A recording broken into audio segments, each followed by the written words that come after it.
Good morning to everyone. Again, welcome to today's roundtable discussion on from dependence to sovereignty, renewable energy investment roadmap for a just transition in Bangladesh.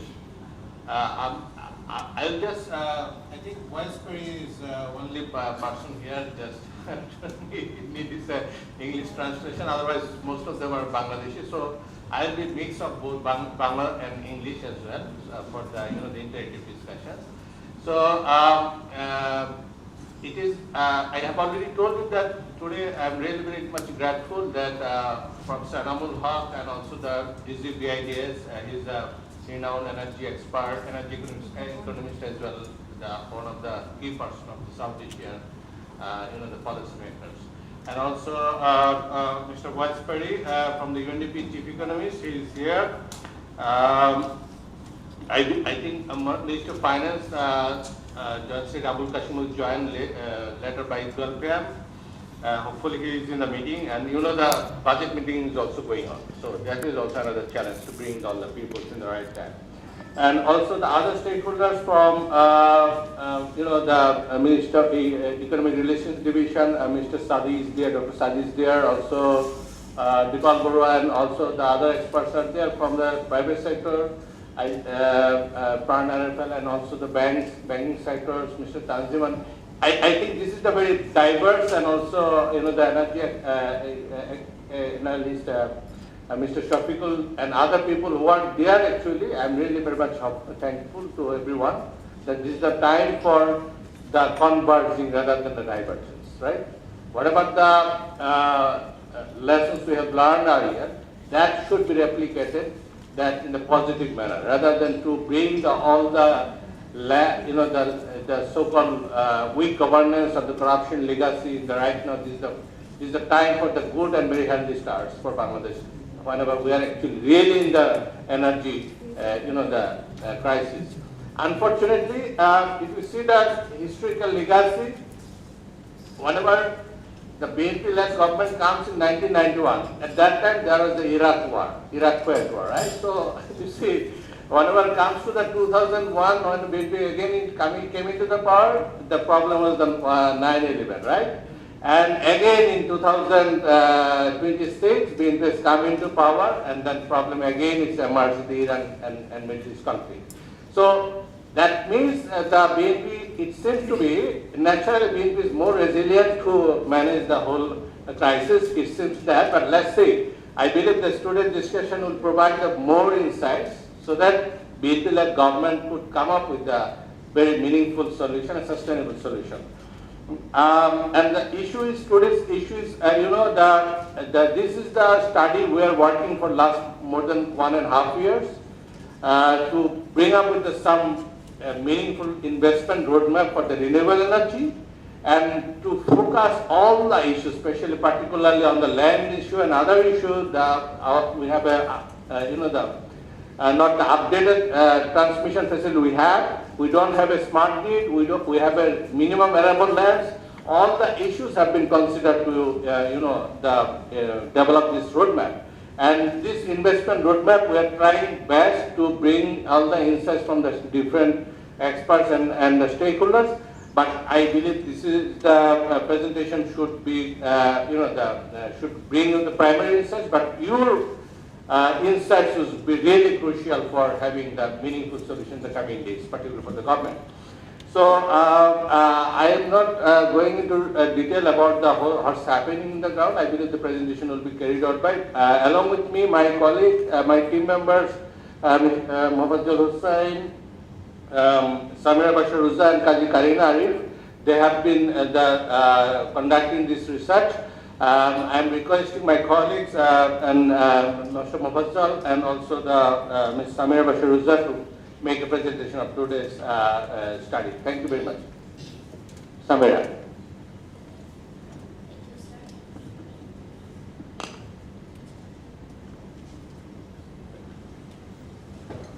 Good morning, everyone, and thank you all for joining us today. I am Samira Bashar Rosa, and it is my great honor to warmly welcome our distinguished guests, respected colleagues, and all participants to this roundtable discussion. We are truly privileged to have you today with us.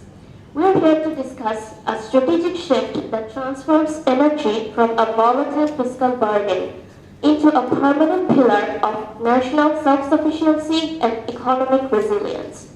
This roadmap represents a necessity to move beyond imported fuel resilience and anchor our future into a resilient, sovereign power network that fosters localized economic dignity.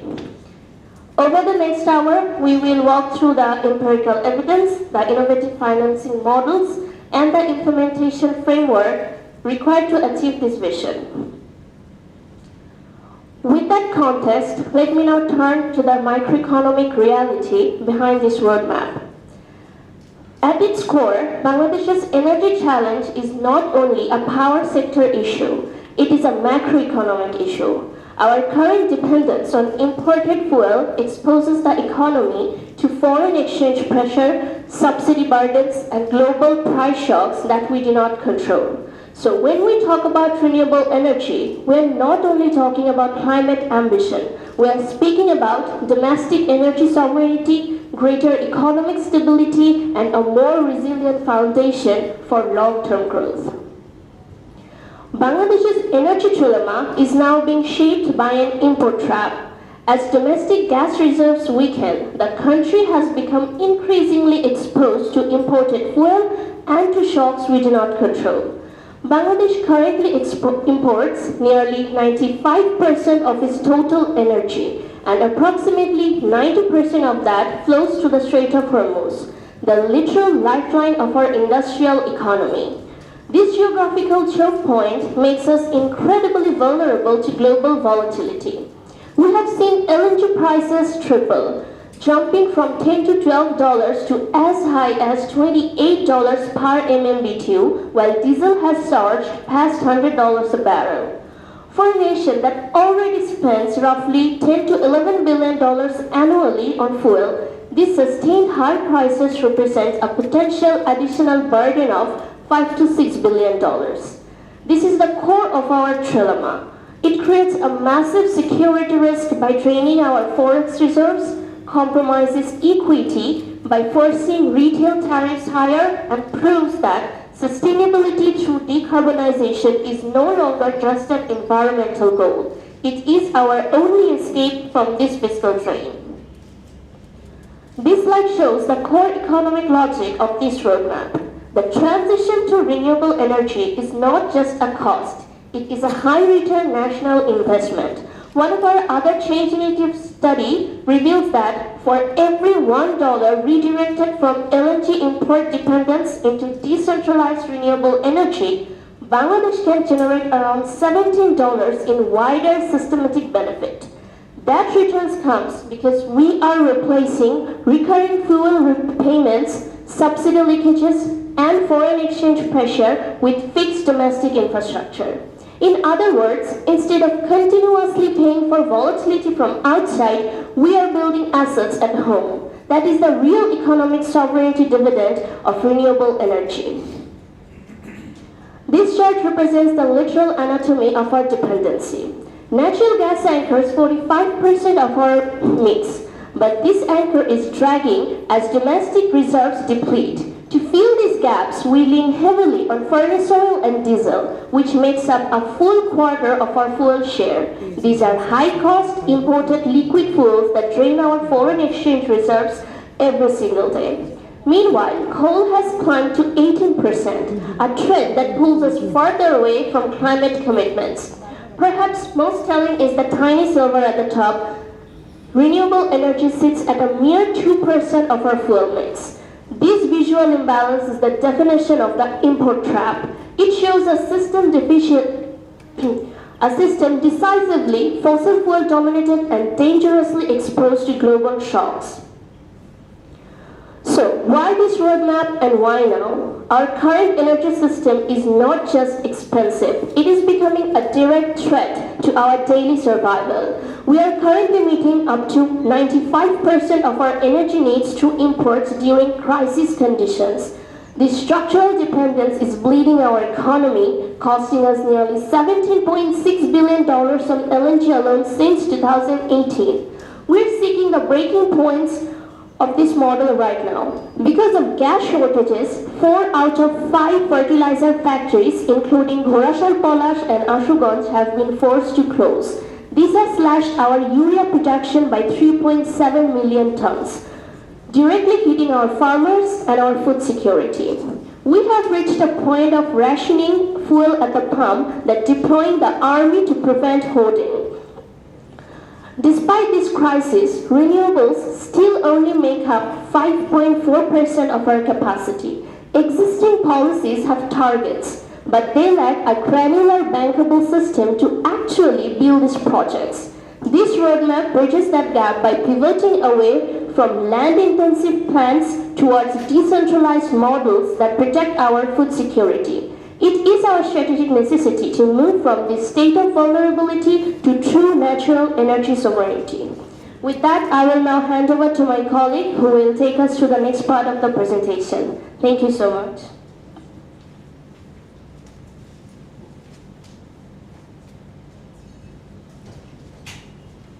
Thank you, Ms. Samira. So, since Ms. Samira has already shared her insights regarding the current reality and why we developed this roadmap given the current reality, so let me have the privilege to share how we conceptualize the current reality, how we analyze and develop this framework for a just transition to achieve renewable-led energy sovereignty. So before going any further, what we have identified in our research that currently our energy system is heavily suffering from import volatility due to the oil price volatility and in the global market, and the high capacity payments, our inadequate land, since we almost have the whole area we have in our country is mostly arable land, so we cannot destroy our arable land to achieve any kind of energy security, as well as we are suffering from high forex rate. But each year we have to pay approximately 10 to 12 billions of dollars just to import the primary fuel, and of course we do not have adequate and efficient grid system and distribution system to integrate the renewable energy system within our current reality. So all of this problem comes down to one single and foundational problem, which is the investment gap. In this investment gap, we are suffering from high stranded asset risk, high volatility within the international market, and of course the fiscal crowding out effect because of this forex rate. So we are recommending from three perspectives to make it a just and renewable-led energy sovereignty. First, we explored some innovative financing tools in this roadmap, and how to integrate these innovative financing tools to stabilize the technological system within the energy system. And finally, we are recommending how to empower and reform the current institutional setting within our country. And by doing so, we aim to achieve a just energy transition which will finally secure our food safety, our fiscal stability. At the same time, this roadmap will ensure that we will strive through the pathway to energy sovereignty. So before going any further, I want to briefly share the analytical framework, like how we have developed this framework and how we analyze things. We looked into the fossil fuel prices, in form of global energy price index. We looked into the energy demand, the current GDP, the historical GDP, and the urbanization rate, because these are the fundamental indicators of energy demand within a country. To do this, we conducted desk review, we interviewed the experts who are the key informants in this sector, and we used statistical modeling that I'm not detailing here. We will release our roadmap report, and there will be a detailed discussion on every step-by-step methodology. By doing so, the output would be a policy discussion and the policy landscape of current energy system, an implementation framework for investment, renewable energy investment in Bangladesh, and finally, some policy reforms recommendation based on what we will transition to our renewable energy. Just to briefly share the methodology that we used two fundamental approaches. One is quantitative modeling and another is qualitative approach. We used auto-regressive distributed lag to allow the lagged impact, the impact of last year of GDP on the current demand, current energy demand, and we did the capital-based financial modeling, as well as we conducted some sentiment analysis to institutionalize that this roadmap is necessary right at this moment. I'm not going any further regarding the methodology, just to share that in developing our roadmap, we are very strategic, we are very mandate that we won't be using or recommending to use any kind of arable land. So, in our research, we identified that execution gap is the most foundational problem within the current system, because we have multiple energy policies, frameworks, bylaws, and probably some mandates as well, but the problem is we do not have any kind of implementation roadmap and execution plan. That is the fundamental gap within the system. That's why, and the barriers to implement this renewable energy target is then it comes to the financing gap, inadequate land. There is a myth that if we move to renewable energy, we need to use our renewable energy. We need to use our arable land. Since Bangladesh has a huge population and food security is a non-negotiable aspect in our country, we cannot use our arable land.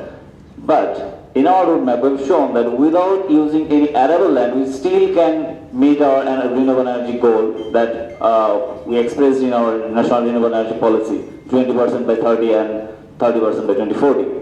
So another problem that comes down in our research is that lack of access to technology, like battery energy storage system, is another foundational problem. We cannot implement an efficient renewable energy system without integrating battery energy system within the current distribution system. So, before going any further regarding our estimated demand and investment, I want to reiterate that the zero arable land strategy is the foundational assumption of this roadmap. I'm making it very clear because we cannot use, I already discussed and mentioned, I don't want to repeat, I just reiterate that zero arable land strategy will ensure our food security and will not waste any kind of agricultural land. And by doing so, we can save actually 60,000 acres of arable land and still we can transition to renewable energy. So first, in our roadmap, we distributed our solar potential in 3 strategic pillars. First is industrial rooftop. So since we are not using any arable land, we are also not using any residential rooftop to install the rooftop solar, because it might create some public health issue. So in our analysis, we estimated that if we use just approximately 40 to 50% of total industrial rooftop potential, we can install approximately 12,000 of megawatt by next 15 years.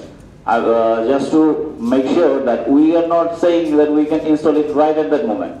In over the 15 years, we can install approximately 12,000 megawatts. Since our economy is growing, our industrial rooftop will also grow. The space will also grow. So if we just can use 40 to 50%, like half of the total potential, we can install approximately 12,000 megawatts. Second thing is, you all know that we have a huge line of irrigation system, approximately 13 lakhs, which is like 1.3 million of diesel-based irrigation pumps. These irrigation pumps are consuming approximately 3,500 megawatts of electricity. If we can just transform these diesel-based irrigation pump to solar-based irrigation pump, we can actually secure 3,442, approximately 3,500 megawatt of renewable energy without changing the infrastructure, without using any land. We just need to use the diesel-based pump to solar-based system. And then we have estimated that there are some other studies who show that there is 11,000 of floating solar potential in our country. So we are assuming that only 15 to 20%, if we just use the 15 to 20% of total potential, we can secure approximately 1700 of total floating solar in renewable energy. This will ensure that the industrial process, the water evaporation due to industrial process of coal and fossil-based other power plants, this won't be happening anymore. At the same time, we can ensure the renewable energy. So we will solve two problems at a go by installing the floating solar. And of course, government is planning to install and restore around 20,000 additional kilometers of canals, which is approximately 40,000 kilometers if I consider the two banks. So it's a huge potential. There might be another study that can actually generate how much potential we have, but till now we have calculated 11,000 of solar potential in the floating solar system. So the problem is not the land, neither the potential of renewable energy. What we need to do is we can of course diversify the technological mix within the renewable energy system. Like we can use our coastal wind, we can use the industrial residue and convert it to directly to the energy, renewable energy in the rural areas. And of course we can install battery energy storage system so that we can cushion us from the excessive load shedding that might be happening in some areas in Bangladesh. So now I would like to share the quantitative aspects of this research, that what are the estimated energy demand and investment that we need to achieve our 30%, 20% and 30% goal by 2040. So in our analysis, we predicted that in current scenario, Bangladesh has around 110,000 gigawatt hours of electricity demand, power demand, but by 2030 it will increase to 145,000 of gigawatt, and by 2040 it will be approximately 282,000, like 282,000 of gigawatts hour per year. This is gigawatt hour, like the total energy demand per year. So I'm not explaining it anymore, I'm just going forward. If you see this, that in current scenario, the peak load capacity is approximately 30,000 megawatts, but we expect that by 2030 it will be approximately 37,000 megawatt, and we might be needing approximately 71,000 in 2040. So since government is planning to penetrate or install an additional 20% of renewable energy by 2030 and 30% by 2040, we estimated that we need additional 7,500 renewable energy capacity by 2030 and 21,500 of renewable energy capacity by 2040. Now let me make it very clear that this estimation might be exposed to overestimation, since our previous historical data is overfitted and overestimated in some areas. So to finally reach a conclusion, we have analyzed our total investment need in three scenarios. One is if we want to go to the full spectrum, where we will install the generation capacity as well as the grid modernization. It will cost approximately $37 billion by next 15 years, where $25 billion for generation capacity and approximately $12 billion for grid modernization. But this comes with a very high risk of fiscal drain that we are not planning to bear anyhow. So another option would be just we generate the electricity, which will cost approximately $25 billion only. But the problem is, without integrating a battery energy storage system, we cannot make our energy system efficient.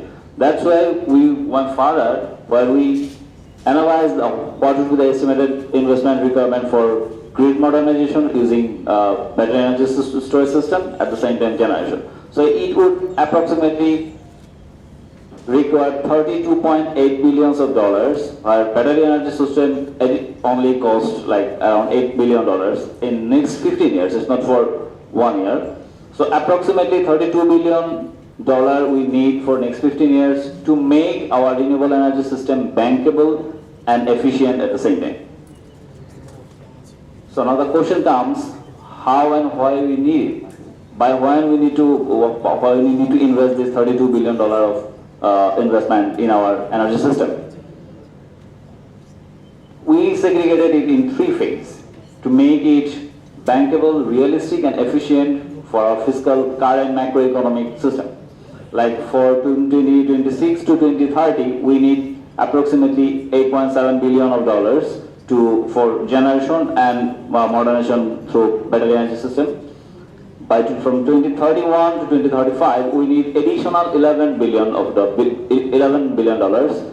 to ensure that our renewable energy target is achieved phase by phase. So we will need additional $11 by 2036 to 2040. So whether we go with battery energy storage system or we just go with the standard grid modernization, we will need the same installation cost, but in battery energy system the cost reduced. It's only approximately $8 billion. We need to do it just to make sure our energy system efficient and cushion to the load shedding and any kind of volatility in the demand side as well as in supply side from international market. So now the question comes that what are the current modalities? Before going any further recommendation regarding how we should manage this $32.82 billion of investment, I want to share that what are the current modalities of our renewable energy finance. So if you see that a significant share comes from renewable energy, the solar-based renewable energy, and of which 90% is debt-based finance. Only approximately 2.5% comes from blended finance and around 7% is from grants. So we all know that grants is not coming from the technology like hydropower or geothermal technology. So we are not focusing on that. And better, we would recommend that our policymakers and relevant stakeholders rather opt out for these sectors like geothermal and hydropower, and we should only focus on solar-based since the most investment is coming to solar-based renewable energy, and we are also getting the main and majority portion of renewable energy from solar system. So now what should be our strategic financing framework? We are telling it strategic because it's not any calculative or any kind of like simple numerical analysis. We need to strategically decide which source we will use, which source we will opt for. In our research, we analyze that in current modalities we can use a diverse source of finance to invest in our renewable energy system, of which around 40% might come from MDBs and private finance, 25% might come from private MDBs, 15% might come from public finance, and the remaining come from other external sources. And this will ensure that we will go debt-free by 2040 and ensure our energy sovereignty at the same time. But there are some issues as well. Since we all know that we are graduating from LDC very soon, so there might some challenges regarding high price volatility and high risk as well. Because in current scenario, foreign investors are not that much interested or that much, I would say, that they don't view our renewable energy projects bankable because of high risk, and they do not know every risk and de-risking mechanism within the system. Therefore, we need to go through additional innovative financing pillars. So in last slides, I have discussed about lots of sources, but since these sources are still potential source, and government might be willing to explore all of these sources, we are specifically focusing on three innovative financing pillars, of which one option could be sovereign bonds, sovereign sustainability GDP-linked GDP-linked sustainable bond that Bangladesh Bank earlier tried to issue, but they restrained from issuing this bond due to some policy failure in policy supports and inadequate macroeconomic stability. So we can tap into this potential as well. And of course, there is an additional opportunity of diaspora bonds that we are telling the Prawashi bonds. We have 10 millions of Bangladeshi diaspora living outside in our country, and if you just can tap into these 10 millions of Bangladeshi Prawashi, we can ensure approximately 6 billions of investment by next 15 years.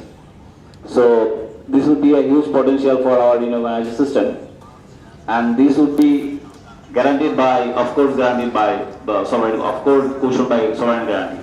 Additionally, we can use the GCC investment, since in the GCC region is the investment opportunity and potential in energy system is declining, and they are planning to divert that investment. Bangladesh would be a very good place for risk diversification of this GCC investment. So if we can pursue GCC investors, like GCC government investors and private investors, we can tap into a huge potential of GCC, declining GCC investment just can tap into our country.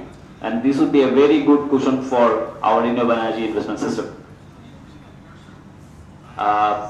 Before discussing about this instrument, I want to clear a thing that this is not the actual Zakat collection. This is the potential of Zakat collection. So, Zakat, as we all know, theologically, it's not possible to, might seem it's not possible to use Zakat fund for renewable energy. But if you can distribute the 20%, currently we have 17 billion of Zakat potential approximately, which is around 2.5% of our total GDP. So if we can just tap into 20%, we can channelize 20% of total Zakat potential, it would be approximately 3 to 4 billion. And since Zakat has specific kind of distribution mechanism, we can just distribute them to our Zakat eligible households and local enterprises who are trying to meet their bread and butter. So this will create two things. This will ensure that Zakat is mobilized into as earning generating asset. At the same time, our Zakat eligible people, households and enterprise, they will have the ownership, they will build the local asset, and they won't be needing any Zakat anymore. So it would be a good initiative if we can explore and develop a proper framework to mobilize this huge Zakat fund and philanthropy fund as well into our renewable energy system. Before going any further, I want to briefly discuss the de-risking of our current existing mechanism through the partnerships. So there are fundamental problems in our current energy investment system that foreign investors perceive our not only foreign investors, all investors perceive our energy system as high risk. So if we can just introduce the partial credit guarantee system, where the investments of the investment that investors are put into the basket, they will have partial guarantee. So this will minimize their risk. At the same time, if we can introduce any foreign exchange hedging facility, that will also cushion the forex drain, the potential of forex drain in our country. This will stabilize our economy and our banking system as well. We can introduce frost loss window. I'm not detailing it. I'm pretty much sure the experts, you all are experts and you all know how this works. So if we introduce frost loss window and standardized PPA, the investors would be more interested as they will have more information, more transparent information, and full disclosure of the current risking and de-risking potential within the system. They will be more interested in investing in our energy system.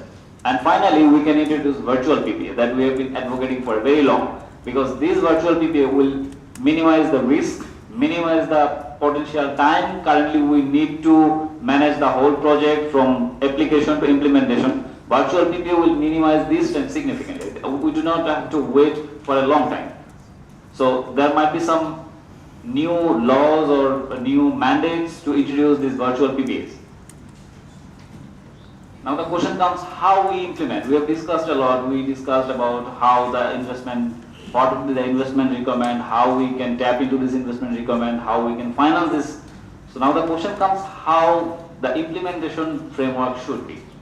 So we recommend that by 26, government establish a policy hub. We currently have SHREDA. We do not need any kind of additional ministry or additional department to introduce single window system for renewable energy. We can just empower SHREDA and establish a single window system where the investors will go apply, and just get the approval and the whole system set within a very shortest possible time. I'm not saying any specific time like how much month or days we need, but we would recommend empowering Shredder and just make it very smooth for investors. And by 27, if government actually wish to achieve 20% of renewable by 2030, we recommend that our government should install 2,000 additional capacity, 2,000 megawatt of additional capacity in renewable energy system by next year, by 2027. And by 2030, we recommend that 20% of renewable, government achieve 20% of renewable share and convert 50% of the existing diesel-based irrigation pumps into solar-based irrigation pumps. Though government have the next target by complete to by 2040, we want to introduce a new phase that should be completed by 2035 to make it smooth to transition for 2040. So government can convert to whole the solar-based irrigation system by 2035, and by 2040 government can install the total 12,514 megawatts of estimated renewable capacity, renewable energy capacity within our current system. Just to quickly add that if we can implement this roadmap, as we already discussed, that $1 investment in renewable energy can generate $17 of total economic gain. So it would be approximately 557 billion of net economic gain. I'm making it clear that it's not GDP gain, it's total economic impact for our country by next 15 years, which would be around $37 billion per year, which will add to our existing economic system. And by following this roadmap, we can go debt-free, which is approximately 90% of in current investment scenario. But if we follow this roadmap, we can just go to completely debt-free mechanism, where we can just tap into approximately 1 billion of carbon credit per year, approximately 3 billion, 3.10 billion of our multilateral investment, and we can tap this actually systematic return of $17 for per dollar investment. I'm not getting any longer. I want to finish my presentation here and opening the discussion window for everyone.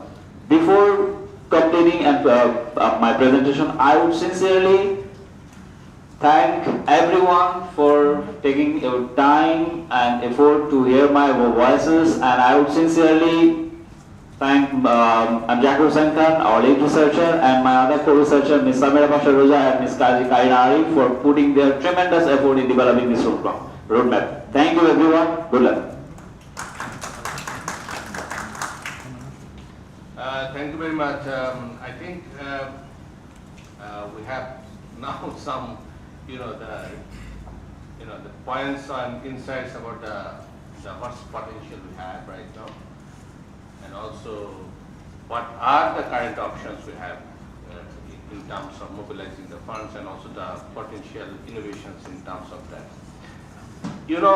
One of the very important things is that we categorically use the words energy sovereignty rather than energy security.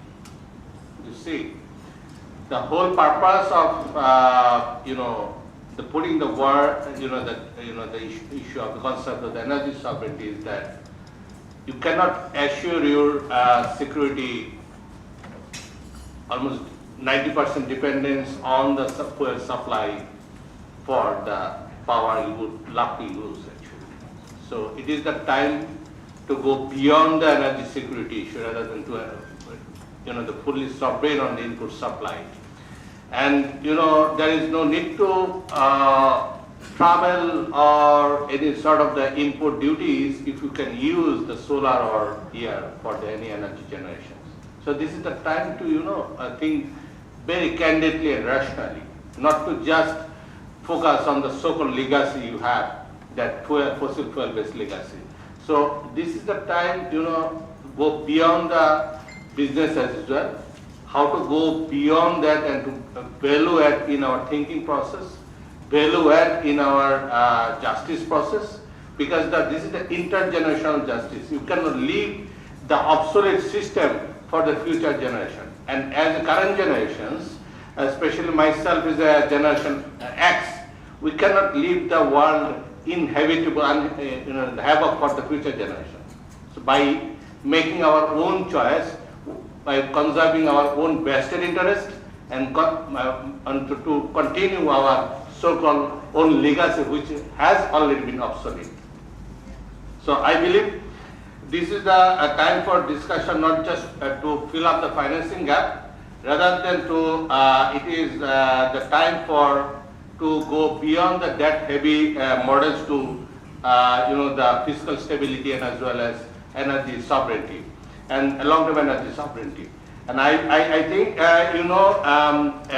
since 2009 to the 2025, the external debt has been increased almost 380% of our debt burden, just in 16 years. And right now, the almost more internal external debt together was $112 billion per year. And it has been, unfortunately, the measure in terms of the energy sector external finance. 91% debt was dedicated for the renewable energy. So for data we have in the international financing data, only 7% was the grant. So that means the core message is that we must shift from borrowing tendency to the bankability investment, which is be more on either grants or the foreign debt investment, not to have heavily burden on that. And also for that, actually, I believe we have in mind that solar is the mitigation approach. Absolutely no. This is the time to think beyond that. Solar has been the tools not for the adaptation, but for the mitigation and also for the resilient infrastructures. If you consider that just any green energy, any projects like the solar projects, especially particularly whenever it comes to the solar-based irrigation system, it is contributing to the crop, the security in the drought-prone zone. It is also creating the jobs. It is also creating the resilience for the vulnerable people. So solar is not like the mitigation approach, what exactly categorized nowadays. So this is have to go beyond that. At least 50% grant should be mobilized from the global end, and that is really important. That we know that climate finance is dying out, and the whole global multilateral system has been really in collapse, in the verge of the collapse, especially whenever the major country lead emitters left the Paris Agreement. So now we have to think how can we catalyze the private sector finance and other finance together. And one of the particularly, I think it's called, they have been, the accessing more fund on the GCF, but I think the untapped other potential as well, like the climate investment fund, we should focus on that because they have a $17 to $20 billion portfolio right now, and they have created the dedicated grant mechanisms for the people and climate and nature portfolio. So I believe this is the time to think about that. How can we make some accessing funds from this sort of innovative financing? And also, the presentation has particularly revealed that we need something to go the innovative approach in the financing as well. Like nowadays we don't discuss about the virtual power purchase agreement. That was actually discussed in the last year and earlier as well. So this is the time also bringing this virtual power purchase agreement for the small investors on the, especially when it comes to the rooftop solar, because so many people are interested, but the current modalities of the public procurement system doesn't support to the small investors in that particular area. So I believe the opinion from the stakeholders, especially experts and others, will be really very much useful on that. And also, and the strategic pillar regarding non-debt financing scheme, we are discussing about the Article 6 on the carbon markets, and also the World Bank is hosting the policy development, but it is really very important to note that the earlier experience of the carbon market is not that much, optimistic, especially in terms of the transparency in the carbon market. So how to operationalize the carbon market and as a value addition or the incentive for the renewable energy transition, particularly the operation maintenance cost managing. So that could be another area could be think about that. We didn't explore that much the carbon tax in last 2 fiscal years budget. It was the options but not exercised. Change Initiative study revealed in 2023 that almost 10,000 crore at least 10% carbon tax imposed, that could be the potential, at least 10,000 crore per year. That fund should be mobilized for the renewable energy expansion, especially for the SMEs and others. So how can we do that? That I think Professor Animal Haq and also Chief Economic Advisor from the UNDP WISPR is there, and other experts are there. That could be also think about that. How can we mobilize the carbon tax? Because if we don't have international committed finance from the climate finance from the OECD countries, what can be option? Only to impose the carbon tax on their, the imports from these countries. So we have to think very seriously about that. And finally, I would say that energy sovereignty or energy security cannot be built on the unsustainable debt. The current energy crisis has given another wake-up call, last wake-up call I can say. It's the last wake-up call for us, whether we will be drowning with the debt or will be based economic prosperity based on the nature smart renewable energy.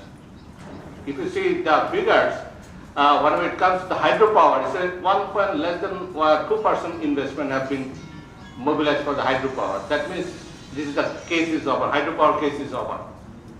We cannot kill the rivers in the name of the so-called tiny megawatts. So we have to think, because this is the time also the conserving our protection of the nature. So with that points, I am opening the the floors for the discussions, and I believe everyone has an opportunity. I will try best, but the time we have running out of time. So I would request everyone to close 3 to 5 minutes. I would start with one of the legends in the solars, Mr. Dipal Chandra Borua, which was also the key person for the Gramin Shakti, Chairperson Bright Energy Foundation. Dipal, floor.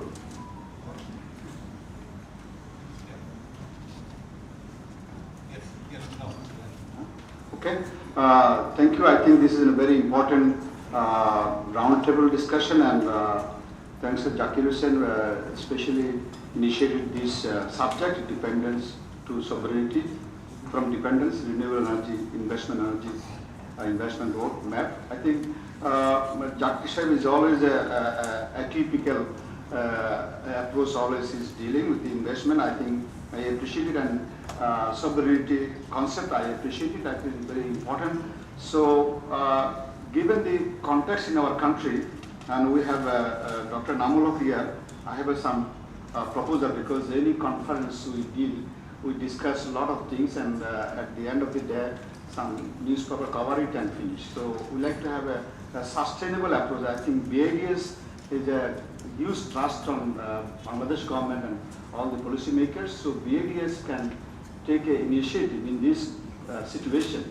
And the Middle East war and others, and here what you mentioned, the legacy of energy, this is a bleeding in the economy, and we cannot repair it.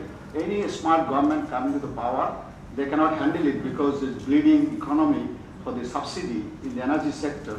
You cannot cope, any government, a smart government cannot handle it. So I think we need to repair it, we need to rebuild it in a way. One, I say, the Amar Bintu Dami Utpadan, I will produce my own electricity. The concept is different.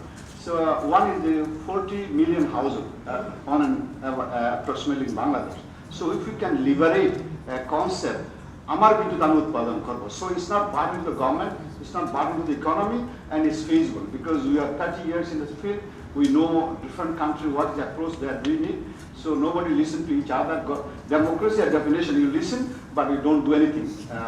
This is the democracy. So in that sense, we need some concrete step. So I think, given our situation, BIDS can took a serious step and inviting different people in written form, and they'll listen and they'll suggest to the government immediate steps, and 1 or 2 year step, and 5 year step. We have 5-year plan is going on. So I think BIDS is in a situation. One is, though we are discussing with the solar energy here many times, but actually in the ground level now, every day I have a conversation with the small traders or big traders. There are huge demand growing in the ground level.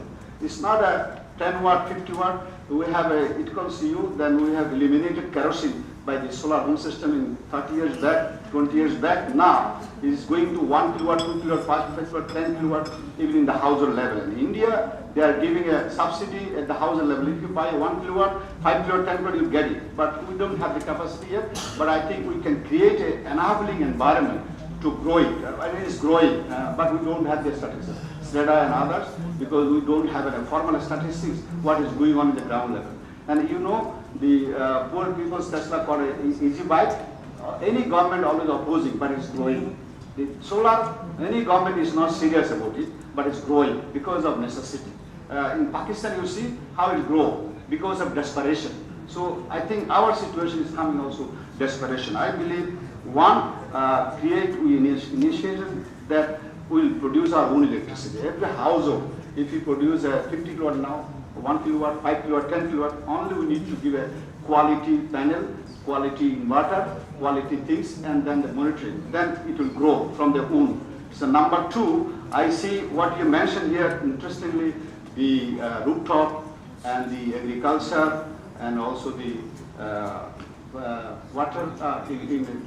I would like to add another one called agrivoltaic, because I have visited Japan recently, and also we are doing a research project with the Prague University, BIGD, and electrical department, Tripoli department, and also H&M Foundation in Manikganj. We will install 88 kilowatt. We are initially irrigation for the area, and also we are trying to transfer the electricity to the grid line. So if it is one, that what you mentioned, the energy sovereignty or energy security or food security, both we can attain, only we need a good planning. In Japan, they are doing very well. Now they have a net zero approach by 2040 or something like this.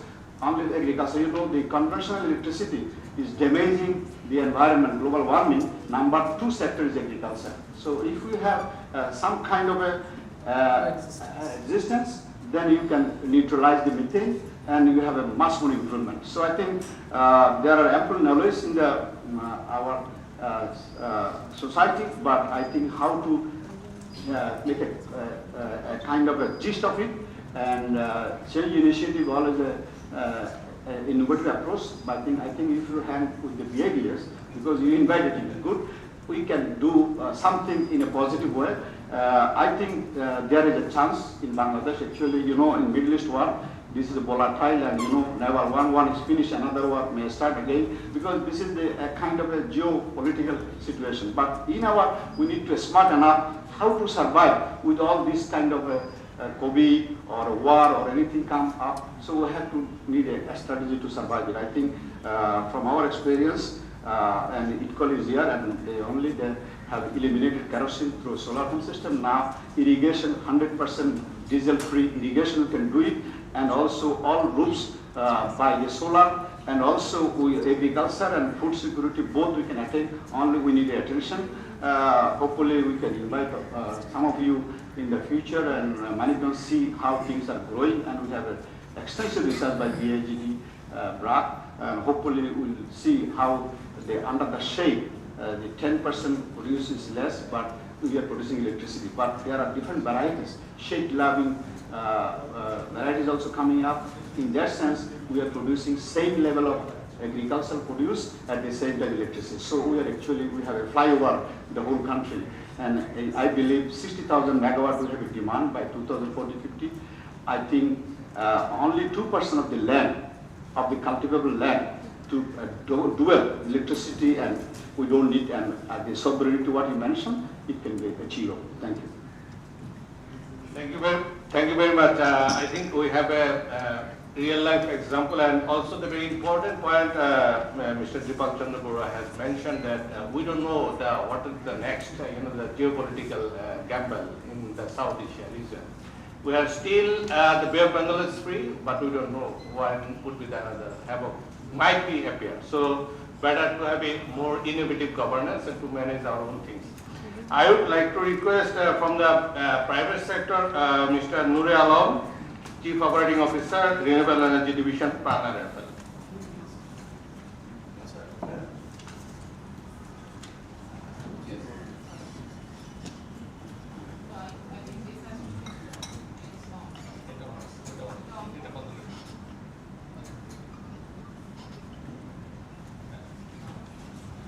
Thank you. Thank you. Thank you, everyone. Assalamu alaikum. My name is Nouri Alam, and I look after the renewable energy business for Prana Group as the Chief Operating Officer. Please allow me to bring you back from macro to micro. Rightfully so, because I believe in this room we are the only solar energy EPC company. We are at the same time power developer. We are one of the largest power users. We are also at the same time power sector investor as well. Our excuse me. Our in-house current rooftop solar usage is like almost 36 megawatt. We are installing another 50 megawatt in the next 1.5 years.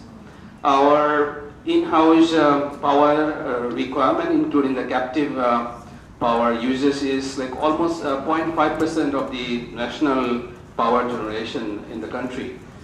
We are also into utility sector power development. 100 megawatt solar power plant is being developed in Moulvi under the merchant power plant policy, which is also virtual power purchase agreement. We are also investor because this land is our own land. We are also developing other merchant power plant in the near future, like smaller scale power plants of 10 megawatts and 20 megawatts. And we are actually supporting the fashion industry. And in this utility sector, utility scale project, our partner is H&M and H&M suppliers. So the few words that I have coined from this discussion is energy sovereignty, investment roadmap or renewable energy investment roadmap, and just transition.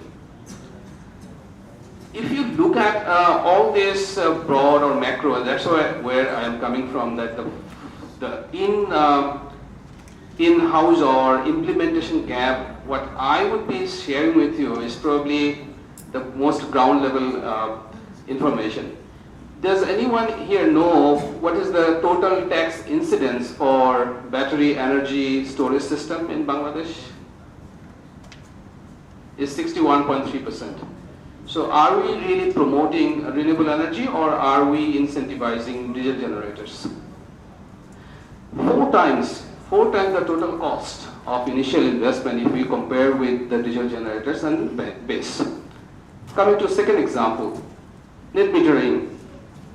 Do you know that since May last year, we have like 13 applications, and after 7 months, we had our first net metering approved.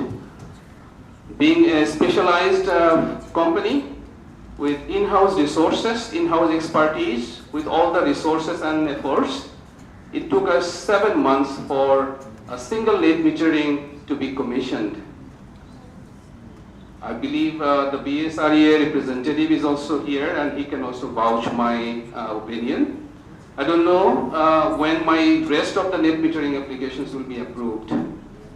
My third example, we are the first company that signed the MOU for the merchant power plant policy back in April last year in the BIDA Bangladesh Investment Summit. And that time the renewable energy policy was not also published, and the merchant power plant policy was also not published. So we are very enthusiastic about merchant power plant or corporate power purchase agreement.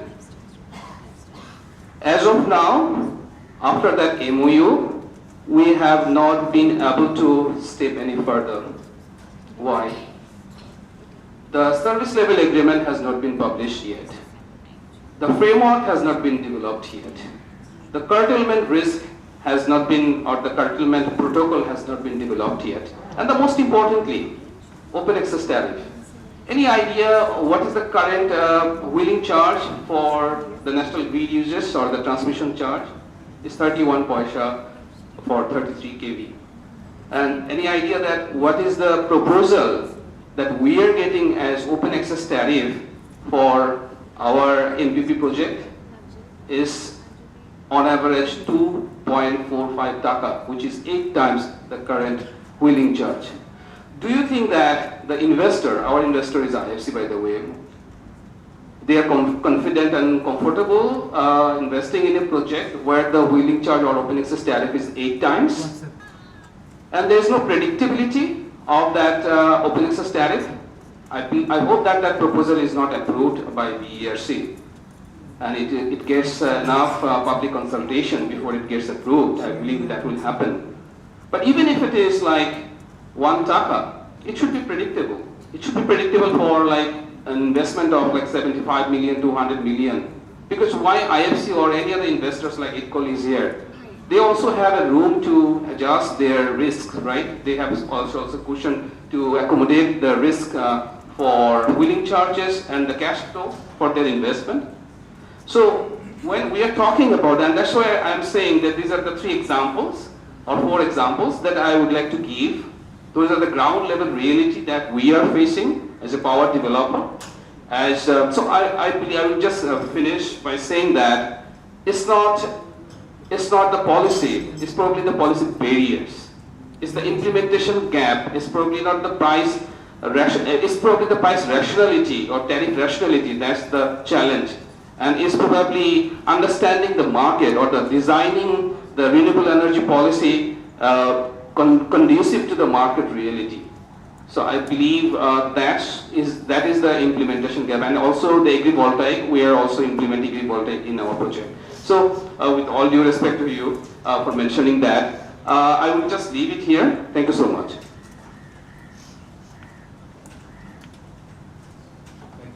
Thank you very much.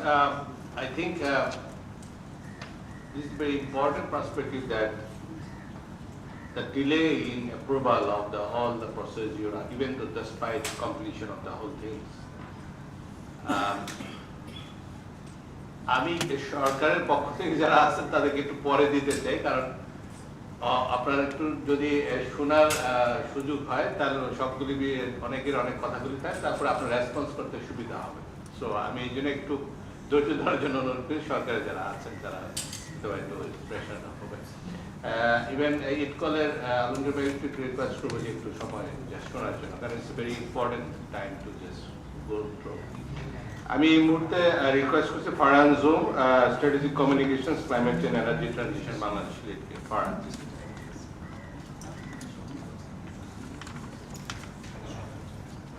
Thank you, Dr. Bhai. So I'm not an energy expert, but I have been working in this sector for a few years. So আমি just যেটা দেখছিলাম প্রেজেন্টেশনে, we are saying we are in this current war crisis, we have this LNG problem, gas problem, but আমরা অনেক closely মিডিয়ার সাথে কাজ করি, GSCC. What we see in the current time, we are missing the narrative of renewables as the long-term solution.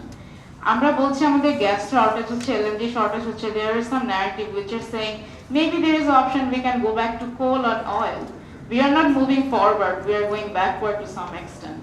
So আমাদের হয়তো এই long term solutionটা যখন আমরা renewable এর কথা ভাবছি, there are again some question. I was hearing Mr. Noor Alam's topic যে it's not only about the policy, we have this renewable energy policy, we have this targets of 5,000 megawatt, 3,000 megawatt, but still why it's not happening in the country? এটা কি শুধুমাত্র গভর্নমেন্টের willingness নেই তাই হচ্ছে না, or আমরা অনেক in-depth problem নিয়ে এখনো কাজ করছি না? I was talking to BSREA yesterday. They were saying one of the major problem is the tax and VAT issues for this, the 61% you were talking about. আমরা আসলে কতটুকু অ্যাডভোকেসি বা লবি করছি যেন যারা এটাতে ইন্টারেস্টেড তারা আসলে অ্যাডপ্ট করার জন্য সামনে এগিয়ে আসে? How we are actually trying to make this ecosystem, and we are talking about investment roadmap.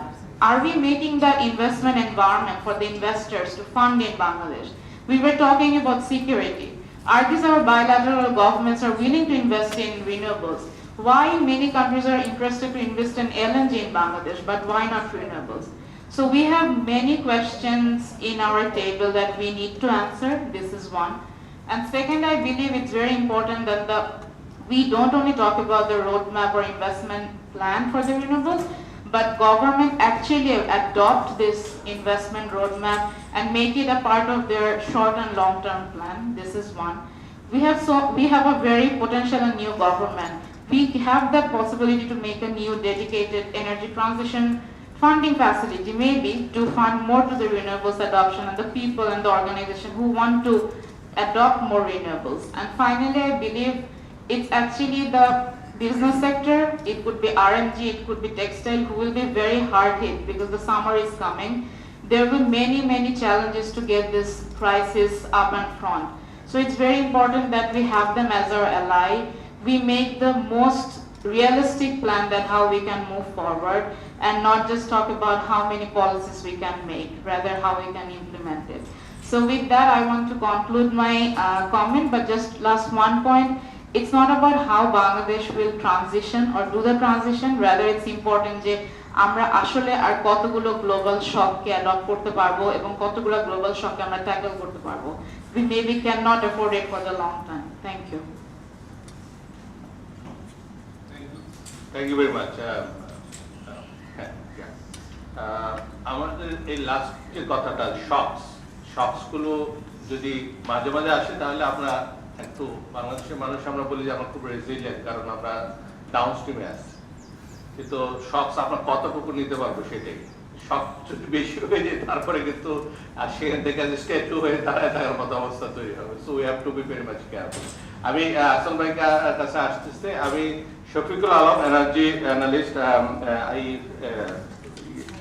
আচ্ছা, আমাদের স্টাডির ওয়ান অফ দ্য ছিল কি ইনফরমেট। আমি শফিককে একটু রিকোয়েস্ট করবো যদি 4-5 মিনিট মধ্যে আমাদের পরে একটু করা যায়। Shafiqul,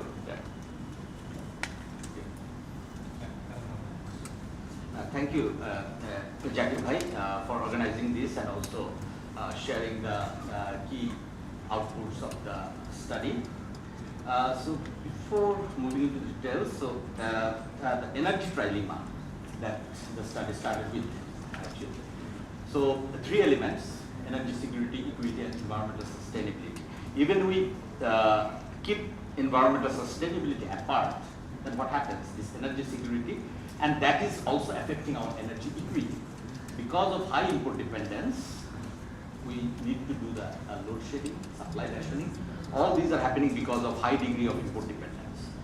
And in the primary energy sector, in the last fiscal year, our import dependence was roughly 62.4% for the primary energy.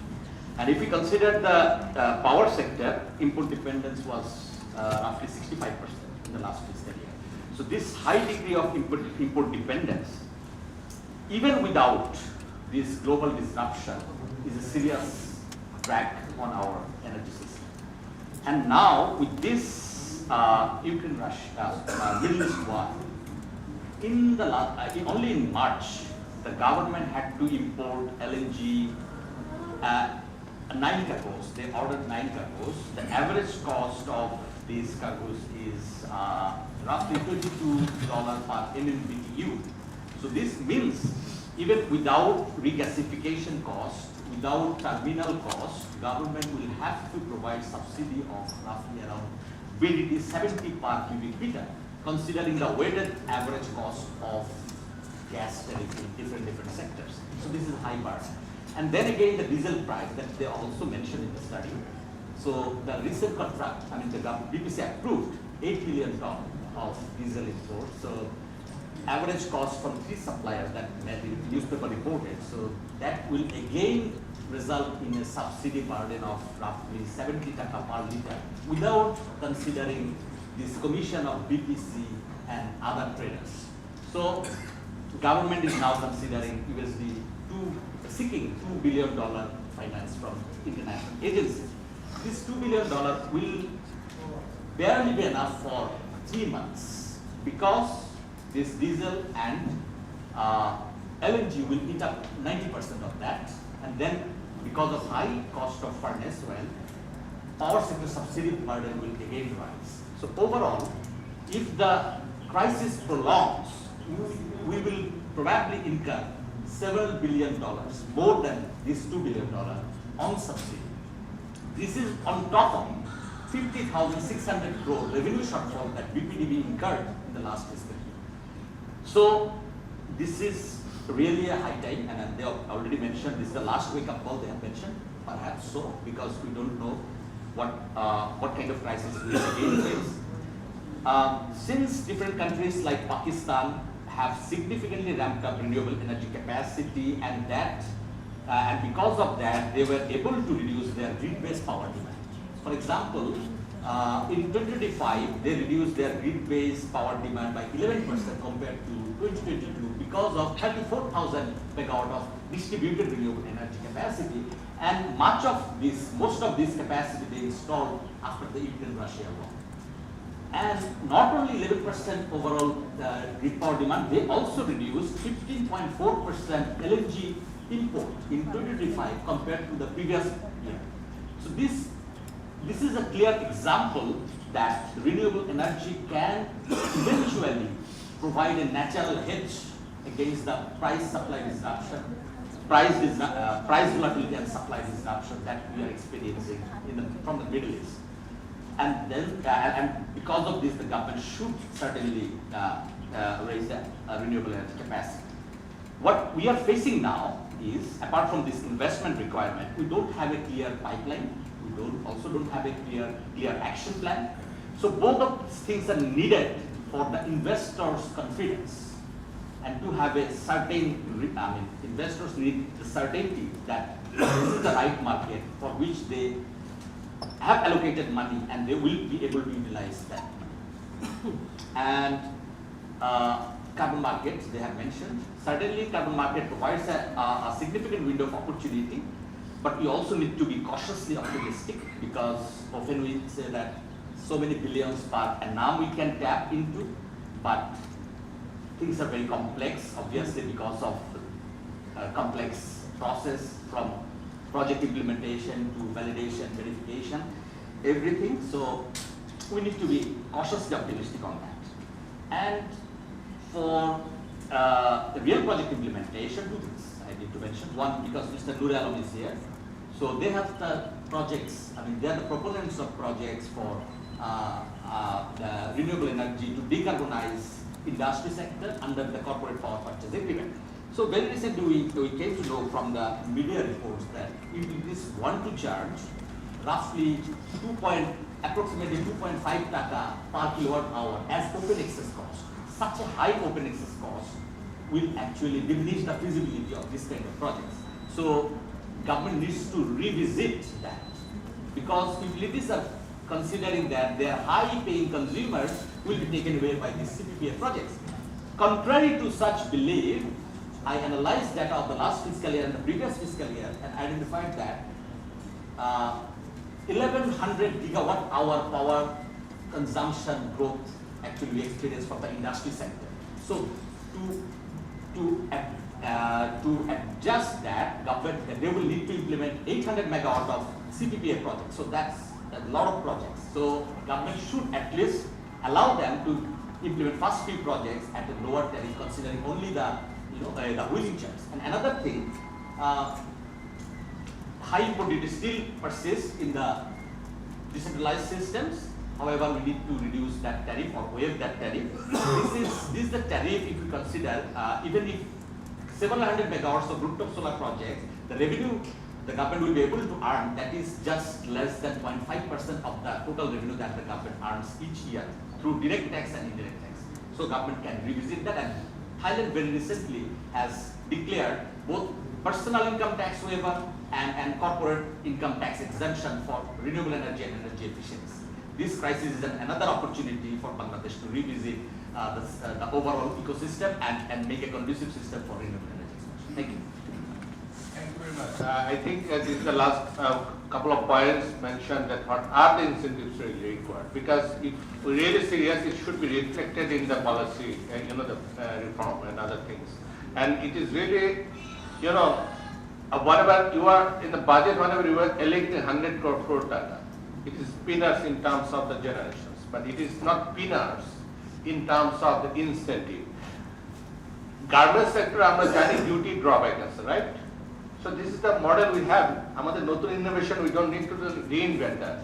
such same duty drawbacks could be applied for the renewable energy expansion as well. And if you can allocate the 500 crore taka as a duty drawback for the importing of the batteries and other things, it would be really significant breakthrough for the investors, especially for the rooftop solars and other things. So I think this is the time to show the real willingness rather than so-called, something, the business as usual process.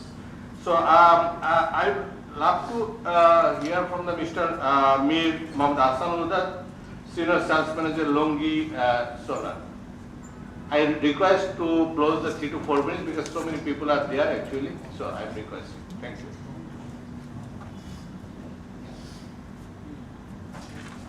Thank you, Zakir Bhai, for inviting me and expressing my gratitude to you for this session. Actually, আমি আসলে যে প্রশ্নটা করব আসলে সেটা একটু কিছুটা আমার ভাষায় হবে বিদ্ঘুটে প্রশ্ন। আসলে আমরা কি শিখছি? লাস্ট কোভিডের ওয়ার ব্রেক থেকে শুরু করে রাশিয়া ইউক্রেন ওয়ার ব্রেক, এখন নাও মিডল ইস্ট ওয়ার। অন্যান্য কান্ট্রি ইভেন কিছুদিন আগে আমি আমাদের বিদ্যুতের যে কোনো একজন খুব মাননীয় ভদ্রলোক বলছিলেন পাকিস্তান ভাত খেতে পায় না, ওরা বিদ্যুৎ দিয়ে কি করবে। আজকে পাকিস্তান কোথায় চলে গেছে? Thailand, thanks to mister Shafiq যে উনি এই বিষয়টা মেনশন করেছেন। আমার জব পারপাসে আই লুক আফটার 8 কান্ট্রিজ, আমি দেখেছি ওদের প্রোগ্রেস ইন লাস্ট 8 ইয়ার্সে। বাট আমরা কি শিখছি? আমরা উল্টোটা শিখতেছি। Honestly speaking, merchant power plant, BSS technology, hydrogen সব কিছুই আমরা প্রপোজ করেছি আমার কোম্পানির থ্রুতে, লোকাল পার্টনারসদের থ্রুতে, in terms of financing facilities সহ। In return we lost 10+ contracts, we lost our all confidence towards Bangladesh market. Last year Dr. Yunus sir আমাদের অফিসে মিটিং করলেন, বললেন যে আপনারা আসেন ফ্যাক্টরি করেন। বাট কেউ বুঝতেছে না ফ্যাক্টরি করে এখানে কি হবে, আমরা কোথায় প্রোডাক্ট শিপ করব, যেখানে আমাদের কোম্পানির প্রায় প্রোডাকশন ফ্যাসিলিটিস আছে 15টা কান্ট্রিতে। আমরা হোয়ার টু শিপ? আমার নিজের মার্কেটে যদি ডিমান্ড না থাকে তাহলে আমরা কোথায় দিচ্ছি? প্লাস আমরা যখন নতুন নতুন কনসেপ্টগুলো ইন্ট্রোডিউস করাচ্ছি তখন কি আমরা ব্যারিয়ার পাচ্ছি, নেট মিটারিং থেকে শুরু করে import duty. Thanks to Dipal sir যেটা বললেন যে 3 to 4 কিলোওয়াট, আপনি চিন্তা করেন একটা রুট লেভেলে যারা ট্রেডিং কোম্পানি তাদের এটিভি, অ্যাডভান্স ট্যাক্স, ভ্যাট সহ প্রায় 26% কস্ট পড়ে। তাহলে ওনারা কিভাবে সোলারটাকে আসলে ডিপ্লয় করবে একদম ফিল্ড পর্যায়ে? ডিজেল ইরিগেশন নিয়ে যে কনসেপ্টটা হয়েছে আরইবির কাছে গেল, বিএডিসির কাছে গেল, আপনারা কি একবার চিন্তা করে দেখেছেন যে শুধুমাত্র ইরিগেশনের জন্যই কি শুধু এই সোলার ইরিগেশন? এটা কি তো নেট মিটারিং কনসেপ্টও ইন্ট্রোডিউস করা যেত, কেন হলো না? তো বাই দ্য ওয়ে আমরা শিখছি কি? আমাদের প্রশ্নটা হচ্ছে এইটা। আর দ্বিতীয় প্রশ্নটা হচ্ছে to honourable mister Shah Abdul Sali sir, আপনি আছেন ফ্রম মিনিস্ট্রি অফ ফাইন্যান্স। যখন মিনিস্ট্রি অফ পাওয়ার থেকে কোনো প্রজেক্ট স্পেশালি টেন্ডারগুলোকে ফ্লোট করা হয়, ডেসকো, নেসকো অনেকগুলো প্রজেক্ট ওনারা ফ্লোট করছেন, ওনারা ভেন্ডর সিলেক্ট করছেন, কিন্তু ভেন্ডর বা সাপ্লায়ার বা ডেভেলপার সিলেক্ট করছেন, কিন্তু are they credible to receive local finance? আপনি যদি চিন্তা করে দেখেন ওদের টোটাল পজিশনিং ডিক ডাউন করে দেখেন, কেউ এলিজিবল না। তাহলে কি বেসিসে ওদেরকে সিলেক্ট করা হচ্ছে, অথবা কেনই বা এই টেন্ডারগুলো করা হচ্ছে যেখানে টেন্ডার হচ্ছে কিন্তু ইমপ্লিমেন্টেশন হচ্ছে না? প্লিজ এই জিনিসগুলো আপনারা একটু কাজ করেন এবং আমাদেরকে সঠিকভাবে গাইড করেন। অলরেডি 3টে রিনাউন্ড জাপানিজ কোম্পানি বাংলাদেশ থেকে পাওয়ার বিজনেস উইন্ড আপ করে চলে গেছে, চাইনিজ কোম্পানিগুলো শুরু করেছে। Thank you.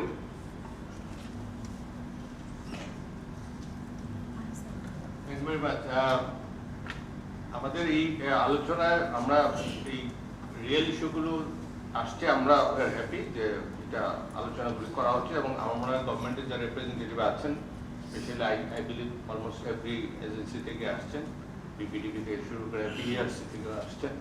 তো এই গ্রিভেন্সগুলো আসলে আমাদের রিয়েলি অ্যাড্রেস করা উচিত। মানে গভর্নমেন্টের ভিশন থাকে বা প্ল্যান থাকে, কিন্তু এটা এক্সিকিউট করার মেশিনারি কিন্তু বিভিন্ন agency. Policy maker level day to day লেভেলে সবসময় যে এসে নকশা তৈরি করেন। সো ইট ইজ টাইম যে আপনার যখন ভিশনটা ডিক্লেয়ার করা, হাউ টু ট্রান্সলেট ইনস্টিটিউশনালি, এবং সেখানে কিভাবে আপনার অ্যালাইন করা হচ্ছে, অ্যাডাপ্টেশন করা হচ্ছে। So this is very important. হয়তো বা ডিউটির বিষয়টা আমাদের কিছু মিসপারসেপশন থাকতে পারে বা আন্ডারস্ট্যান্ডিং গ্যাপও থাকতে পারে।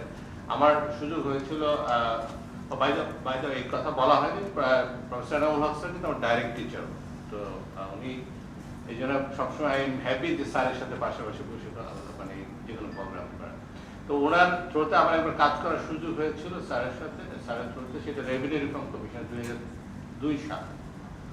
এইচএস কোডের নামে যে ঝামেলা, তখন আমার মনে আছে আমি শেরাটনে বসে, আমি রয়টার্সের অফিসে বসে আমি এইচএস কোডের ডাউনলোড করতাম আর হারমোনাইজ করার জন্য।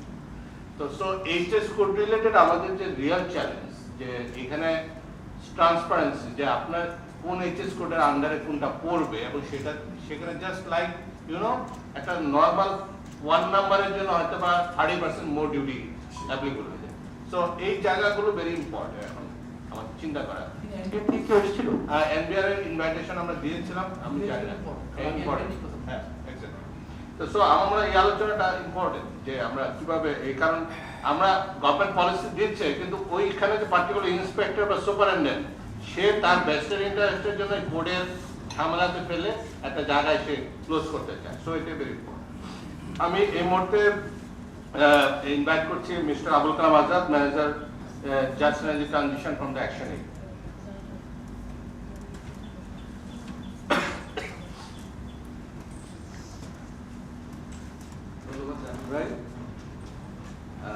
এবং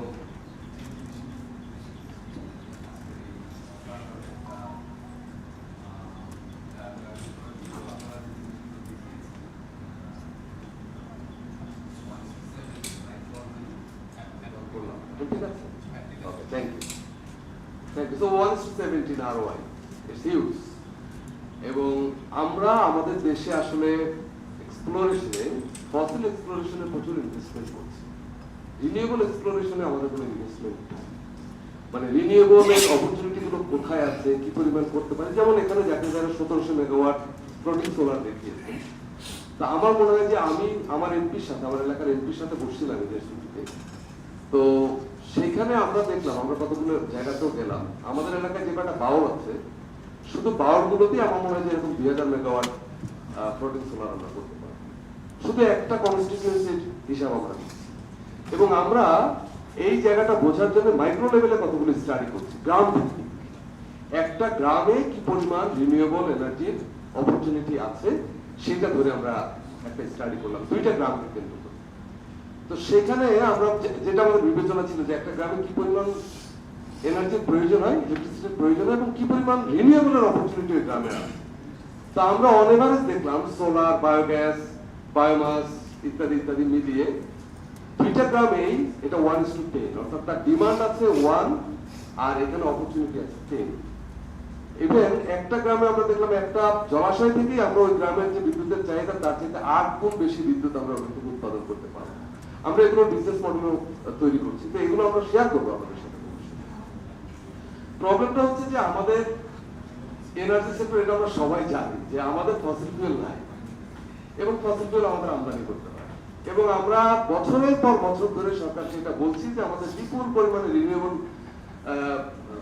সোর্সেস আছে, আমরা এটাকে ইউজ করতে পারি। এবং আজকের এই আলোচনায় যদি সরকারের কর্তৃপক্ষ থাকতো, ঊর্ধ্বতন কর্তৃপক্ষ থাকতো, তাহলে খুব ভালো হতো। প্রবলেম হচ্ছে যে গত সরকারের আমলে, অর্থাৎ বিগত আওয়ামী লীগ সরকারের আমলে মন্ত্রীদের ডাকলে ওনারা আসতেন, আমাদের কথা শুনতেন, কিন্তু ওনারা ওনাদের মধ্যেই কাজ করতেন। মাঝে ইন্টারভিউ এলো, ওনাদের ডাকলে আসতে পারলো, ওনারা আসতেন, ওনারা ওনাদের কথা বলে চলে যেতেন, আমাদের কথা শুনতেন না। এখন নতুন সরকার এসছে, আমরা খুব অল্প দিনের সরকার, আমি কোনো ক্রিটিক করতে চাই না, কিন্তু এই অল্প দিনে যে প্র্যাকটিসটা আমরা দেখতে পাচ্ছি সেটা হলো আমরা ডাকলে ওনারা আসছেন না, ওনারা অন্য কাজে ব্যস্ত। তো ফলে আমরা যে কাজ করছি, আমরা যে সুপারিশগুলো দিচ্ছি, সেগুলো তো তাদেরকে শুনতে হবে, তাদেরকে জানতে হবে, পটেনশিয়ালিটি গুলো কোথায় আছে সেটা তো আমাদেরকে বুঝতে হবে।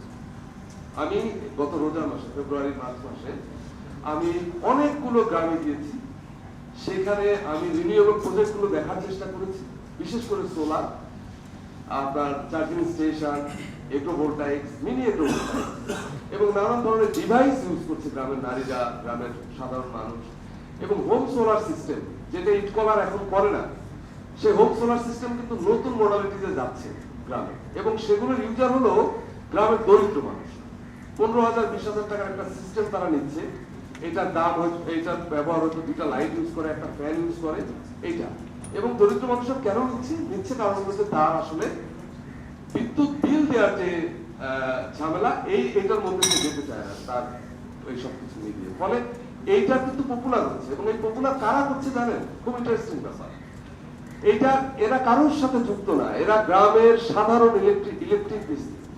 ইলেকট্রিশিয়ান। তো আমরা এদেরকে, আমাদের একটা নেটওয়ার্ক আছে,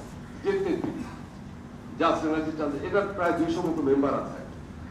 এই মেম্বাররাই অনেকগুলো প্রজেক্ট করছে। এখন আমরা এটার জন্য নানান লোকের কাছে যাচ্ছি, বা ইটকলের কাছেও যাচ্ছি, আমি কালকেও ভাইয়ের সাথে কথা বলেছি, এবং আমরা অন্যান্য প্রতিষ্ঠানগুলোর কাছেও যাচ্ছি যে এইটাকে আরো কি করে আমরা এক্সপান্ড করতে পারি, এটাকে আরো কি করে এনকারেজ করতে পারি, এবং একেবারে রুট লেভেলে কি করে আমরা উদ্যোক্তা তৈরি করতে পারি, এবং চ্যালেঞ্জগুলো কোথায়। গ্রামের চ্যালেঞ্জগুলো যেটা হচ্ছে যে সিস্টেমগুলো যাচ্ছে, সিস্টেমগুলো কিন্তু খুব কোয়ালিটি সিস্টেম না। এরা পুরনো সোলার সোর্স করছে না নানান জায়গা থেকে, প্যানেল, এরা নানান জায়গা থেকে পুরনো ব্যাটারি, বা মার্কেটে এসে যে নবপুর থেকে তারা ব্যাটারি কিনে নিয়ে যাচ্ছে বা ইনভার্টার কিনে নিয়ে যাচ্ছে, এগুলো কিন্তু কোয়ালিটি এনশিওর হচ্ছে না। তো ফলে কোয়ালিটি একটা খুব গুরুত্বপূর্ণ জায়গা, এটাকে যদি আমরা এনশিওর করতে পারতাম তাহলে এই সিস্টেমগুলো কিন্তু পপুলার হতো। আমরা ইটকলের যে হোম সোলার সিস্টেম, সেটা কিন্তু সোলারকে পপুলার করে, বরং সোলার সম্পর্কে গ্রামের মানুষের মধ্যে একটা নেতিবাচক ধারণা তৈরি করে দিয়েছে যে এটা কাজ করে না। কেন করে না? কেন এরকম নেতিবাচক ধারণা তৈরি হয়েছে? কারণ আমরা এটার প্রপার সার্ভিসটা দিতে পারিনি, মেইনটেনেন্স সার্ভিসটা দিতে পারিনি। সেই চ্যালেঞ্জটা কিন্তু এখনো আছে। অর্থাৎ গ্রামে সোলার যাচ্ছে, রিনিউয়েবল এনার্জি হচ্ছে, বা বায়োগ্যাস প্ল্যান্ট হচ্ছে, কিন্তু এগুলোর সার্ভিসটা দেওয়ার পরে পরবর্তী যে মেইনটেনেন্স সাপোর্ট, সেটা দেওয়ার মতো ক্যাপাবল লোকের অনেক ঘাটতি গ্রামে রয়ে গেছে। তো ফলে এইসব জায়গাতে ক্যাপাসিটি ডেভেলপমেন্ট করাটা খুব গুরুত্বপূর্ণ একটা কাজ হতে পারে। তো আমি মনে করি যে এই এক্সপ্লোরেশনের এই স্টাডিগুলো যেমন অনেক বেশি বেশি হওয়া দরকার, যে আসলে আমরা যখনই রিনিউয়েবল নিয়ে কথা বলি, সোলার নিয়ে কথা বলি, আমরা ল্যান্ড নিয়ে, ল্যান্ড কোনো প্রবলেম না। আমি আপনাদেরকে গ্যারান্টি দিয়ে বলতে পারি বাংলাদেশে সোলার এনার্জি এক্সপানশনের জন্য ল্যান্ড কোনো ইস্যু না। বাংলাদেশ একটা ডিফারেন্ট কান্ট্রি। বাংলাদেশ পাকিস্তান না, বাংলাদেশ ইন্ডিয়া না, বাংলাদেশ ভিয়েতনাম না, বাংলাদেশ মানে 20 কোটি মানুষের একটা দেশ। আমাদের হিউজ ল্যান্ড স্কারসিটি আছে, বাট আমাদের অন্য অপরচুনিটি আছে। সেই অপরচুনিটি গুলোকে আসলে আমাদের এক্সপ্লোর করা দরকার। তো আমি আবারও চেঞ্জ ইনিশিয়েটিভ এবং টিমকে ধন্যবাদ জানাই, এগুলো আমাদের পথ দেখাবে ভবিষ্যতে। ধন্যবাদ সবাই। আমার মনে হয় যে লাস্ট ওয়ার্ডটা, যে এটা যে potential of Bangladesh, always invincible Bangladesh. আরেকটা জিনিস আমি একটু অ্যাড করে যাই। আমি এই ছুটির মধ্যে আমার এলাকার এমপির সাথে বসছিলাম। তো উনার সাথে বসছিলাম মূলত যে এলাকার উন্নয়নের চ্যালেঞ্জগুলো কি আছে, সেখানে এমপি সাহেব কি করতে পারে। সেখানে আমরা একটা ম্যানিফেস্টো করেছিলাম রিনিউয়েবল এনার্জি নিয়ে এই ইলেকশনের আগে, সেটা ওনাকে শেয়ার করলাম। উনি ভীষণ আগ্রহী হলেন, এবং ওনাকে বললাম যে আপনার এলাকায় আমরা একটা ফিজিবিলিটি স্টাডি করতে চাই, এবং এইটার বাজেটটা আপনি দিবেন। আপনি দিতে আমি বললাম 5 থেকে 10 লাখ টাকা লাগবে। উনি রাজি হয়েছেন যে উনার এলাকায় উনি ফিজিবিলিটি স্টাডিটা করবেন। তো আমরা ইলেকশনের আগে প্রায় 90টা কনস্টিটিউয়েন্সিতে পার্লামেন্ট মেম্বারদের, পার্লামেন্ট ক্যান্ডিডেটদের হাতে এটা পৌঁছে দিয়েছিলাম, তার সাথে লোকাল কতগুলো ডিমান্ড সহ। তো আমরা চেষ্টা করছি তাদেরকে ফলো আপ করতে, যাতে তারা এই ব্যাপারে অগ্রণী ভূমিকা পালন করে, এবং পার্লামেন্টে একটা জয়েন্ট কালেকটিভ ভয়েস তৈরি হয় ট্রানজিশনের পক্ষে, রিনিউয়েবল এনার্জির পক্ষে। তাহলে আমার মনে হয় যে এইটা গভর্নমেন্টের টানে শক্তিশালী ভাবে যেতে পারে। তা আমরা চেষ্টা করছি সিভিল সোসাইটির জায়গা থেকে, বাট পলিসি মেকারদেরকে আসতে হবে, আমাদের কথা শুনতে হবে মনোযোগ দিয়ে আমরা কি করছি। আজকে তো ওরা কনফার্ম করে আমরা বসে আছি ওনার জন্য, দেখা যায় রেসপন্স আসে কিনা। আচ্ছা, আমরা এরপরে আমরা কিছু আমাদের যারা আছে ইয়ত বন্ধুদের কথা শুনতে চাই। আমাদের আছে Fatematul Johra Sadia, youth representative climate justice COP29 deputy international.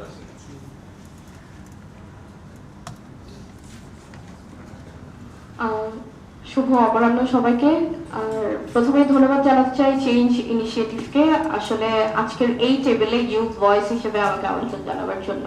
কারণ আমরা আসলে বিশ্বাস করি যে যখন আমাদের দেশে যারা পলিসি মেকারস আছেন তাদের সাথে যখন ইউথের একটা যোগাযোগ সৃষ্টি হয় এবং কম্বিনেশন হয়, ঠিক সেই সময় হয়তো আমরা আসলে অনেক এফেক্টিভ কিছু তৈরি করার দিকে এগিয়ে যেতে পারি। আমি আপনাদের সবার কথাই অনেক মনোযোগ দিয়ে শুনছিলাম। সেখান থেকে কিছু জায়গায় যদি আমি আলোকপাত করার চেষ্টা করি, আমরা বলছিলাম যে স্মার্ট গ্রিডের কথা। যখন আমাদের স্মার্ট গ্রিডের কথা আসে তখন হয়তো আমরা চিন্তা করি যে আমাদের প্রেজেন্ট যেই গ্রিডগুলো আছে সেখানে যে এনার্জি লসগুলো হয় ওই জায়গাগুলো যাতে আমরা ফিল আপ করতে পারি এবং আমাদের এনার্জির প্রপার ডিস্ট্রিবিউশনটা যাতে আমরা এনশিওর করতে পারি। এবং সেই জায়গা থেকে আমার কাছে মনে হয় যে যখন আমরা আমাদের গ্রিডসগুলোকে মডার্নাইজ করব, ওই ক্ষেত্রে আমরা যাতে এটা চিন্তা না করি যে যখন এই গ্রিডসগুলো মডার্নাইজ হবে আমাদের ইঞ্জিনিয়ার বাহির থেকে নিয়ে আসতে হবে। আমার কাছে মনে হয় যে বাংলাদেশে আমাদের স্টুডেন্টসরা, আমাদের যারা ইঞ্জিনিয়ার্সরা আছে অনেক ভালো কাজ করছেন এবং সেই জায়গা থেকে আমরা আমাদের দেশের ইঞ্জিনিয়ার্সদেরকে প্রায়োরিটি দিতে পারি এবং ওই জায়গাতে আরো কিছু এফেক্টিভ সলিউশনস অ্যাড করার জন্য আমার কাছে মনে হয় যে বিশ্ববিদ্যালয়ের পর্যায়ে আমরা আসলে এআই এনার্জি ল্যাবগুলো যদি ইমপ্লিমেন্ট করতে পারি। আমাদের বুয়েটের ইঞ্জিনিয়ার্সরা যারা আছেন তারা অনেক ভালো কাজ করছেন, বেসরকারি পর্যায়ে বিশ্ববিদ্যালয়গুলোতে আমাদের স্টুডেন্টসরা অনেক ভালো কাজ করছেন, কিন্তু আমার কাছে মনে হয় যে ওই জায়গা থেকে যদি আমরা আরেকটু স্মার্ট ইনফ্রাস্ট্রাকচারে আর একটু স্মার্ট পরিসরে যদি আমাদের গ্র্যাজুয়েটসদেরকে তৈরি করে বের করতে পারি সেই ক্ষেত্রে একটা বড় ধরনের ভূমিকা রাখতে পারে। এবং আরেকটি জায়গায় আমি আলোকপাত করতে চাই, সেটা হচ্ছে যে আমাদের আগের যে হচ্ছে প্রিভিয়াস ক্লাইমেট রিলেটেড বা বাজেট রিলেটেড এবং স্মার্ট এনার্জি রিলেটেড যে ডেটাগুলো আছে সেগুলোকে আমরা আমাদের রিপোর্টে দেখেছি যে we are calling it overfed than accurate data. কারণ অনেক ক্ষেত্রে দেখা যায় যে প্রিভিয়াস গভর্নমেন্ট বলেন বা প্রিভিয়াস যখন আমরা কাজ করেছি তখন বেশ কিছু কারণে আমাদের দেশে করাপশনের জন্যই হোক বা যে কোনো কারণে হোক ডেটাগুলো অনেক সময় ওভারফিডেড হয়ে যায়। তো যেহেতু আমরা 2024-এর পরে বর্তমানে একটা নতুন বাংলাদেশের কথা বলছি, নতুন করে সব কাজ গুছিয়ে এনে একটা শক্ত ভিত গড়ার চেষ্টা করছি এখন, সেই ক্ষেত্রে আমার কাছে মনে হয় যে আমরা প্রেডিক্টিভ মডেল ট্রেন করতে পারি, যেটা আমাদের হয়তো 1 বছরের কিংবা 2 বছরের একটা ডেটা আমরা দেখব যে এই পর্যায়ে এসে আমাদের কি ধরনের এনার্জি এস্টিমেশনস লাগছে, কি ধরনের বাজেট এস্টিমেশনস লাগছে এবং কি ধরনের আমাদের ইকুইপমেন্টস এন্ড ইনফ্রাস্ট্রাকচারস লাগছে, এবং সেটার সাথে কম্পেয়ার করে আমরা তখন আমাদের প্রিভিয়াস যে ডেটা আছে সেটা কতটুকু ওভারফিটেড আমাদের এআই মডেলের মাধ্যমে সেটা নির্ধারণ করা সম্ভব এবং ইন ফিউচার আমাদের ঠিক কতটুকু বাজেট প্রয়োজন। দেখা যায় যে অনেক সময় আমরা যে কথাটা বললাম যে আমাদের মিস কালিনা যে কথাটা বললেন যে আমাদের আসলে সহ্য শক্তি কতটুকু, কারণ আমরা বিভিন্ন ধরনের সমস্যার সম্মুখীন হচ্ছি একের পর এক। এখন সেই ক্ষেত্রে আমাদের কাছে মনে হয় যে predictive models will help us যে একটা পর্যায় পর্যন্ত আমরা কতটুকু প্রিপারেশন আমাদের থাকলে ঠিক কতটুকু সমস্যা আমরা মোকাবেলা করতে পারি। ধন্যবাদ সবাইকে। Very nice points. I'd like to request Mr. Navid Haidar, founder and CEO Carbon. Navid.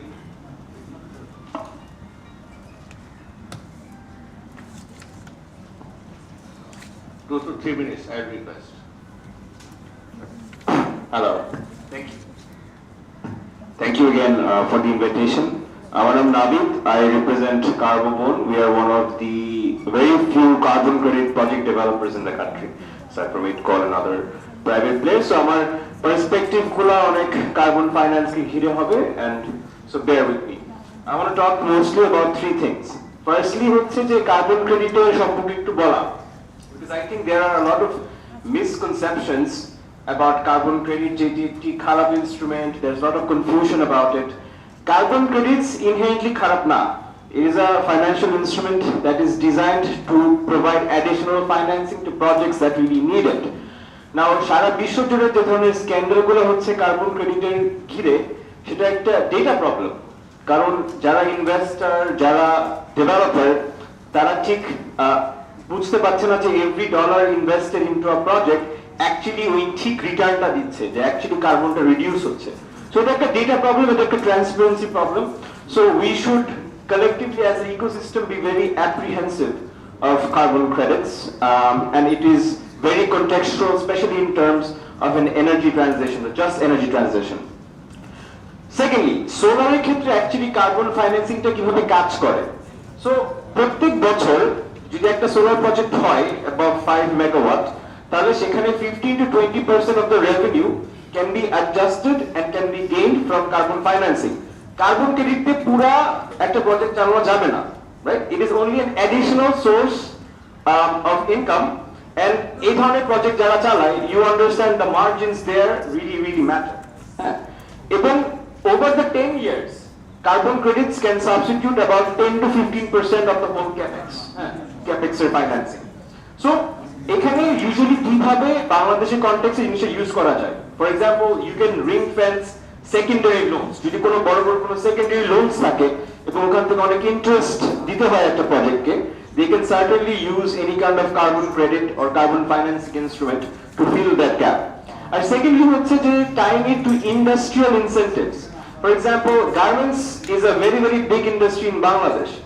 Any export Bangladesh থেকে garments এ হোক, leather এ হোক, steel এ হোক, chemical এ হোক, that goes into Europe falls under a law called CBAM, যেখানে প্রত্যেকটি product that is exported has a carbon incentive tied to it. প্রত্যেকটি ম্যানুফ্যাকচারকে disclose করতে হয় যে আমার কার্বন কমিটমেন্ট এক্স্যাক্টলি এতটুকু, আমার ভ্যালু চেইনে এক্স্যাক্টলি এভাবে আমি কার্বনগুলো রিডিউস করছি। So, for example, if the government can give incentives to big garments companies, যে আপনারা সোলারটা করেন, right? Garments companies সোলার করতে পারে, they can also reduce their commitments. এবং thirdly, from a carbon project developer perspective, তিনটা সমস্যা আমরা অনেক ভোগ করি। নাম্বার 1 হচ্ছে আমাদের প্রপার এখনো কোনো কার্বন লেজিসলেশন হয়নি। I know the World Bank and the Ministry of Environment is kind of working on it, which is very important. Secondly, we don't have proper institutional structure to underwrite some of the risk that these solar projects have. We don't have proper carbon insurance, right? So, যখন আমি কোনো বড় ইনভেস্টরের সাথে কথা বলি and they're interested in registering for credits, they face significant difficulties. And the third real thing is simply measurement. যে আমরা actually ecosystem হিসেবে we don't understand যে কিভাবে একটা প্রজেক্ট থেকে exactly কার্বনটা কমছে and how we can kind of quantify that, right? So, but overall, thank you so much for this invitation. I think carbon finance can be an important instrument that can add and really help developers expand into industrial solar. Thank you so much. Thank you very much. We wanted to give the ERD later, but here's a priority one. So I'm requesting Mr. Abdul Sadi, Deputy Secretary ERD. We're really keen to know, because ERD is the main vehicle to tap in the external finance, especially the grant-based finance from the MDBs and other sources. I think Mr. Sadi has he has a very intense, insights regarding the managing the multilateral finance. So I am requesting to focus on that, Mr. Sadi.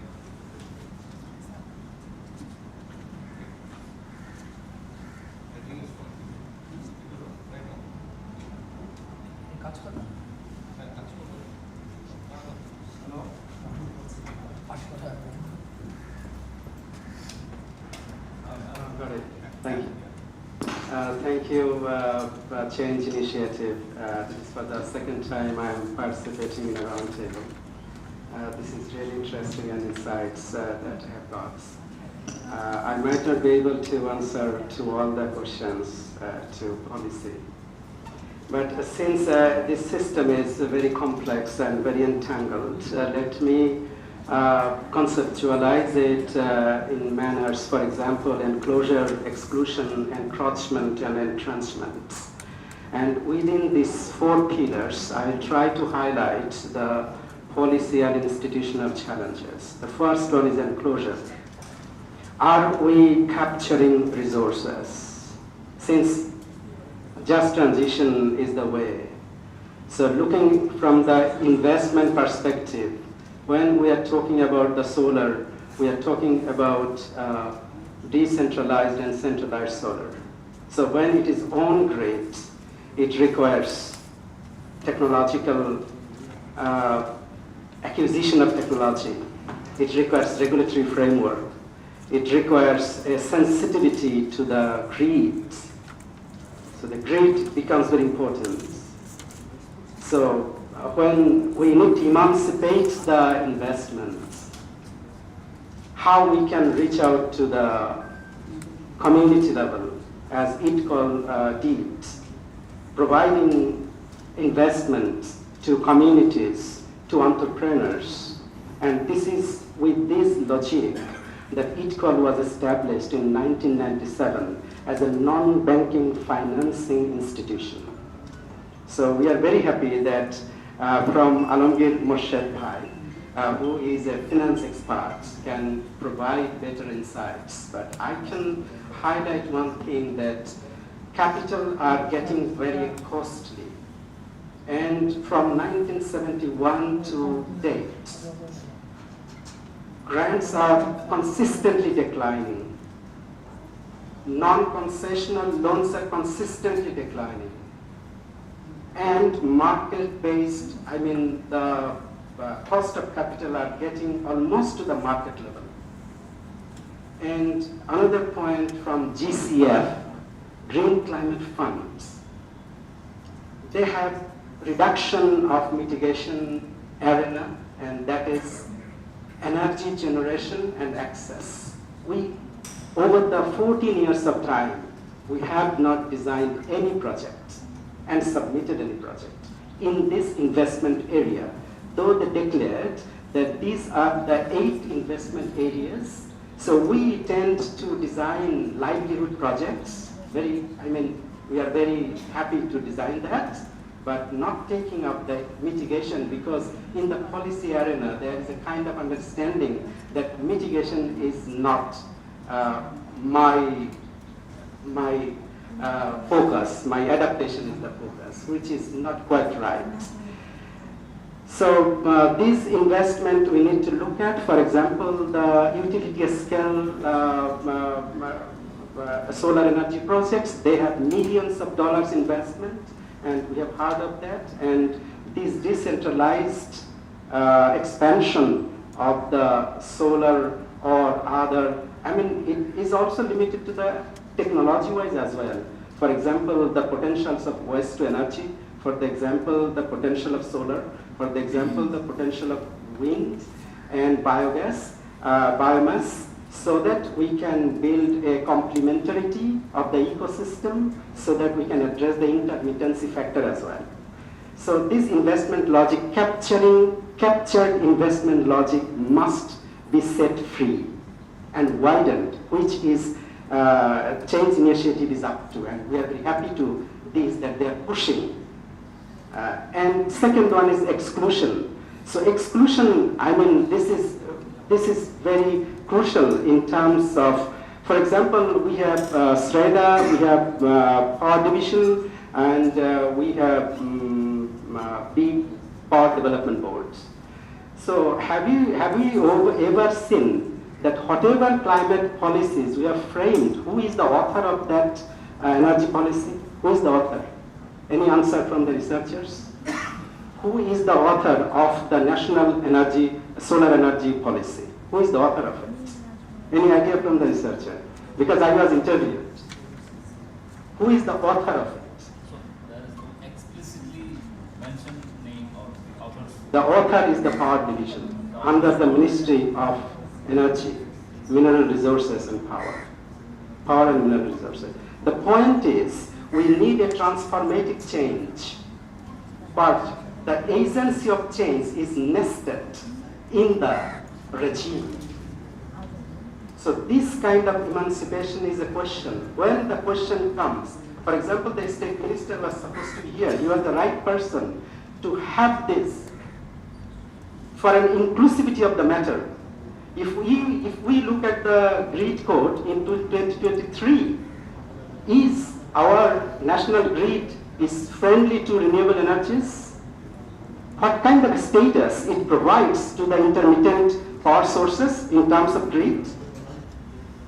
So that's the question. This is a hard talk, that how my grid code, because grid code controls the entire power supply system, and we cannot go beyond that. Whatever technological solutions we have to absorb it, maintaining the stability and reliability of the power system. I cannot say, okay, we will wait for 10 years and then we'll develop and then we'll reconnect to the grid. This is a continuous product, a progressive product.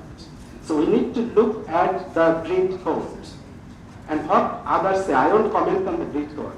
And we have integrated Power and Energy Development Master Plan 2023. Who is the author of that? Power Division is the author of that. So Power Division is the right people to be here, to get on board. SREDA, what kind of authority? It's a regulatory authority. So the point is, when the metaphor, take this metaphor, if we can get out of this room with this metaphor, that the change is nested in the investment logic, in the technological logic, who have vested interest in that. Because we have sunk investment in fossil fuel, we have sunk investment in the technological system, then who will transition away? And it is in whose hand then? So I'm closing from that point, that we need, for example, another point from the investment logic. In this fiscal year, we have provided 9.38 thousand crore BDT to the Power Division, climate budget, whereas we have provided 49.21 thousand crore to the Ministry of Environment, Forest and Climate Change. So if we have 25 ministries with climate relevant budget, can we visit their trajectory of the investment since 2028 to date? Because we have 8th report in hand, and that is accessible from the Finance Division. So so incentivization comes in. Who will incentivize with 60% tariff from the backward linkage to the forward linkage? What is the tariff regime or the duty regime? So incentivization comes to the core. From the investor's perspective to the user's perspective, for which Gramin Shakti and Mr. Borwa is working, and decentralized renewable energy sources, and give incentives to that so that we can reduce the reliance on that. Give me another 2 minutes only. And now the encroachment. Where are we encroaching? With the 250 acres of solar park, what kind of ecological injustice or what kind of societal injustice we are penetrating, we are delivering in addition to the power we are generating? Can we also consider the disbenefits of this as well? So we can think about this encroachment, which comes to that logic of justice. And the final one is the entrenchment, who are promoting this inequality in the investment logic and in the technological trajectory. And I will finish with the word, with your research, very good insights, that we are confined and captured. We need to set ourselves free. We are still focusing on only grants and loans, little on equity, guarantee, and bonds. That is also an emancipatory approach. So if we wanna, I will finish with this, if we wanna really see the integration of the renewable energy, this off-grid and on-grid, and it would be better, I suggested in my interview as well, that keep a focus on how you are looking at the off-grid or on-grid and how we are looking at the hybrid. An integration of the net metering or the solar irrigation system, which can be off-grid and on-grid, and incentivizing mechanism. So the way we will be incentivizing it in a single word to the investment logic, to the consumer's logic, from the production to the consumption system, the whole system will stand on the incentivizing logic. This is how I think might be a helpful approach in taking the policies are working. We had one target in Sheshkochi. We have one target Now one coherence is achieved. We have several targets across several policies. Now we have one national renewable energy policy targeting 30%, 20% by 2030 and 40% by 2041. Now the newly formed BNP government manifesto, it also outlines that we are targeting for 20% by 2030. At least this gives us kind of perspective that we can work on that manifesto so that the government can deliver its renewable energy commitments as outlined in its election manifesto. Thank you. Thank you. Thank you very much. I believe this is very important perspective, the ecosystem or coherence among the agencies. I think we have a BPDB director, BPDB director, Mr. Jangar Mullah is there, so you're supposed to respond. Are you interested to respond right now, or it takes some points from others? Okay, thank you. So let's wait for some other points so that you can respond together. So I'll get back to Mr. Sheikh Mohammad Abdullah, BSRE. He's there. Mr. Sheikh Mohammad Abdullah. Hello, am I audible? Yeah, please. Assalamu alaikum. I'm Sheikh Mohammad Abdullah, representative of Bangladesh Sustainable and Renewable Energy Association, and all of our members as well. And we have been discussing on investments in renewable energy sector. And before jumping into that, we have to make the investors feel safe to invest in this area. আমাদের সবার আগে আমাদের যে private সেক্টরে যারা investor যারা আছে তাদের সেফ ফিল করাতে হবে এই সেক্টরে ইনভেস্ট করার জন্য। আমাদের যে পলিসি রেগুলেশনস গুলো আছে we have to simplify them and we also have to make long-term renewable energy targets and more public-private sector partnerships as well. And on top of that, decreasing tax and tariffs on different renewable energy ingredients can also attract the attention of the private sector investors. And one other thing I want to mention from the earlier presentation is there are some stats and ideas as well. Two ideas that really grabbed my attention was the zero arable land idea and floating solar idea. I think these two ideas, if we can implement in reality, these two things can cover up or make over the energy deficiency in our country. And that's it. Thank you. Thank you very much. I would like to get back to Mr. Tasmim Mumtazir Chaudhary, Head of Sustainable Finance Private Bank. I have just particular query to them. You know that in terms of the central bank refinancing scheme, when it comes to the mobilization to the commercial banks, I think in terms of the portfolio, Private Bank has the lots of the deeper penetration in the rural areas as well through asset banking. So what could be the the innovative mechanism to can afford that should within 7 days to 15 days the SMEs or the rural solar distribution system they could tap in the financing with the minimum hassle. Thank you. Thank you, Jackie bhai. First of all, good afternoon. Hello to you.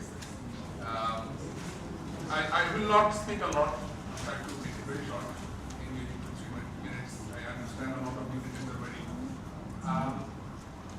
Private Bank is one of the top sustainable banks in the country. It's the 5th year that we have received this award from Central Bank. আমাদের যদি আমরা আমাদের portfolio দেখি আমরা we have a very big portfolio in terms of SME and other stuff. Renewable energy যদি দেখি it's not that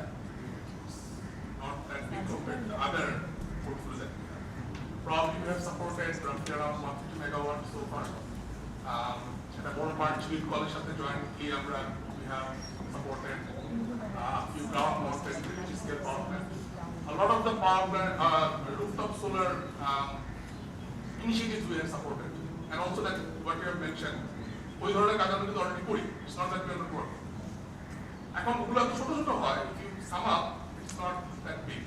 So one of the challenges that we see that although we are trying to increase it, and pipeline is not that, it's still roughly around 40 megawatt, maybe a bit more. Obviously, bigger portion goes to commercial organizations that rooftop solar project, or maybe small. Rooftop solar একটা ছোট issue আমরা দেখি যে বাংলাদেশ ব্যাংকের যখন আমরা refinance solve করতে যাই, নেট মিটারিং হওয়াটা হচ্ছে requirement. And you understand net metering এর কি প্রবলেম। আমাদের কলিগসরা একটা রিনুয়েবল সাইড থেকে বলছিলেন যে নেট মিটারিং করাটাই একটা চ্যালেঞ্জ। সো নেট মিটারিং করবে, তারপর আমাদের থেকে অ্যাপ্লাই করবো, তারপর রিফাইন্যান্সিং হবে, তারপর পাবে, লং প্রসেস। সো আমি সেন্ট্রাল ব্যাংকের রিপ্রেজেন্টেটিভ রাখতে চালাচ্ছেন, আমি রিকোয়েস্ট করবো যে এটা যদি কনসিডার করা যায় যে নেট মিটারিং ছাড়াও আমরা রুফটপের রিফাইন্যান্সিং করতে পারি। প্লাস ইউটিলিটি স্কেল আসলে যেটা হয় যে to be really honest, central ব্যাংকের পক্ষে বোধহয় এত বড় সাপোর্ট করাটা একটু বেশি, আমাদের জন্য একটু বেশি চাওয়া হয়ে যাবে আমাদের জন্য। এখানে আসলে বিদেশের আমাদের এমডিবি, আমাদের পার্টনারদের ইন্টারন্যাশনাল আছে, বাট আমরা যারা প্রাইভেট কমার্শিয়াল ব্যাংকে কাজ করি, আমরা কি সেই এনজিটা দিতে পারি? আপনি যদি দেখেন ইটকল পারে, because IDCOL is government entity, low rate টাকা পায়, লং টেন্ডারের টাকা পায়, আমাদের জন্য getting fund is a tough. বাংলাদেশের ক্রেডিট রেটিং এর যে কারেন্ট অবস্থা, আমরা যখন ফান্ড সিক করতে চাই রেট অনেক হাই, আমরা ফরওয়ার্ড করতে আমাদের ঝামেলা। বন্ড ইস্যু করতে চাই, বন্ডের যে রেট রিকোয়ারমেন্ট হচ্ছে, সেই রেটটা যেটা যেটা চাচ্ছে আমাদের ইনভেস্টররা, সেটা দেখা যায় আনলিস্টেড ফিজিবল হয়, টেনরের একটা ইস্যু হয়। সো আমার মনে হয় একটা সময় ছিল যখন বাংলাদেশের সোলার বা রিনিউয়েবল এনার্জিটা ছিল হচ্ছে রেগুলেটরি রিকোয়ারমেন্ট, বায়াররা চেত, আমাদের পিডিবি চেত, এই জন্য আমাদের কমার্শিয়াল ইনভেস্টমেন্ট হয়েছে। এখন ইটস এ কমার্শিয়াল প্রজেক্ট, এখন এটা profitable, not anymore show piece. So যখন এই সিচুয়েশন আসছে, আমাদের একটা it's a high time for us, যে এখন আমাদেরকে সবাইকে মোটিভেট করতে হবে যে ভাই everyone invest in early, and also energy efficient হওয়ার ব্যাপারে মোটিভেট করার ব্যাপার আছে। আমাদের লার্নিংটা আমাদের ছোটবেলা থেকেই, স্কুল থেকেই শেখাতে হবে যে ভাই এনার্জিটা এফিশিয়েন্টলি ইউজ করো efficiently, and invest in the projects which are environmental. যে আমাদের গ্লোবাল পলিটিক্যাল ক্রাইসিস যখন হচ্ছে, সেই যুদ্ধে যেই জিতুক বাংলাদেশ হারবে, because we are in a situation, আমাদের এমন একটা জিওগ্রাফিক্যাল সিচুয়েশন, এশিয়ান জোনে আমরা যারা আছি, India, China, Bangladesh, will be in a very difficult situation. So আমাদের এই মোমেন্টে এই ব্যাপারগুলো সতর্ক হওয়াটা খুব জরুরি। That's my two cents. Thank you very much. যেহেতু নেট মিটারিং বিষয়টা আসলো আগেই কথা হয়েছে, তো I will request Mr. Nasiruddin Mia, executive engineer DESCO, আছেন কিনা? প্লিজ আপনি যদি একটু পার্টিকুলারলি, মানে আমরা আপনার কাছে আগের কথা শুনতে চাই না যে বর্তমানে সরকার 20% যে এনার্জি রিনিউয়েবল টার্গেট, এখন ডেসকো কিভাবে, মানে আমরা ইনভেস্টররা হোক যে ঘুমায় থাকবে, কিন্তু সে পরের দিন সকালে উঠে দেখবে যে নেট মিটারিং অ্যাক্টিভ হয়ে গেছে, তো সেটা কিভাবে করা যায়? জি, থ্যাংক ইউ। আসলে আমি একটা পয়েন্টে কিছু নেগেটিভ, প্রথমে আমরা যে আসলে 15 বছর ধরে এই নেট মিটারিং সোলার নিয়ে কাজ করতেছি, কেন আমাদের প্রায় নিউ কানেকশনের সময় একটা পার্সেন্টেজ সোলার লাগে, কিন্তু ওটা পরবর্তীতে আসে। আমরা প্র্যাকটিক্যালি যেটা দেখতেছি, customer does not get any electricity from there, কারণ সবগুলোই ছাদের উপরে শোপিস, কেউ কাপড় শুকাচ্ছে, কেউ কেবল কাটা আছে, খেয়াল রাখি না, এই সব কিছু আমরা যখন করলাম যে আসলে কি প্র্যাকটিক্যালি আমরা যখন দেখলাম, এখানে তিনটা জিনিসের কারণে এই কাজটা হচ্ছে। এক্সিস্টিং সোলার নেগেটিভিটি আমরা পাচ্ছি। একটা কারণ হলো কোয়ালিটি অফ ইকুইপমেন্ট, যখন আমরা লাগানো এইটা আমরা ইনশিওর করতে পারিনি। তারপরে ওয়ার্কম্যানশিপ, যারা লাগাচ্ছে তাদের ওয়ার্কম্যানশিপও ইম্পর্টেন্ট ছিল না, পরবর্তীতে সেটা আউটপুটটা ভালো পাওয়া যাচ্ছিল না। আর মেইনটেনেন্স যে ল্যাগিংসটা, যে সোলার লাগালো ঠিক আছে, ডেভেলপার লাগালো, বাড়ির মালিক আছে, এখন মেইনটেনেন্সের জন্য কোনো স্টেক হোল্ডার বা কোনো সাপ্লাই পার্টি ওই লাগানোর পরে চলে যাচ্ছে, আর মেইনটেনেন্স ওটা করা যাচ্ছে না। এই তিনটা কারণে আমরা আসলে এক্সিস্টিং সোলার থেকে ঠিকমতো আউটপুট পাচ্ছি না। আর অ্যাওয়ারনেস তো গ্রাহকের সাথেও যেমন অ্যাওয়ারনেসের গ্যাপ আছে, পলিসি সাপোর্টের গ্যাপ আছে, dialogue among the stakeholder, বিশেষ করে সোসাইটি বিভিন্ন অর্গানাইজেশনের সাথে ডায়লগের কিছু গ্যাপ আছে আমাদের। তো আমার যেটা আবার এর মধ্যে কিছু পজিটিভ সাইড আছে, আমরা যে ডেস্কোতে কিছু কাজ করছি সেটা হলো যে যেমন ফোর্টেস গ্রুপ, অনেক কোম্পানি এখন এই সোলার নেট মিটারিং এ আগিয়ে আসছে। ফোর্টেস গ্রুপ তারা 350 কিলোওয়াট সোলার লাগাচ্ছে, সেখান থেকে 286 কিলোওয়াট আউটপুট পাচ্ছে, এমনকি তারা যে এসির পরিবর্তে এই সোলারটা ব্যবহার করতেছে। তারপরে আমরা যদি টুঙ্গিতে যাই, টুঙ্গিতে ড্রাগস ইন্টারন্যাশনাল, পুরীতে আছে বোম্বে সুইটস, তারপরে ব্রাক ইউনিভার্সিটি তারা রুফটপে একটা রিমার্কেবল ইনস্টলেশন করছে, 1 মেগাওয়াটের সোলার তারা দেখেছে। তো এইসব পজিটিভিটি আছে। যারা আসছে আমাদের কাছে, আমরা কিন্তু ব্রাক ইউনিভার্সিটি যৌথভাবে মিটিং করে তাদেরকে আমরা বলা যে কনভিন্স করে তাদেরকে বলছি যে এরকম একটা আমরা সাপোর্ট দিব, এমনকি তারা এখান থেকে বেশ আউটপুট পাচ্ছে। তাছাড়া আমাদের যেটা ডেস্কোতে প্রায় 24টা এসএনডি আছে, সেখানে আমাদের প্রত্যেকটা এসএনডিতে সোলার উইং করা আছে এবং সেন্ট্রালিও একটা উইং করা আছে, এবং কি ডেস্কোতে এখন থেকে যত মিটার লাগানো হচ্ছে 3 ফেজ সবগুলো নেট মিটারিং ফাংশন অ্যাভেলেবল করা হয়েছে। এটা ডেস্কো থেকে আমরা এনশিওর করছি। আমাদের যেটা গ্রাহক যখনই আসে, যদি সেটা এসএনডিতে আসে, সেখান থেকে যদি ওরা ওই নেট মিটারিং এর ক্যাপাসিটির মধ্যে থাকে পরামর্শ দেয়, তাহলে সেন্ট্রালি পাঠায়। সেন্ট্রালি যদি আমরা না করি, আমরা সেটার সাথে পরামর্শ নিই, এইভাবে আমাদের ওই কাজ হচ্ছে। কিন্তু কনজিউমার এন্ডে এই যে অ্যাওয়ারনেসের কিছু গ্যাপ আছে, যেমন আমরা ইন্ডাস্ট্রিতে টুঙ্গিতে বেশ কয়েকটা কোম্পানিকে তাদের কিন্তু বুঝাইতে সক্ষম হয়েছি, তারা লাগাচ্ছে। আকিস গ্রুপ 1 মেগাওয়াট, পরে আর 1 মেগাওয়াট লাগাচ্ছে। মাস্কো গ্রুপ তারা 1 মেগাওয়াট লাগাচ্ছে, পরে যারা লাগাচ্ছে তারা কিন্তু লাগাচ্ছে, কিন্তু অন্য কোম্পানিগুলো এগিয়ে আসতেছে না।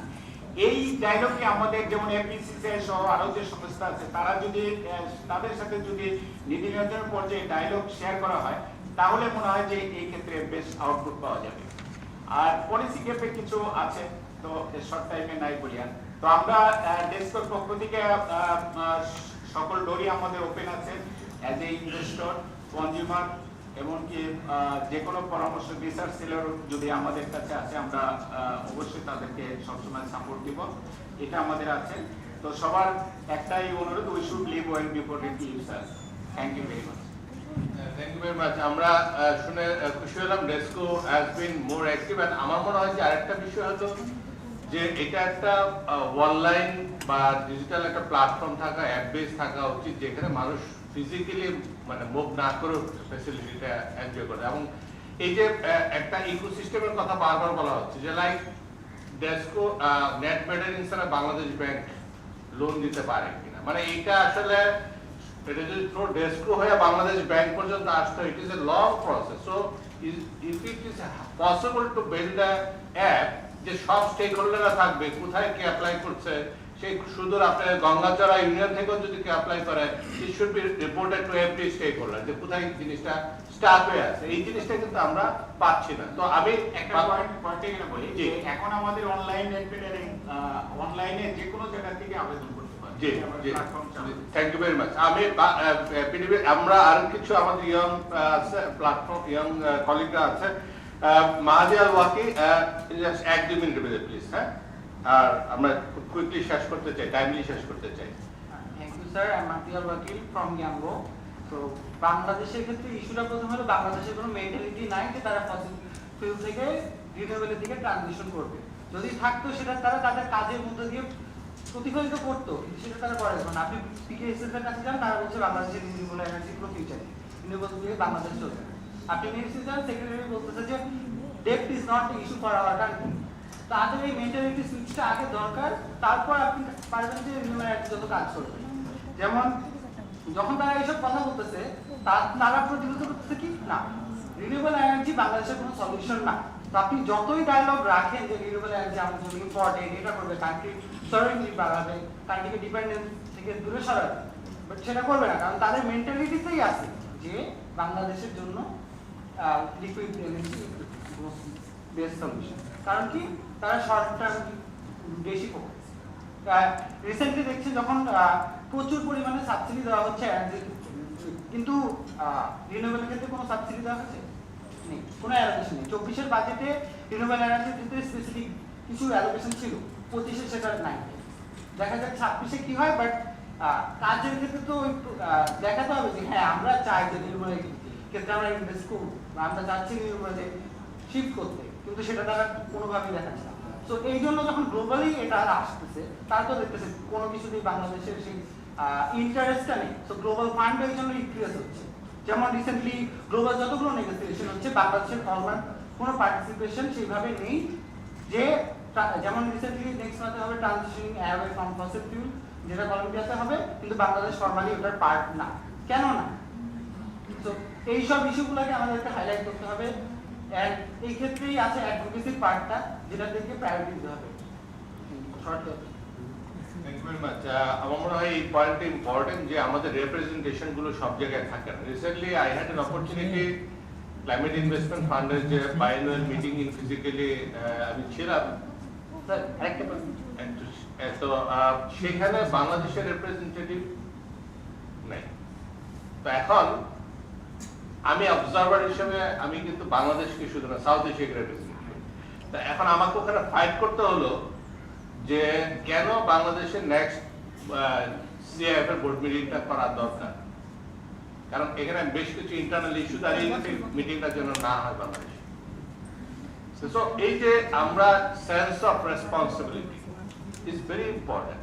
একজন গভর্নমেন্টের হাই অফিসিয়াল যদি সেন্স অফ রেসপন্সিবিলিটি ভাবে তারা শো না করে, it will be really difficult আমাদেরকে আমরা একটা জায়গায় নিয়ে আসি ফাইট করে, সেটাকে ক্যারি ফরওয়ার্ড বিজনেসের জন্য ঢুকিয়ে দিলে আর সেখানে আবার back to the pavilion. So this very important. Wakil একেবারে শর্ট। অ্যাজ এ ইউথ আমাদের ডিমান্ড এটাই হবে, reallocating the fossil fuel subsidy fund to renewable energy. Thank you very much. আমরা এবার শুনতে চাই মোহাম্মদ আসাদুজ্জামান, রিসার্চ ডিরেক্টর ডায়রা। Asad also conducted several studies on the renewable energy in another research organization. I would love to know what is the real insights for today's. আমি ধন্যবাদ জানাতে চাই change ইনিশিয়েটিভকে আজকে হচ্ছে এই ডায়ালগ আয়োজন করার জন্য, এবং হচ্ছে খুবই ইন্টারেস্টিং হেডলাইন আর কি শিরোনাম দেওয়ার জন্য, যদিও এটা নিয়ে হচ্ছে আমাদের ইনফর্মালি বেশ কয়েকবার ডিসকাশন হয়েছিল। সো আমি 2022 সাল থেকে আর কি বাংলাদেশের রিনিউয়েবল এনার্জি ট্রানজিশন ডায়নামিক্স এবং হচ্ছে পটেনশিয়াল নিয়ে গবেষণামূলক কাজ করেছি। তো বিগত 3 বছরে প্রায় 10 থেকে 12টা এরকম ডায়ালগে অংশগ্রহণ করার সুযোগ আমার হয়েছে। So it's almost remarkable that the discussion remains broadly same, which also indicates that আসলে আমরা significant কোনো প্রগ্রেস করতে পারি নাই, এবং we don't any blame in it, যেহেতু আমরা আসলে প্রেশার গ্রুপ হিসাবে কাজগুলো করতেছি। So we have to find out actually কারা ইমপ্লিমেন্ট করে এবং কারা আসলে ডিসিশন মেক করে। So problem doesn't lie in the area of research or in the area of advocacy. It basically lies at the area of will, political will, or implementing, or decision making areas. So আমার পাশে আমার একজন discussion বললো যে আসলে গভর্নমেন্টের মধ্যেই বা হচ্ছে যে যারা বিগ স্টেক হোল্ডার এই এনার্জি সেক্টরে, তাদের মধ্যে একটা পেসিমিস্টিক আউটলুক আছে রিনিউয়েবল এনার্জি ট্রানজিশনের ব্যাপারে, which is very important to understand. আমরা যখন আসলে পলিটিক্যাল সেটেলমেন্টটা খেয়াল করি, political economy of just transition আমরা যদি খেয়াল করি, আমরা একটা 2023 সালে একটা গবেষণা আমরা এটা দেখিয়েছিলাম যে there is a tension between the fossil fuel coalition and the renewable energy coalition. So এই জায়গাটা বোঝাটা খুব জরুরি। এখানে একটা পলিটিক্যাল ইকোনমি আছে যে একটা স্টেক হোল্ডারকে এখানে আসলে সাপ্রেস করতে চায়, আর ন্যারেটিভের মধ্যেও এখানে আসলে এটা কাইন্ড অফ ইনহেরেন্ট আমাদের এখানে যে আসলে রিনিউয়েবল এনার্জি ভবিষ্যৎ বাংলাদেশে নাই। তো বাংলাদেশে তো ফসিল ফুয়েলের ভবিষ্যৎ নাই ওই অর্থে, কারণ আমরা তো আসলে ফসিল ফুয়েল এনার্জিও আমরা আসলে কতটুকু নিজস্ব প্রডিউস করি তো না, আমরা তো আসলে ইম্পোর্টই করি, এবং আমাদের ফসিল ফুয়েল ডোমেস্টিক এক্সপ্লোরেশনকেও আসলে বিগত 2 দশকে কি করা হয় না, প্রায়োরিটাইজ করা হয় না। So in terms of future আছে কিনা, পটেনশিয়াল আছে কিনা, এই তর্কে রিনিউয়েবল এনার্জি এবং ফসিল ফুয়েল এনার্জি দুইটাই আসলে একই জায়গাতেই বিলং করে। তো এখন কথা হচ্ছে আসলে আমরা আমাদের এনার্জি সিকিউরিটিটাকে কিভাবে ডিফাইন করি এবং কিভাবে এনভিশন করি। চেঞ্জ ইনিশিয়েটিভটা এনার্জি সোভারেনিটির আইডিয়াকে প্রমোট করছে। তো এনার্জি সোভারেনিটিতে পৌঁছানোর তো আসলে একটা পরিক্রমা আছে, পথ পরিক্রমা আছে। সেই পথ পরিক্রমাটাকে তো আমাদের আগে চিন্তা করতে হবে, এটাকে মেন্টালি অ্যাকসেপ্ট করতে হবে, তারপরে না আমরা ওইদিকে যাব। এখনো তো আমরা আমাদের এনার্জি সিকিউরিটির কোয়েশ্চেনটাকেই সলভ করি নাই। আমাদের যে এনার্জি মিক্স, এই এনার্জি মিক্সে আসলে কতটুকু আমরা ফসিল ফুয়েল থেকে পাই, কতটুকু রিনিউয়েবল এনার্জি থেকে পাই, এবং the very question of the sustainability of this energy mix is very important. এবং আমরা দেখি যে আমাদের যে energy mix, it is very vulnerable to the external shocks.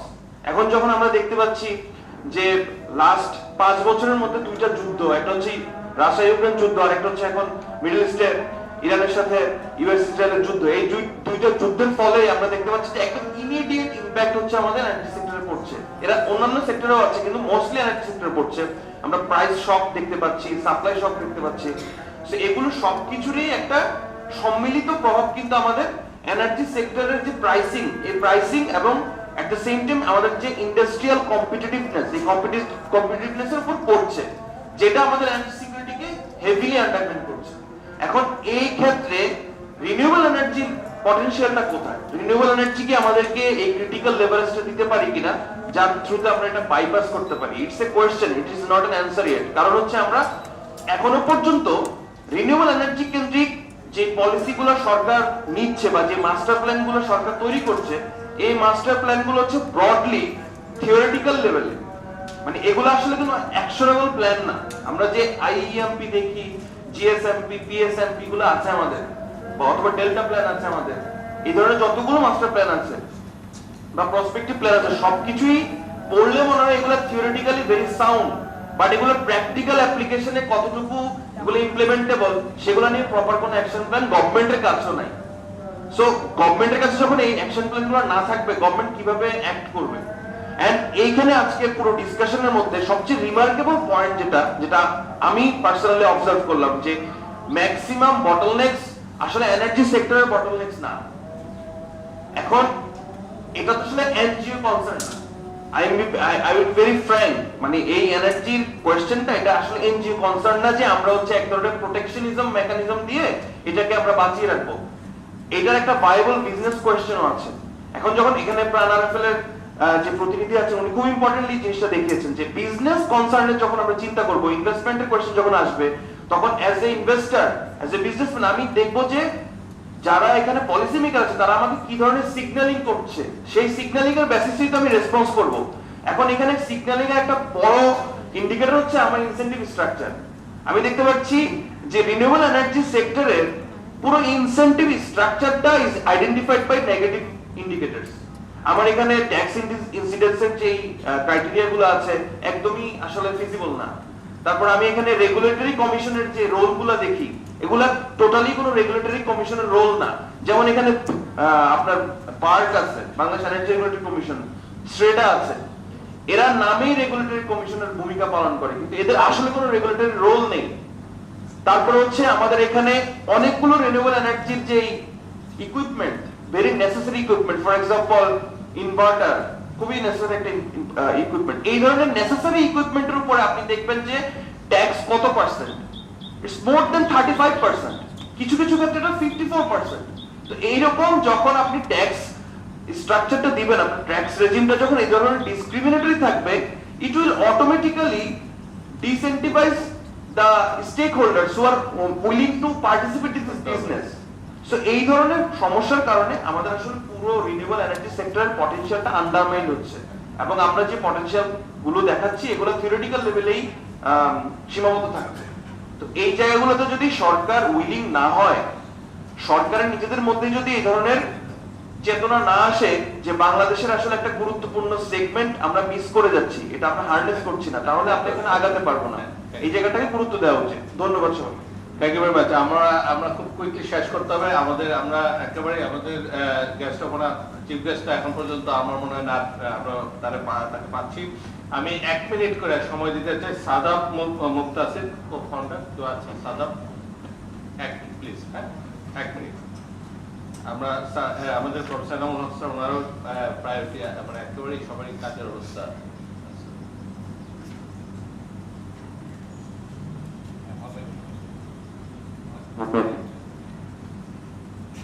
Am I audible? Good afternoon, everyone, and thank you, Zakir Bhai and Change Initiative team for this wonderful presentation, highlighting the urgency for this just transition to renewable energy.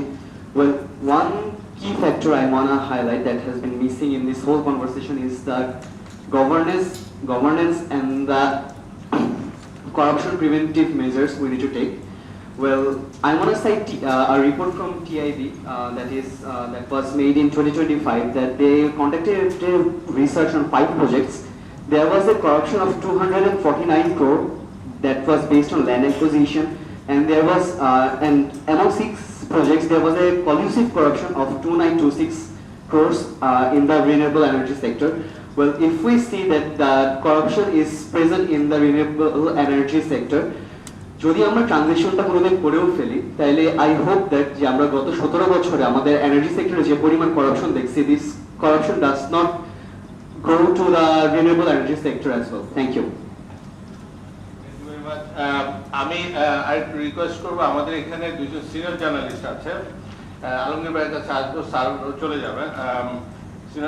Mister Mohammad Mustafa Kamal Majumdar ভাই আমাদের one of the senior journalist, editor in chief ছিলেন new nation, এখন president Bangladesh environmental journalist forum. Mustafa ভাই, আমি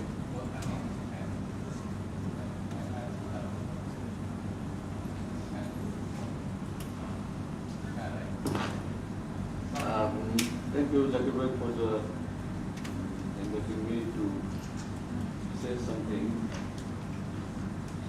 Actually, what we see, কার জন্য আমরা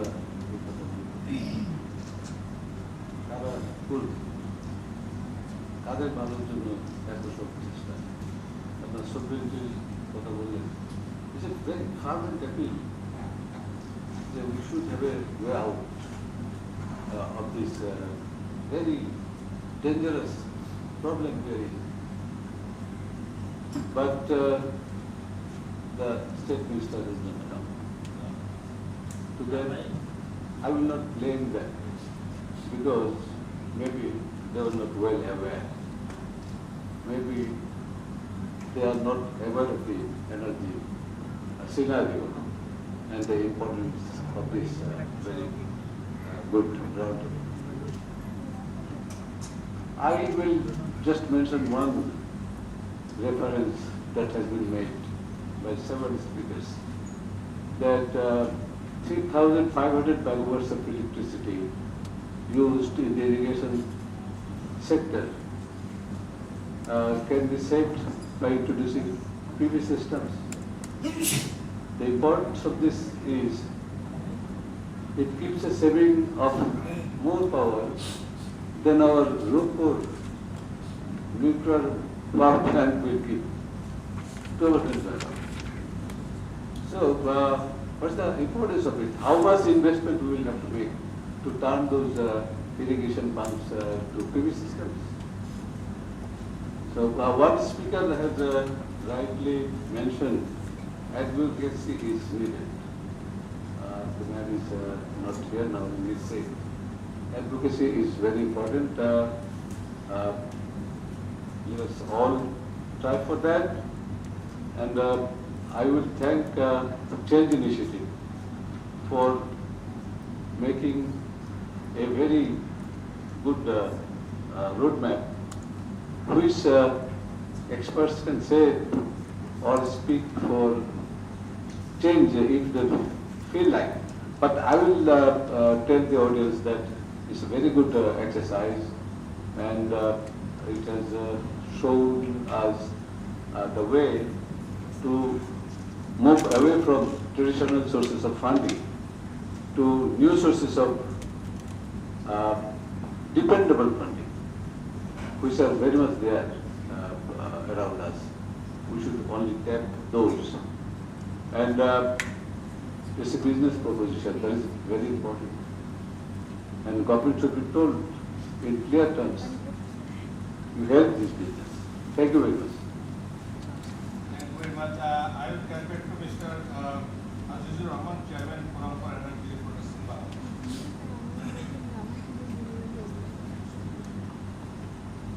Thank you very much for giving me the opportunity to talk here, and also thanks goes to Change Initiative for organizing such a timely discussion. আসলে আমরা সবাই জানি বাংলাদেশ কোন পরিস্থিতিতে যাচ্ছে, এবং আমরা জানি যে সবাই বলছে যে স্পট এলএনজি থেকে আমরা স্পট মার্কেট থেকে এলএনজি কিনছি। হ্যাঁ, price has gone up almost double. এবং আপনারা জানেন আমরা গত এপ্রিল মাসে গত 7 বছর থেকে আমরা এলএনজি পোর্ট করছি, এবং এপ্রিল মাসে আমরা হাইয়েস্ট স্পট মার্কেট থেকে এলএনজি পোর্টের জন্য করেছে, সেটা 7টা এলএনজি কার্গো। এটা হচ্ছে কারণ হচ্ছে রেগুলার যারা supplier, long term LNG supplier, তারা দিতে পারছে না due to force majeure enforced by the Qatar Energy, Excellent Energy, Aramco and other suppliers. আমরা জানি লং টার্ম এলএনজি সাপ্লাইয়ের উপরে বাংলাদেশ আসলে প্ল্যান করছিল যে from 2026 এবং অনওয়ার্ডস ডিপেন্ড করবে হচ্ছে লং টার্ম এলএনজি সাপ্লায়ার, এবং সেই অনুযায়ী আমরা দেখেছি গভর্নমেন্টের প্ল্যান ছিল যে 2026-এ 12 থেকে 15টা এলএনজি কার্গো আপনার স্পট মার্কেট থেকে কিনবে, যেটা ভোলাটাইল বলা হয়। কিন্তু এই যে ইরান ক্রাইসিস এবং আপনার স্টেট অফ হরমুজের যে ডিসরাপশন, সে কারণে অলরেডি আমরা দেখেছি 11টা স্পট এলএনজি কার্গো কিন্তু অলরেডি কিনা হয়ে গেছে বাই এপ্রিল। এবং if the situation does not improve, we fear that for May the purchase of LNG import from spot may be more. Previously আমরা জানি যে গভর্নমেন্ট গত বছরের মে মাসে হাইয়েস্ট 6টা কার্গো কিনেছিল স্পট মার্কেট থেকে। অ্যাপার্ট ফ্রম এলএনজি সাপ্লাইজ, আপনারা যদি দেখবেন যে গভর্নমেন্ট গত 15-20 বছর যাবত ফর দ্য ফার্স্ট টাইম আপনার ডিপিএম ডাইরেক্ট পারচেজ মেথডে আপনার অয়েল কিনছে। এটা বিকজ অফ আপনার যারা লিস্টেড সাপ্লায়ার তারা দিতে পারছে না বা দিচ্ছে না, যার কারণ হচ্ছে মার্কেটের প্রাইস অনেক বেড়ে গেছে এবং প্রিমিয়াম রেট অনেক বেড়ে গেছে। তো যে কারণে আমরা দেখেছি যেটা আননোন কয়েকটা সাপ্লায়ার তাদেরকে আপনার ডিপিএম এর প্রায় 3,7 লক্ষ টন ডিম ডিজেল ইম্পোর্ট করার জন্য অর্ডার দেওয়া আছে। যদি if the situation goes accordingly, তাহলে বাংলাদেশ আসলে একটা সিচুয়েশন থেকে ইমপ্রুভ করবে। If otherwise the situation will be critical. আরেকটা বলেছেন পলিসি দিক দিয়ে, আমরা জানি যে রিনিউয়েবল এনার্জি পলিসি বা রিনিউয়েবল সেক্টর পলিসি হচ্ছে বাংলাদেশ এনার্জি সেক্টরে আমরা দেখছি 2টা পলিসি হয়েছে। সেক্টর ওয়াইজ এমন পলিসি আমরা দেখেছি এর আগে, কোল পলিসি আমরা হয়েছিল দেখেছি প্রায় 25-30 বছর আগে।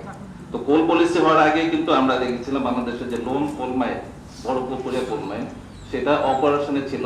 এবং আফটার কোল পলিসি আমরা কিন্তু লোকাল কোল এক্সপ্লোরেশনের কোনো অ্যাক্টিভিটি দেখি নাই। এগেইন আপনার প্রথম রিনিউয়েবল এনার্জি পলিসি যখন 2008-এ হয়েছিল, সেটা হয়েছিল আপনারা জানেন যে 2007-08-এ যে গ্লোবাল রিসেশন ব্যাকড বাই আপনার ইউএস হাউজিং সেক্টর বাবল প্রাইসের যে এটা মর্গেজ ক্রাইসিস, তখন আপনি ব্রেন্ট ক্রুডের প্রাইস প্রায় $145 পার ব্যারেল উঠে গিয়েছিল, যেটা অবশ্য পরে 43 ব্যারেল আপনার প্লাং করেছিল। তো তখন আপনার একটা ক্রাইসিস হয়েছিল, এবং তখন ইন্টারিম গভর্নমেন্ট কিন্তু came up to take implement the policy, adapt the policy, যেটা ছিল আপনার 2008-এ ডিসেম্বর। তার কিছুদিন পরে কিন্তু ন্যাশনাল ইলেকশন হয়েছে। তো এগেইন আমরা দেখেছি রিনিউয়েবল এনার্জি পলিসি 17 বছর পরে হলো, সেটা 2025-এ এগেইন, এটা 2025 হলো হোয়াট দ্য মার্কস। তো সেটা আবার against the backdrop of Ukraine war এবং আমাদের বাংলাদেশের যে একটা রিসেশন, সেটার পরে আমরা দেখেছি ক্যাপিটাল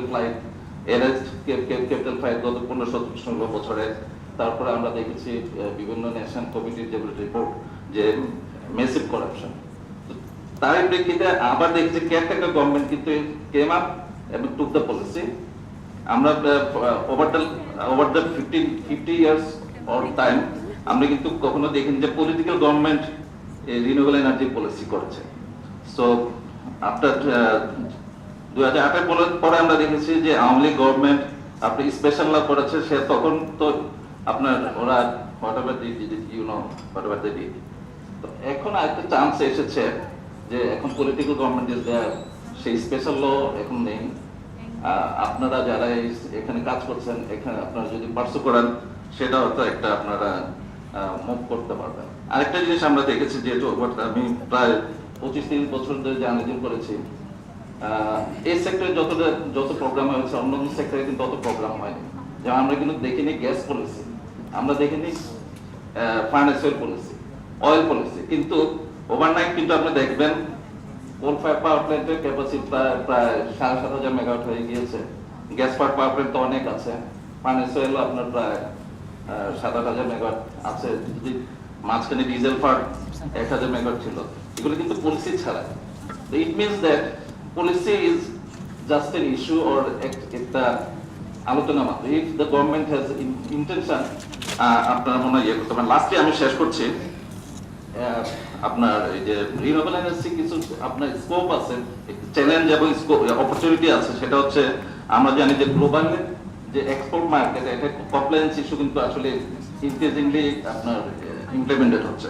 সেক্ষেত্রে আরএনডি সেক্টর এবং যারা আপনার এক্সপোর্ট ওরিয়েন্টেড ইন্ডাস্ট্রি আছে, তারা I think they will be bound to implement these green activities. Again, আপনার অনেকে বলেছেন যে আমাদের অ্যাওয়ারনেসের অভাব। তা আমার মনে হয় যদি আপনারা এটা পুশ করেন যে যেহেতু এটা people oriented, if this situation, the eco-friendly activities is included in the primary school level, the education level, আসলে তখন কিন্তু অ্যাওয়ারনেসটা অটোমেটিক হয়ে যায়। সো ধন্যবাদ।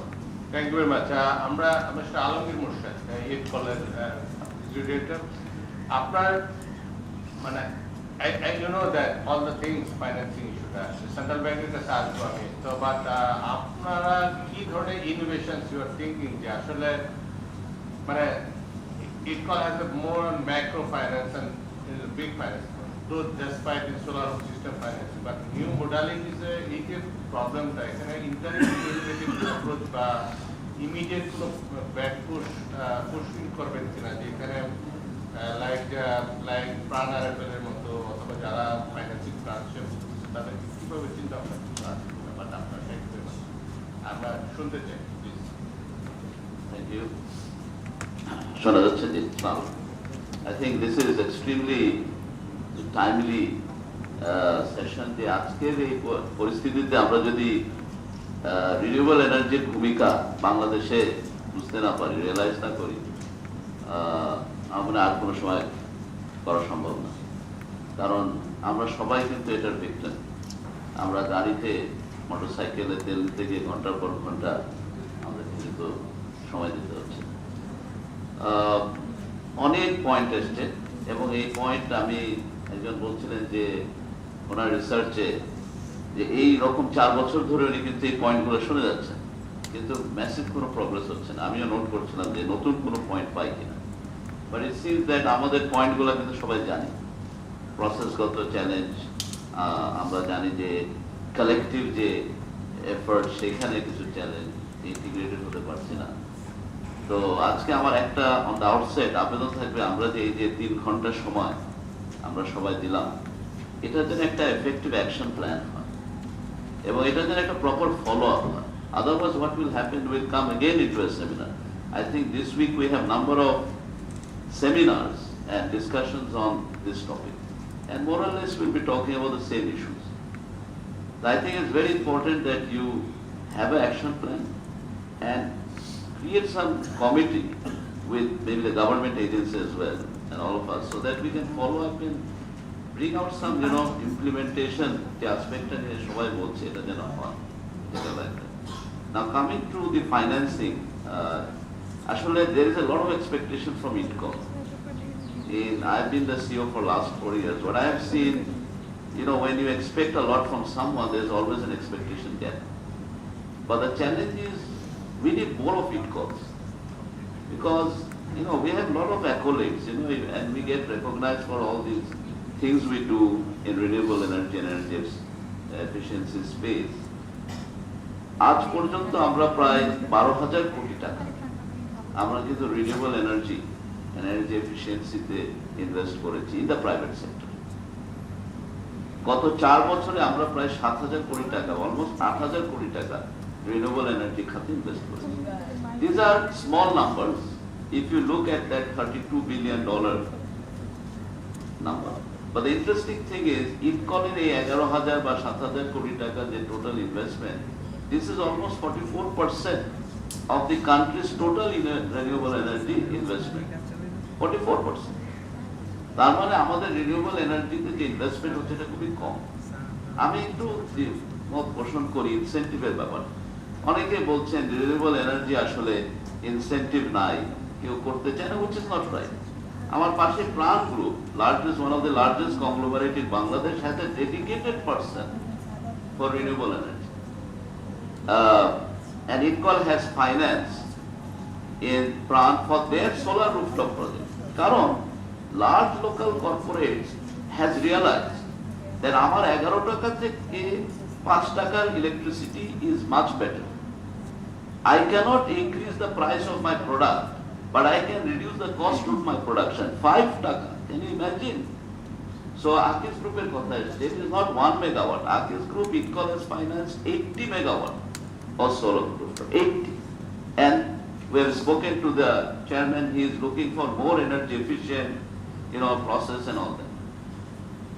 It is given, that manufacturing plants, they have understood one thing. Irrespective of all these challenges, net metering, derita ashe, eta hoy na, sheta hoy na, but I can save, I can halve my electricity cost. You see, that is very important. And necessity is the mother of everything. So আপনি দেখেন, আমি যদি 5-6 টাকা save করতে পারি per unit of electricity, আমি ওই net metering ও বের করব, আমি ওই সব সলিউশন যা যা আজকে আলোচনা করলাম, it is fine. They are managing it. And Pran bolen, Akis bolen, you large, all conglomerate, Transcom bolen, they are all coming to us and saying we need to do more. Okay. Yeah. The problem was, it took us almost what? We had 28 years. ITCOL, the years of ITCOL. We are talking about last 4 years after COVID. You see, COVID had a huge impact. So we had a lot of these credit lines from the development partners. Fund was there, but we were unable to utilize it because there was a demand shortage. However, in last 2 years, we see there's a huge demand. Now the demand is even more. So I think incentive is, let's buy, okay. Now the R&D sector, the largest sector in Bangladesh, right? The global buyer has given a target. Bhai, you have to achieve net zero by this year, by 2030. They're all under pressure. They're all now trying to, all the rooftops will have solar. Problem is, to achieve net zero, garments se chhado auto jaga nai, because their electric consumption is much more than what the rooftop can accommodate. So they're all saying we need this merchant power plant. So yes, I agree with my colleague here. The merchant power plant is যেসব চ্যালেঞ্জগুলো আছে, and wheeling charge may be one of those, needs to be addressed because merchant power plants will solve that problem in a very commercial. এখন financing, as a lending organization regulated by the central bank. We can be government, but doesn't mean we need to be broke. We need more government entities which are doing well. And therefore, Bangladesh, bad loan is a huge problem in the banking sector. Loan delay recovery fund. We need bankable projects. That's very important. It's very easy to say, the loan দেন না কেন? আমি লোনটা দিব কাকে? So, last few years we have worked very hard to bring in good customers, to explain why solar is so good, why you can make money out of solar. So for example, এখন কিন্তু আমরা অনেক OPEX model বলি আমরা, যারা commercially এই প্লান্টগুলা operate করছে on the rooftops, and that is happening. Initially there were not so good credible companies coming. Now we see big conglomerate. Pran is thinking যে তারা একটা জেবি করবে যেখানে এই ধরনের ছাদের জিনিসটা ওনারা অপারেট করবে, like a cable network or dish, the cable network concept, energy ESCO. The point is, আরেকটা পয়েন্ট আমি বলতে চাই যে আমাদের কিন্তু হাউস হোল্ডকে ভুলে গেলে হবে না, because 56% of our electricity is consumed by the households. তো আমার ভাই বললেন পৃথিবী থেকে যে আসলে টেরেস্কো থেকে যে কেন আমাদের এই যে ছাদের সোলার গুলা কিন্তু একটা ট্রাস্ট ইস্যু হয়ে গেছে। So what we are doing as ITCO, despite being a financing company, we are creating that trust. The solar works. Solar is good technology. Okay, so আমরা ওই ক্যাম্পেইনটা করছি না next few years আমরা এখানে প্রায় another আপনার আমাদের এস্টিমেটে 8 গিগাওয়াটের মতন সোলার আমরা মনে করি রুফটপে করা যায় এবং আমরা সেটা নিয়ে কাজ করছি। সরি আমি একটু বেশি সময় নিচ্ছি, 2 মিনিট আর নেব।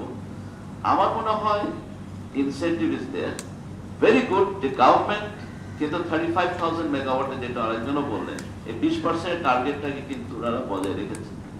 এবং if I am not wrong, I have heard the Honorable Prime Minister saying in one of his very initial speeches, waste to energy. বলেছেন। So I think it is getting the attention. আরেকটা হলো যে private সেক্টরকে কিন্তু করতে হবে। আমি একটা example সবসময় দেই, 3 wheeler has become an issue না, কোনো রেগুলেশন নাই, কোনো ভর্তুকি নাই, কোনো ইনসেন্টিভ নাই, কিন্তু এটা বাড়তেই আছে। তো there is a business out of it. There is an industry there. আপনি এটা বন্ধ করতে চাইলেও পারবেন না, কারণ কি যদি ডিমান্ড থাকে তাহলে কিন্তু everything will fall in place for the hand. Of course, government has to come forward to make it easier. এই যে আমাদের import duty, HS code, these are all real problem কিন্তু despite the fact এখন যেহেতু commercially these projects are viable, I think these are becoming less of an issue. Finally, financing cost, BRAC bank বলছিল। এখন আসলে কিন্তু আমার ইয়ারটির শহীদ ভাই বলে গেলেন আমার কলিগ যে আসলে এন্ড অফ দ্য ডে আমরা কিন্তু এলডিসি গ্রাজুয়েশনের সাথে সাথে it is here, it is a fact. You won't get grants. The concessional loans are drying up. So you have to wake up and you have to accept the fact যে আপনার market রেটেই ব্যবসা করতে হবে। এখন 5-6 টাকা যেখানে saving আমাদের এখন অঙ্ক বলে আমাদের ফিনান্সিয়াল মডেল, ইভেন একটা commercial rate this are viable, ব্যাংকদের এখন আসতে হবে। So what we are doing, ব্যাংকের একটা সমস্যা কি, কমার্শিয়াল ব্যাংক, আমি যেহেতু বহু বছর কমার্শিয়াল ব্যাংক থেকে এখানে এসেছি, কমার্শিয়াল ব্যাংকের কাছে কিন্তু মার্জিন খুব important, return on equity and capital and all that. And বাংলাদেশে যেহেতু শর্ট টার্ম লোনে অনেক প্রফিট করা যায়, ব্যাংকরা লং টার্ম লোন দিতে চায় না এবং দিতে পারেও না। There are certain technical issues around it, Bragg Bank understands that. But bottom line হচ্ছে এখন কিন্তু solar or renewable energy will become a very good business. The sooner you get into it, the better. As I have moved from commercial to this ITCO and understanding this business, I say why these banks are not doing it. It's a very lucrative business. And believe me, it is no less than any other financing you are doing. I think it's a matter of time. আসবে ওরা আসবেই এবং তখন আর বাংলাদেশ ব্যাংকের financing লাগবে না। আমার মনে একটা জিনিস আমরা করতে পারি, ফাইনাল ওয়ার্ড, সেটা হচ্ছে যে আমি একটু রিজিওনাল এক্সপিরিয়েন্স গুলো দেখছি। ভিয়েতনাম 5 বছরে 23,000 মেগাওয়াট কিভাবে করলো? ওরা কিন্তু এই ভর্তুকির উপরে ছিল না। Their private sector came forward. They had domestic resources to do. After the international funding we're talking about, there is a problem. You have foreign exchange risk. If you borrow a lot of money from outside, these all are generating for the revenue in টাকা। So আপনি যখন 10 বছরের loan নেবেন, 122 টাকা 80 টাকা কত company বসে গেছে। So we have to be very mindful. We have to create our own domestic financial market. That is where UNDP is helping us. The market, how we can do the bond market, the capital market and all that. So domestic, resource, private sector participation, and we have to slowly get real and market-based financing. Thank you. Thank you very much. I believe we are very much at the closer, I would like to get back to just, because this is the ITCO is also serving public entity, but the central bank.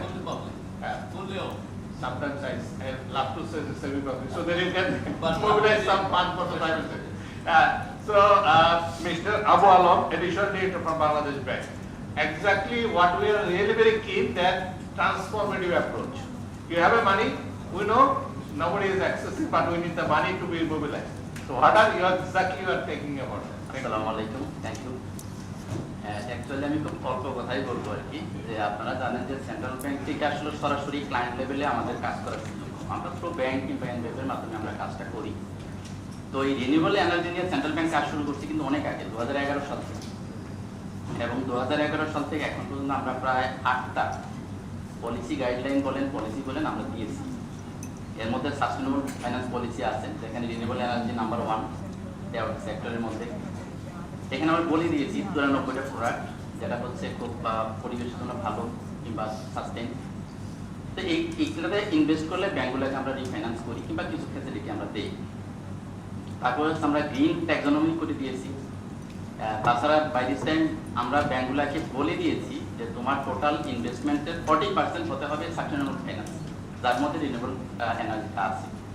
তার মানে কি, আমরা হচ্ছে দীর্ঘদিন ধরে আমরা কাজ করেছি, আমাদের গ্রিন বন্ড নিয়ে কাজ করেছি, বাট আনফর্চুনেটলি আসলে বন্ড আমাদের দেশে এখনো ওইভাবে ফার্নিশ হয়নি।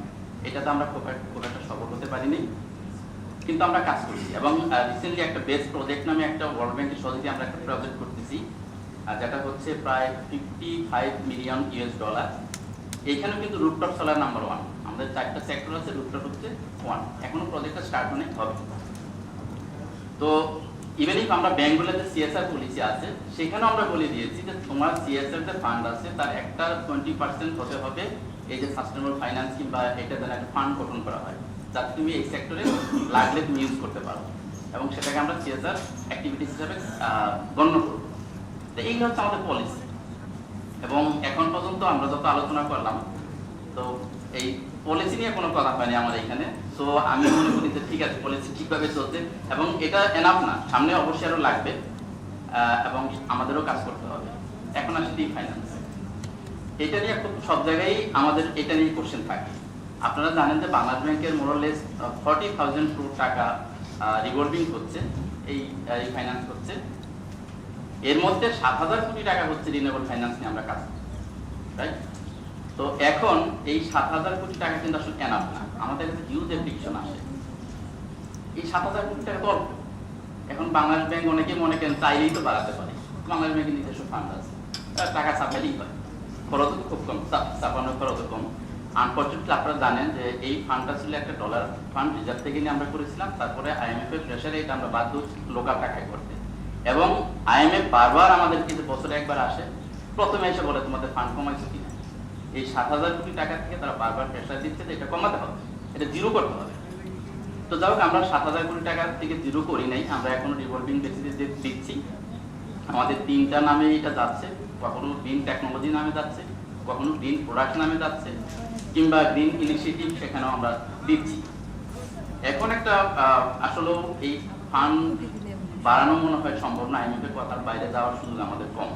সাথে এখানে চলে গেছে, যেটা আমরা গভর্নমেন্টকে একটা প্রস্তাব দিয়েছি যে গভর্নমেন্ট যদি আমাদেরকে একটা খুব বরাদ্দ দেয়, of course on behalf of the government will manage ইট, আমরা এটা ব্যাংকগুলোকে দিব বা ব্যাংকগুলোর মাধ্যমে আমরা কাজ করব।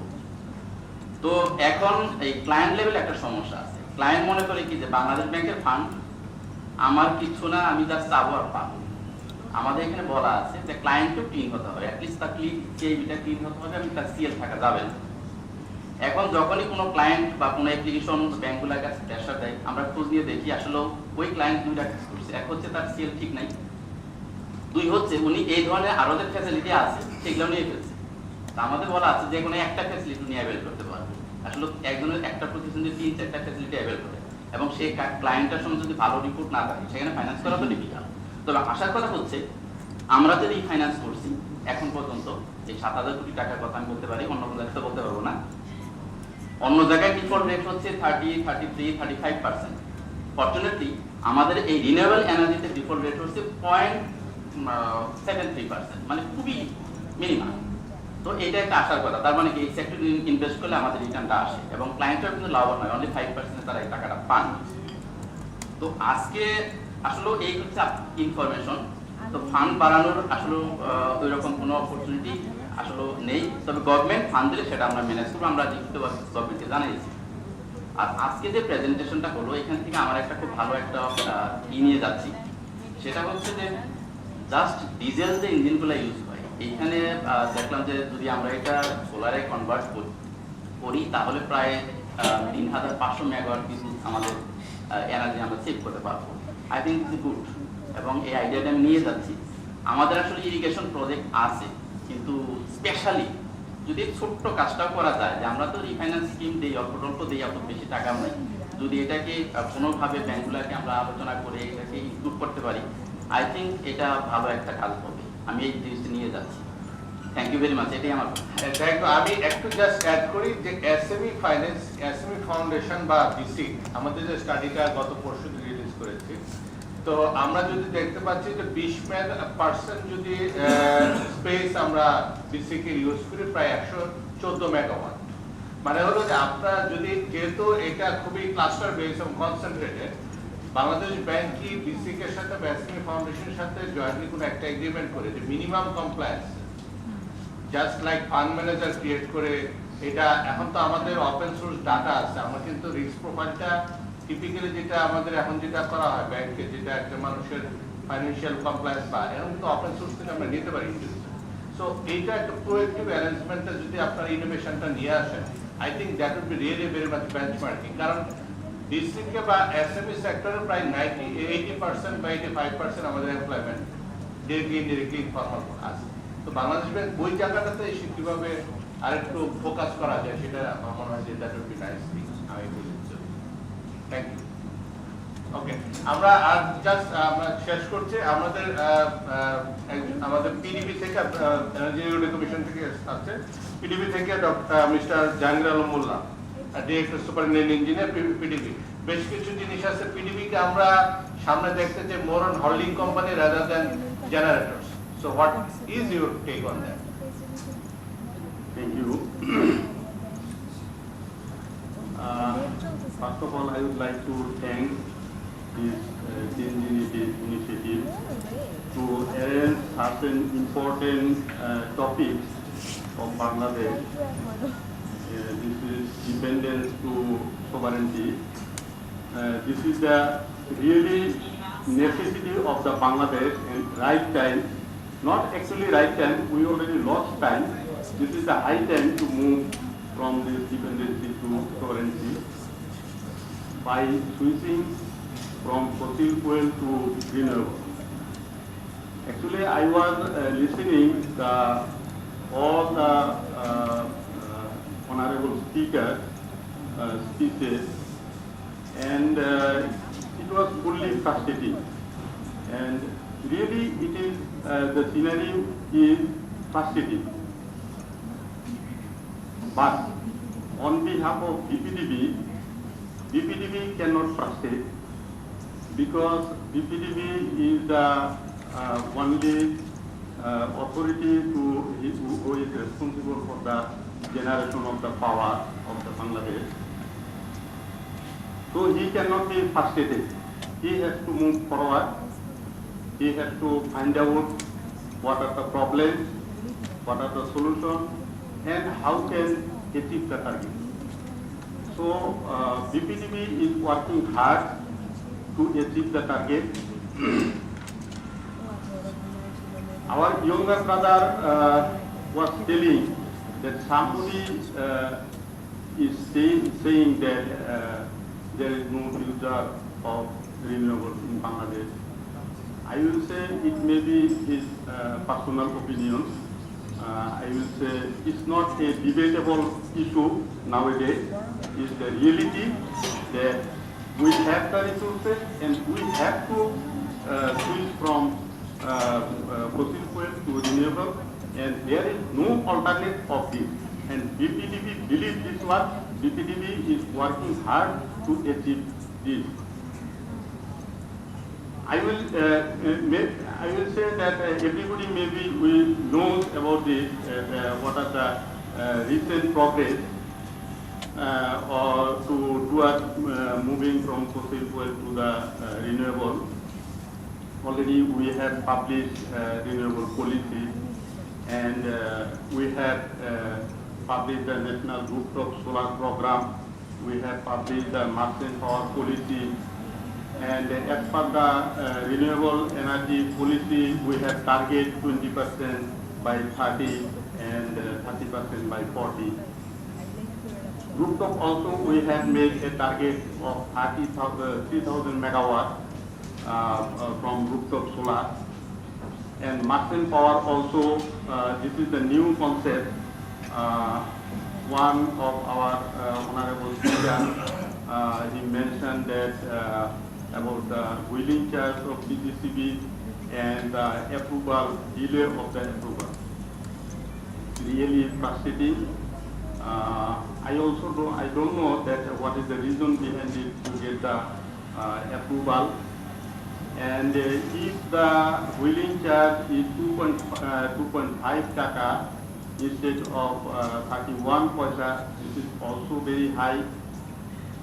I will say that this 31 paisa, this is a subsidized. It's not the real transmission cost.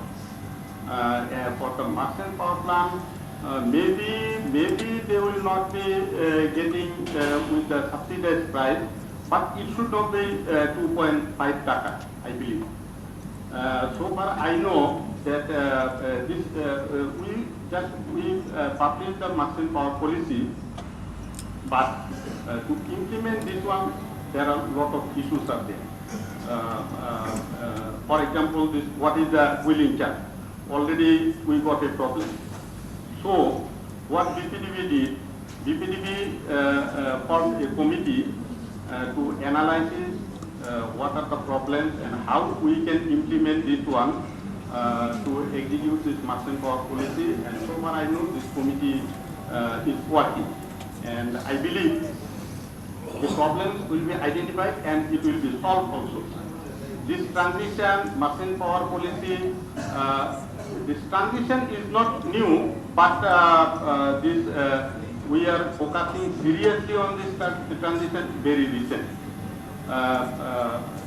Anything new sometimes makes some problem. We don't know what to do, how to do. Some problems are coming, and we are getting some solution, and finally it's getting implemented. And in the next project, very easily we can implement this one. I will give you one example. A lot of IPP owners are available here. They know that when first time IPP power plants are coming here, we are styling a lot. Maybe one project took 4 years, 5 years, 6 years. Some projects were not able to implement it also.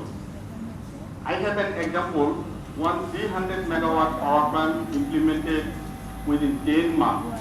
So I believe that in future this renewable power plant also will be able to solve all the problems and will be able to move forward. Recent advancement, I will tell you what are the recent advancements. In the last year, our accumulated renewable power plant capacity was around 450 megawatt, and now we have 839 megawatt. So within 1 year, we increased our capacity almost double. So in future, it will increase more. I will tell you. I can tell you. And right now we have 26 power plants in under construction, solar power plant with capacity around 12,000 megawatt, 13 power plants in tendering process around 600 megawatt, and in planning stage we have 6,000 megawatt, so that we can achieve more than 8,000 megawatt power from solar, not only solar, renewable by 2030. I will add one more thing here, especially what we are talking here, only our concentration was in solar oriented, but this roundtable discussion is in renewable. In Bangladesh, we are focusing on solar, but if we depend only on solar, we cannot diversify our renewable energy. So BPDB, government of Bangladesh is not focusing, not working on the solar only. It wants to diversify the renewable energy resource also. The second resource we understand is the wind.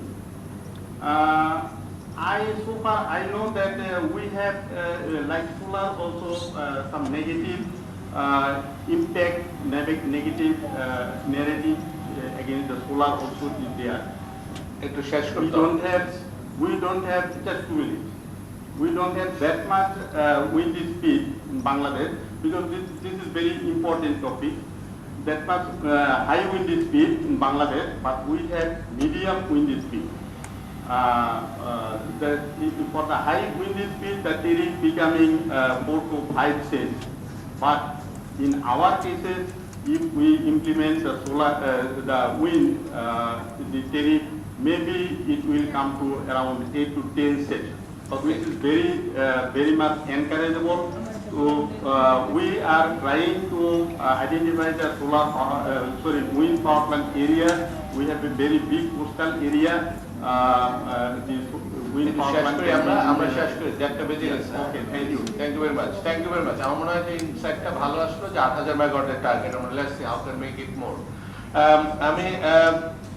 আমরা শেষ করছি। আমরা এই আমাদের সম্মানিত guest of অনারদের কাছে যাচ্ছি। এর আগে কারো যদি একটা প্রেসের কিছু না থাকে আমরা গেস্ট অফ অনারদের কাছে যাচ্ছি। Thank you very much. আমি doctor Mohammad Didarul Alam, director joint secretary Bangladesh energy regulatory commission. অনেকগুলো ইস্যু আসলো, আপনারা যদি একটু কাইন্ডলি অ্যাড্রেস করেন খুব শর্টলি, যেহেতু আমাদের সময় একেবারেই কম, আমাদের 2-3-4 মিনিট হলে ভালো হয়। Thank you. It is well understandable. Thank you very much, Mr. Moderator, learned guest of learned distinguished guests and learned audience. Good afternoon. It is already, we are going very much late because the scheduled time is that just at 1 we will conclude the session, but it is still running. So I would like to congratulate first the organizing institution change initiative for taking initiative. Of course, is very much relevant to the nomenclature of this organization to organize this roundtable discussion on from dependence to sovereignty, renewable energy investment roadmap for a just transition in Bangladesh. So I would like to just start with a saying of Roundtable, US lawyer, United States lawyer and politician. Use of solar energy has not been popularized because the oil companies are not the owners of the sun. So this is the practical situation I already faced because many times I encountered energy operators in Bangladesh because I was in a position to tariff determination for at least 6-8 years in Bangladesh Energy Regulatory Commission. So the very much term of the topic dependence. So dependence has been very nicely addressed by the presenter. I would like to congratulate again to the presenters for the researcher team for completing this wonderful research project, research issue. So dependence, energy dependence in Bangladesh is of three folds. First is the fuel dependence. You understand the ultimate domestic source is the gas, and we have now against almost 4,000 MMCFD we are supplying only say 2,732 MMCFD gas. So out of that, 932 MMCFD is from the LNG. So this is how the dependence is well understandable. So for coal, our 4 power plants are being fueled by the coal, and these are whole dependent upon the imported coal. And the next fuel source is the well, and you know our well total well supply that has been done by PPC and other private sources is almost 10 million tons, and almost all of them are imported. So this is how our energy sector is being dependent, are being actually vulnerable, and this is what the magnitude of the vulnerability in the energy sector is prevailing. It is well understandable.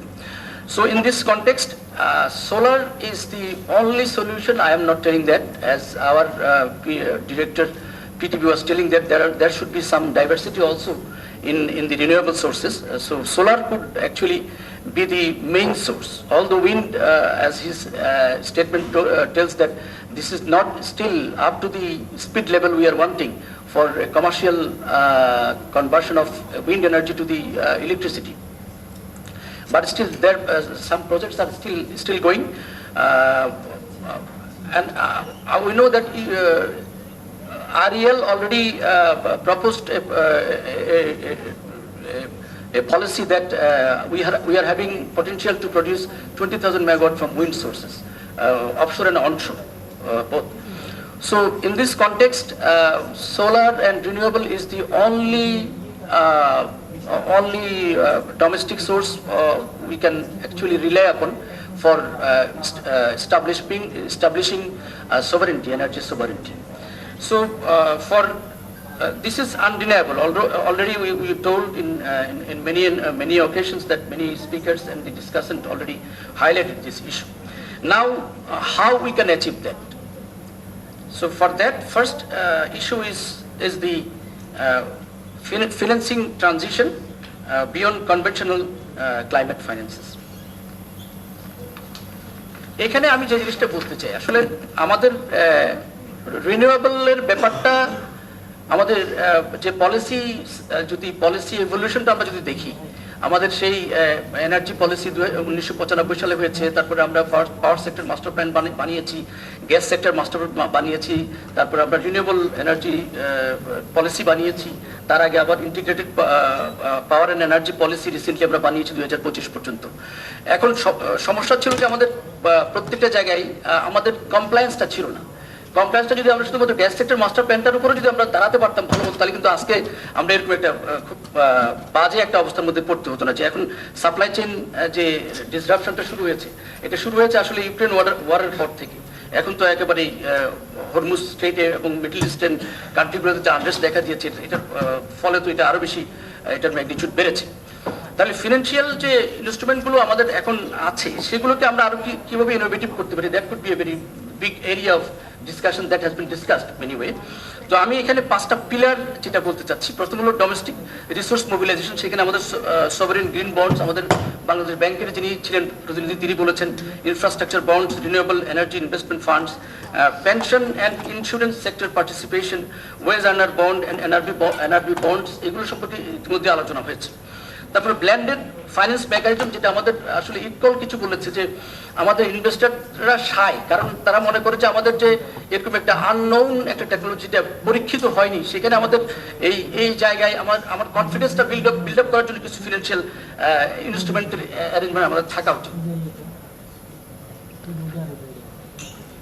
সেটা আমাদের কীভাবে থাকতে পারে?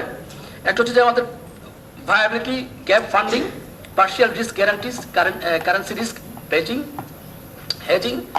তারপরে আমাদের এরপরে আসতে পারে আমাদের তৃতীয়ত যেটা মাল্টিলেটারাল ক্লাইমেট ফাইন্যান্সিং রিফর্ম, একটা ইস্যু আছে, এটা তৃতীয় পিলার। সেখানে আমরা grant based transition funds, loss and damage financing, concessional climate transition facility, যেটা আমাদের অলরেডি আমাদের যে উপসচিব ছিল আমাদের এক্সটার্নাল রিসোর্স ডিভিশনের ইআরডি, সে বলেছে আমাদের কনসেশনাল যে ফান্ডসটা ছিল, ফান্ডের যে প্রভিশন ছিল, সেটা ধীরে ধীরে ডিক্লাইন হচ্ছে। ফলে এখানকার আমাদের ইউএসএআইডির প্রতিনিধি এখানে আছেন। তাহলে আমাদের যে মিউচুয়াল কমিটমেন্ট যেগুলো ছিল, ক্লাইমেট কমিটমেন্ট যেগুলো আমাদের এনডিসি যে বিষয়গুলো আছে, এগুলো সবগুলো নিয়ে আমাদের আসলে আমরা আরেকটু বাস্তবিকভাবে আমাদের আরেকটু ইয়ে করতে হবে। এরপরে আমাদের local renewable energy industrialisation, backward and forward integration, যেটা আমি মনে করি যে আমাদের এখন নিউ এরিয়া, যেটা আমরা হাইলাইট করা উচিত। এখানে আমরা শুধুমাত্র এনার্জির দিকে যেয়ে এখান থেকে রেভিনিউ, আবার রেভিনিউ পুরোটার ইয়েটা আনাটা আমাদের কাছে অনেক সময় চ্যালেঞ্জিং মনে হয়। কারণ সেখানে পিডিবি সিঙ্গেল বায়ার হিসেবে সেখানে বিক্রি করার একটা ব্যাপার থাকে। সেখানে আমাদের একটা কম্পালশন থাকে যে পিডিবি যদি এটা বাই না করে, তাহলে আমি এনার্জিটা দিব কোথায়? ফলে এই ব্যাপারটার জন্য আমি মনে করি যে সেখানে মাল্টিপল স্ট্রিম সেখানে তৈরি করার জন্য আমাদের এরকম একটা ব্যাপার থাকতে পারে। সেখানে সেখানে আমাদের solar module assembly, battery manufacturing, electrolyser manufacturing, production of green hydrogen, ammonia and their nitrate, sulfate and phosphate derivatives, তারপর green urea manufacturing, power electronics, grid digitalization technologies, এগুলো নিয়ে আমাদের এখানে ইনভেস্টমেন্ট হতে পারে। একটা ইন্টিগ্রেটেড একটা হাব এনার্জি, মানে গ্রিন এনার্জি। আমি শেষ করবো। এরপরে ইনোভেটিভ রেভিনিউ স্ট্রিম যেগুলো আছে, আমি বলেছি যে ইলেকট্রিসিটি জেনারেশন করে আমরা পিডিবির যে এখন সিঙ্গেল বায়ার কনসেপ্ট, সেটাকে আমরা মাল্টিপল বায়ার কনসেপ্ট আমরা নিতে পারি কিনা, সেখানে এটাও একটা ইস্যু, যাতে করে এনার্জির মানে ডেস্টিনেশনটা কোন জায়গায় যাবে সেটা নিয়ে একটা ব্যাপার আছে। গ্রিন হাইড্রোজেন প্রোডাকশন, আপনারা জানেন যে আমার যখন এনার্জিটা একটা মাত্র যখন আমার প্রোডাক্ট হবে, তখন সেটা রিস্ক কিন্তু অনেক বেশি থাকে। তখন সেখানে যদি আমি আমার রেভিনিউ ডাইভার্সনটা যদি আমি আরো বেশি করতে পারি, আর্নিং ডাইভার্সনটা, গ্রিন হাইড্রোজেনটা কিন্তু রেডি একটা প্রোডাক্ট, যেখান থেকে আমি সরাসরি ফরেন কারেন্সি অ্যাচিভ করতে পারি, আর্ন করতে পারি। তারপরে গ্রিন অ্যামোনিয়া, এটা কিন্তু একটা বিশাল ইন্টারন্যাশনাল মার্কেট আছে। এরপরে আরেকটা বিষয় যেটা carbon participation, carbon market participation নিয়ে আমাদের অলরেডি কথাবার্তা হয়েছে, এবং সেখানে বলা হচ্ছে যে 50% of the capex can be arranged by this carbon market participation. এরপরে আরেকটা সবচেয়ে গুরুত্বপূর্ণ যেটা আমি ফরওয়ার্ড লিঙ্কেজে আরেকটা জিনিস যেটা যেতে যাচ্ছি, সেটা গ্রিন ইউরিয়া। আমরা কয়েকদিন আগে আসলে গ্যাস যখন ট্যারিফ করলাম for the fertiliser consumer class, তখন সেখানে আমরা দেখলাম যে কি পরিমাণ সাফার করছে আমাদের এই যে 5টা ফার্টিলাইজার ইন্ডাস্ট্রির মধ্যে 4টা কিন্তু বন্ধ হয়ে গেছে, গ্যাস সাপ্লাই কিন্তু আমরা সাস্টেন করতে পারি নাই। ফলে এই ক্ষেত্রে আমরা এখানে একটা ফরওয়ার্ড লিঙ্কেজে ইউরিয়া, মানে গ্রিন ইউরিয়া যেটা, সেটা কিন্তু একটা বড় একটা এরিয়া হতে পারে। এই ব্যাপারগুলো যদি আমরা একসাথে ফিনান্সিয়াল মানে ইকোসিস্টেমে যদি এই জিনিসগুলো ইন্টিগ্রেট করতে পারি, আমার মনে হয় সোলারের ক্ষেত্রে, যেখানে আমাদের অলরেডি প্রেজেন্টেশনে বলা হয়েছে যে আমাদের রেট অফ মানে systemic rate on investment is 1:70, ফলে এখানে ইনভেস্টররা সাই হওয়ার কোনো কারণ নেই। মানে এটা আমার কাছে মনে হয় যে it is ensured, the profit is ensured, revenue is ensured, তাহলে সেখানে কেন মানে ইনভেস্টররা সাই, এটাই একটা বড় প্রশ্ন। যেখানে আমরা আপনার অফ গ্রিড সোলার এর ক্ষেত্রে আমরা আমাদের পেনিট্রেশন রেট অনেক হাই ছিল, আমরা সারা বিশ্বের লিডার ছিলাম। এখানে যখন আমরা অন গ্রিডে যাচ্ছি, যখন আমরা প্রফেশনাল সোলার এনার্জি ইউটিলাইজেশনে যাচ্ছি, সেখানে আমাদের ইনভেস্টররা সাই কেন? আমি আজকে থেকে 6 বছর আগে যখন ফার্নেসল বেসড ইলেকট্রিসিটি জেনারেশন আইপিপি কোম্পানিগুলোর ভিজিটে গেলাম, ইন্সপেকশনে গেলাম, তখন আমি তাদেরকে বলেছিলাম, প্রত্যেকটা ক্ষেত্রে মোটামুটি আমি ভিজিট করেছি ফিজিক্যালি, আমি সেখানে বলেছিলাম যে আপনারা ইতিমধ্যে মানে এখন থেকেই শুরু করেন, 10% ফেজ আউট করেন, কারণ ফার্নেসল উইল নট সাস্টেন, কারণ এটার সোর্স ইজ আনসাস্টেনেবল, এবং এটার মানে ক্লাইমেট সাস্টেনেবিলিটি পার্সপেক্টিভে, আমাদের ইকোলজির পার্সপেক্টিভে এটা কিন্তু সাস্টেনেবল না। ফলে আপনারা এখন থেকে 10% আস্তে আস্তে আপনারা সোলার এবং অন্যান্য রিনিউয়েবল অপশন যেগুলো আছে সেগুলোতে চলে যান। আজকে কিন্তু আমরা বাস্তবিকভাবে সেটার মুখোমুখি আমরা হচ্ছি। এরপরে একটু শেষ করতে হবে প্লিজ, আমি সময় ঠিক আছে, আমার মনে হয় আমরা শেষ করা উচিত, এই বলে আমি আমার থ্যাংক ইউ ভেরি মাচ। আমরা আসলে আপনাকে আরো সময় দেওয়া উচিত ছিল। আমি মনে করি এজ এ রেগুলেটরি এজেন্সি আমরা যেটা চাই, এনার্জি রেগুলেটরি কমিশন আবার তার পুরনো ফর্মে ফিরে আসুক। এখানে যেন তেন ভাবে যেন গভর্নেন্সের যে প্রবলেমগুলি সবসময় হয়, বিইআরসি তার ইন্ডিপেন্ডেন্স ফিরে পাক, সেটা আমরা চাই। বিইআরসি যেন মন্ত্রণালয়ের ভাষায় কথা না বলে, সেটা আমরা চাই। তো আমি আমাদের another guest of honor, Mr. Vice Perry, Country Economic Advisor, UNDP, ওনাকে রিকোয়েস্ট করতে, I am requesting you just, I'm really sorry, it is too long for you, and I believe my failure as a moderator. So, Mr. Vice Perry, please.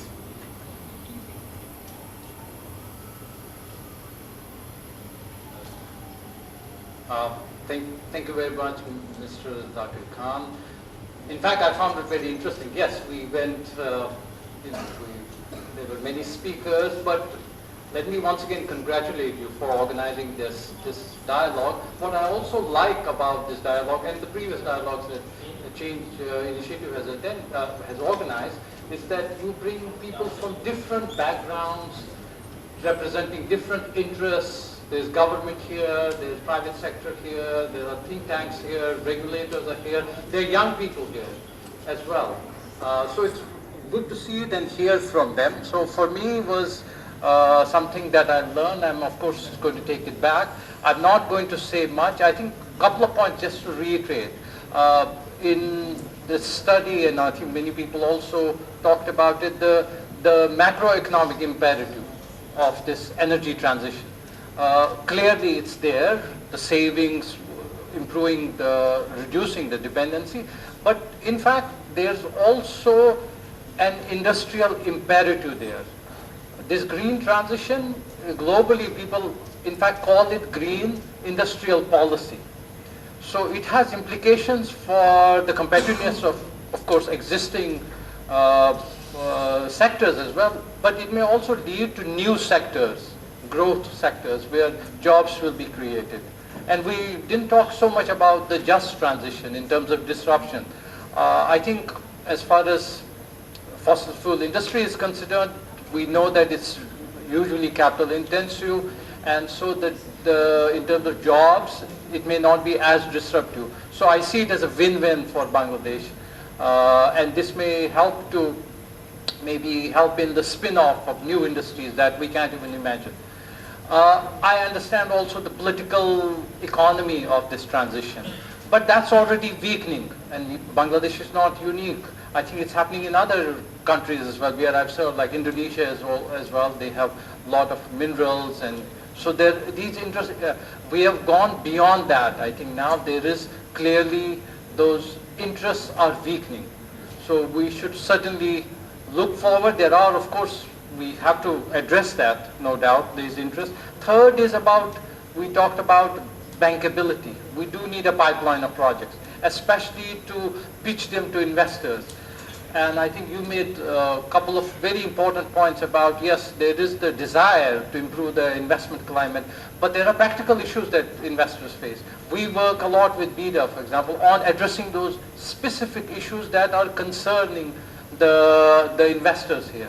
So it's one thing to say Bangladesh 2.0 is ready and welcomes businesses, but there are real issues that need to be addressed. So our strategy has also changed. So we're working on very specific issues that will make it easier for investment. And my final point is the capital market. We know the problems. Again, we are also scaling up our work on the capital market. There are opportunities through thematic bonds, but we should also look at thematic bonds as way to leverage. How can, the external financing, including ODA, is decreasing, but how can we utilize that to create leverage? Not to look at just a project of 30 million, 50 million. How those 50 million can be leveraged, and how can we into $5 billion? And that should be the ambition. Of course, it requires some risk-taking as well, but let me conclude by saying a few words about UNDP. We are involved in a lot of work that we do is on economic governance.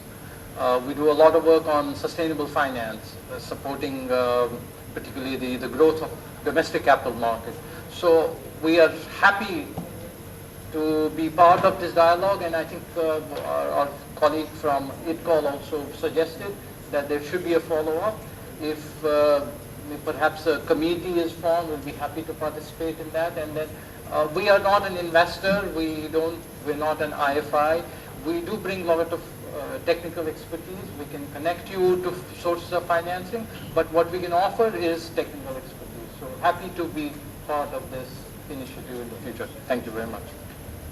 Thank you very much. Very interesting point. I believe UNDP is always very much interested in terms of introducing the innovative approach.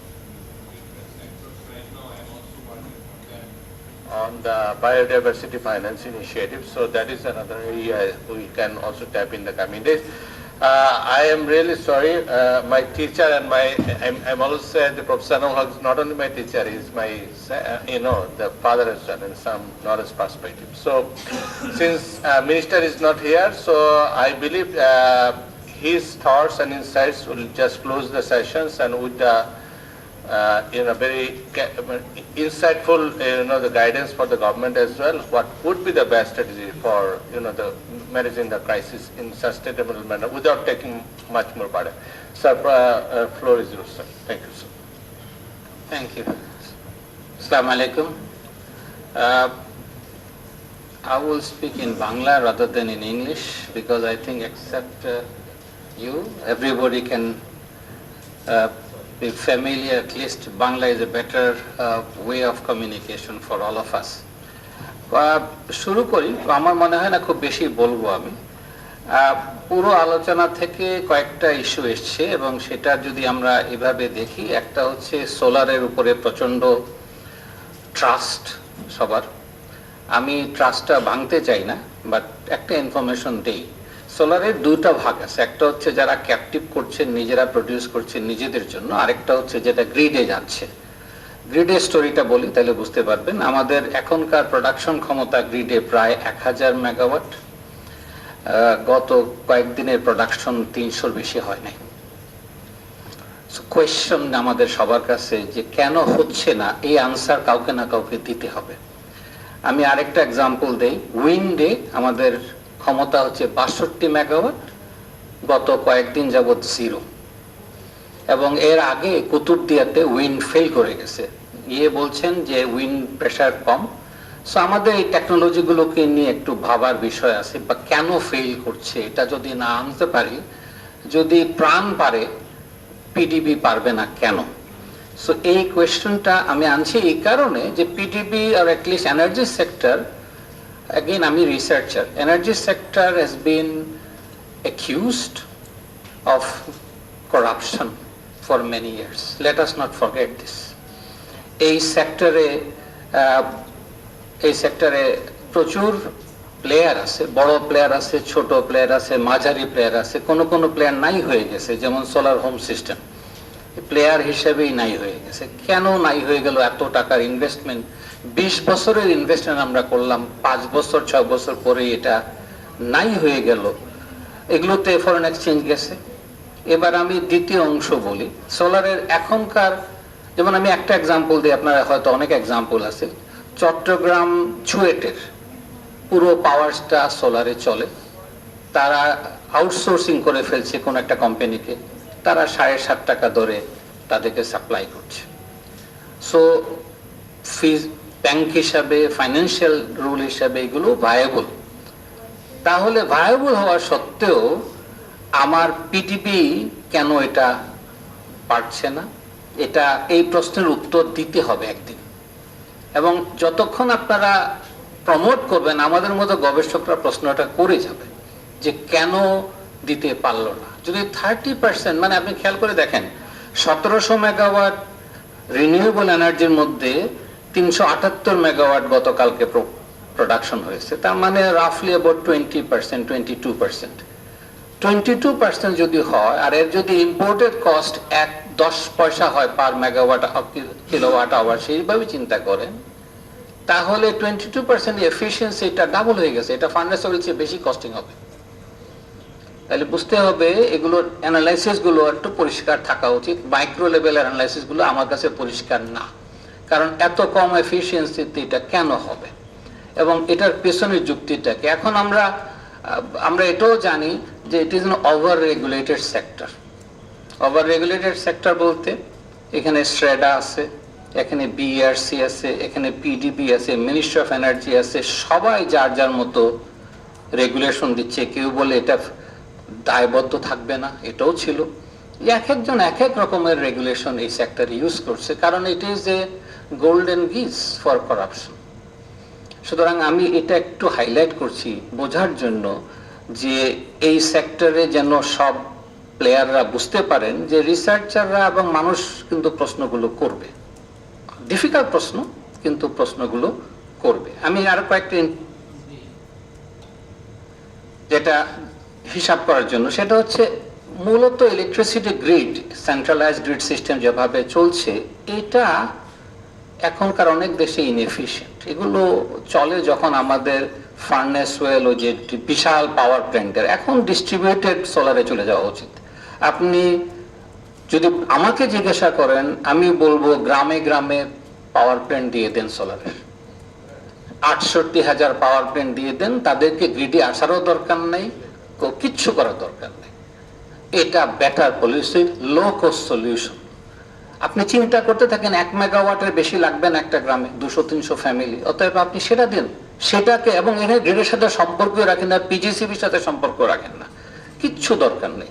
আপনি NGO গুলোকে সেভাবে দেন, that will be much better solution, যেটা করা উচিত। কয়েকজন আলোচনা করছেন, আমি দেখছি তাদের আমার কথার সাথে মিলে গেছে, সেই জন্য বললাম যে এটা আমি এটা পছন্দ করি, যেটা হ্যাঁ এক্স্যাক্টলি। সো আপনি এটা ইজিয়ার সলিউশন।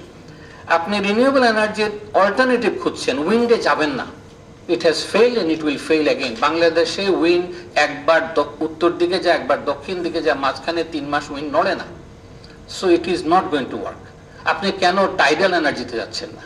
আপনার 6 ফিট টাইড ওঠে প্রতিদিন, 6 ঘন্টা, 6 ফিট নামে, আপনি সেই টাইডকে কেন ব্যবহার করতে পারছেন না ইলেকট্রিসিটির জন্য? এটা পৃথিবীতে আছে, খুব পপুলার না, কারণ অনেক দেশে এত বড় টাইড হয় না। 6 ফিটের টাইড ব্যবহার করে we could actually produce much better electricity যদি কোস্টকে ইউজ করেন। আপনি গ্রামের ইলেকট্রিসিটি যদি বাদ দেন, তাহলে পিডিবির কাজ কি হবে? শুধুমাত্র ইন্ডাস্ট্রিয়াল সেক্টরকে ইলেকট্রিসিটি সাপ্লাই করে। তাহলে দেখেন আপনার এত ইনভেস্টমেন্ট আর লাগে না। আপনি গ্রামে গ্রামে যদি সোলারে চলে যান, তাহলে পিডিবির কাজ হবে ইন্ডাস্ট্রি এবং মেট্রোপলিটন সিটিকে সাপ্লাই করা। এক্সিস্টিং প্রোডাকশন রিওয়ার্ক করেন। আমরা যখন এভাবে প্রোডাকশন করছি, আমরা যদি বলি মেগাওয়াটে যেটা হয়েছে 20,000 মেগাওয়াটের প্ল্যান, মাস্টার প্ল্যান 40,000 থেকে 60,000 হয়ে গেছে ওভারনাইট, এবং আমরা রেশনালাইজ করি নাই। যেহেতু আমি শ্বেতপত্র কমিটিতে ছিলাম, আমরা ওই সেক্টরগুলো দেখেছি, এবং আমি এই জন্যই বললাম corruption has been a major issue, যেটা আমাদের চিন্তা করা উচিত, এবং আমি চিন্তা করব বলে বলছি। সো এটা একটা ইস্যু। দ্বিতীয় ইস্যু হচ্ছে, এবং এখানে এনজিওদেরকে ইনভলভ করেন। গ্রামে গ্রামে যত পাওয়ার সেক্টর, আপনি বাংলাদেশে এনজিও সেক্টররা 2 দিন পরে ফান্ডিং পাবে না। তো অতএব আপনি বলেন তোমরা this is your business plan, let them, এবং এটা আসলে ভালো বিজনেস প্ল্যান। সুতরাং এটা কোনো ফাইন্যান্সিং, ব্যাংক ফাইন্যান্সিং এটা হয়ে যায়। সুতরাং let us think about that as a policy. যদি ব্যাংক ফাইন্যান্সের মাধ্যমে, এনজিওর মাধ্যমে গ্রাম আলোকিত করে ফেলতে পারেন সোলার মানে renewable, that is the best policy. আপনি বাকি ইলেকট্রিসিটি এনার্জি দেন। এদিকে rooftop solar is a very important one, কিন্তু এটাও আমরা আটকে গেছি ওই নেট মিটারিং, এই সমস্ত ফাঁদে। সব ফেলে দেন, ফেলে দিয়ে বলেন যে তোমার ইলেকট্রিসিটি তুমি প্রডিউস করো, তবে এটার জন্য ছাদের ব্যবহারের আইন বদলাইতে হবে। মানে আমরা ছাদের মালিকানা যেভাবে দিচ্ছি, জমির মালিকানা যেভাবে অ্যাপার্টমেন্টে দিয়ে, আপনি ছাদের মালিকানা আইন বদলান, সেটাতে করে ফেলেন। ছাদের ব্যাপারে ইলেকট্রিসিটি ডেস্কো এক্সাম্পল দিচ্ছেন, ভালো এক্সাম্পল। চেষ্টা করছে, তারা কাজ করে নাই। 3টা কারণে তারা ফেইলিওর বলছেন। আরেকটা কারণ আছে, ফেক সোলার প্যানেল আছে এখন ঢাকা শহরে। ফেক সোলার প্যানেল মানে দেখতে সোলার প্যানেল, হ্যাঁ। এবং সোলার প্যানেল ঢাকাতে কতটা কাজ করবে এটা নিয়ে একটু রিসার্চ করা উচিত। যে পরিমাণ ধুলাবালি, efficiency level is very low. আপনি ভুলে যাবেন না, বাংলাদেশের ঢাকা শহরে ট্রাফিক লাইটে সব সোলার প্যানেল কাজ করে না, একটাও কাজ করে না। কেন কাজ করে নাই? কারণ ধুলাবালি প্রচন্ড। এরকম ধুলাবালি শহরে you have to be very careful. আমরা অনেকগুলো থিওরিটিক্যাল টেক্সট বুক দেখে কথা বলছি, আমি একটু দেশীয় দেখে রিসার্চগুলো থেকে বলতে চাইবো যে একটু দেশি ইন্ডিভিজুয়াল লেভেলে রিসার্চটা করে দেখেন কেন এতগুলো সোলার প্যানেল ফেল করতেছে, কেন আমি টোটাল। আপনি দেখেন এবারে ইম্পোর্ট লেসন বলি, এবারে গত বছর আমরা 450 মেগাওয়াট সোলার প্যানেল ইম্পোর্ট করেছি, ক্ষমতা সম্পন্ন। তো বছরে যদি 400 মেগাওয়াট সোলার প্যানেল আনেন দেশের মধ্যে, ইম্পোর্ট করে, আমি খরচ করি নাই, প্রোডাকশনে আসছে না কেন? এগুলো দেখা উচিত, এবং এই বিহেভিয়ারটা পর্যালোচনা করে পলিসিতে পুশ করা উচিত। I agree with the original theme যে আলটিমেটলি চ্যালেঞ্জ অফ সোলার তো না, এনার্জি চ্যালেঞ্জটা আমাদের সলভ করতে হবে যতটা বেশি আমরা। এবং আমরা লাকি, কারণ আমাদের 6 আওয়ার্স গুড সানলাইট পাওয়া যায়, বছরে প্রায় 9 মাস পাওয়া যায় খুব ভালোভাবে, বাকি সময় অতটা। এবং এফিসিয়েন্সি। লাস্টলি আমি একটা কথা বলবো, এই যে একটা সোলার প্যানেল দিচ্ছেন 20 বছরের ইনভেস্টমেন্ট, আপনি ভুলে যাবেন না আগামী 4-5 বছরের মধ্যে নতুন ইনভেস্টমেন্ট আসতেছে, যেটা হচ্ছে আপনারা জানেন meltdown proof nuclear energy. Almost is commercial in China now, এবং এটা আসতেছে। তার মানে আপনার একটা পাওয়ার প্ল্যান্ট ইনফিনিটি ইয়ার্স চলবে, এবং এটা মেল্টডাউন প্রুফ, মেল্টডাউন করবে না কখনো। So this is a new, এটা সব দেশ করতেছে সাকসেসফুলি। চায়না কমার্শিয়ালাইজ করে ফেলছে, বাকিরা করে নাই। এরা স্মল পাওয়ার প্ল্যান্ট তৈরি করছে, এবং এটা চলে আসবে বাজারে। সুতরাং the whole scenario on energy will also change. আমি সেদিকে একটু নজর রাখতে বলবো। Thank you very much for discussion.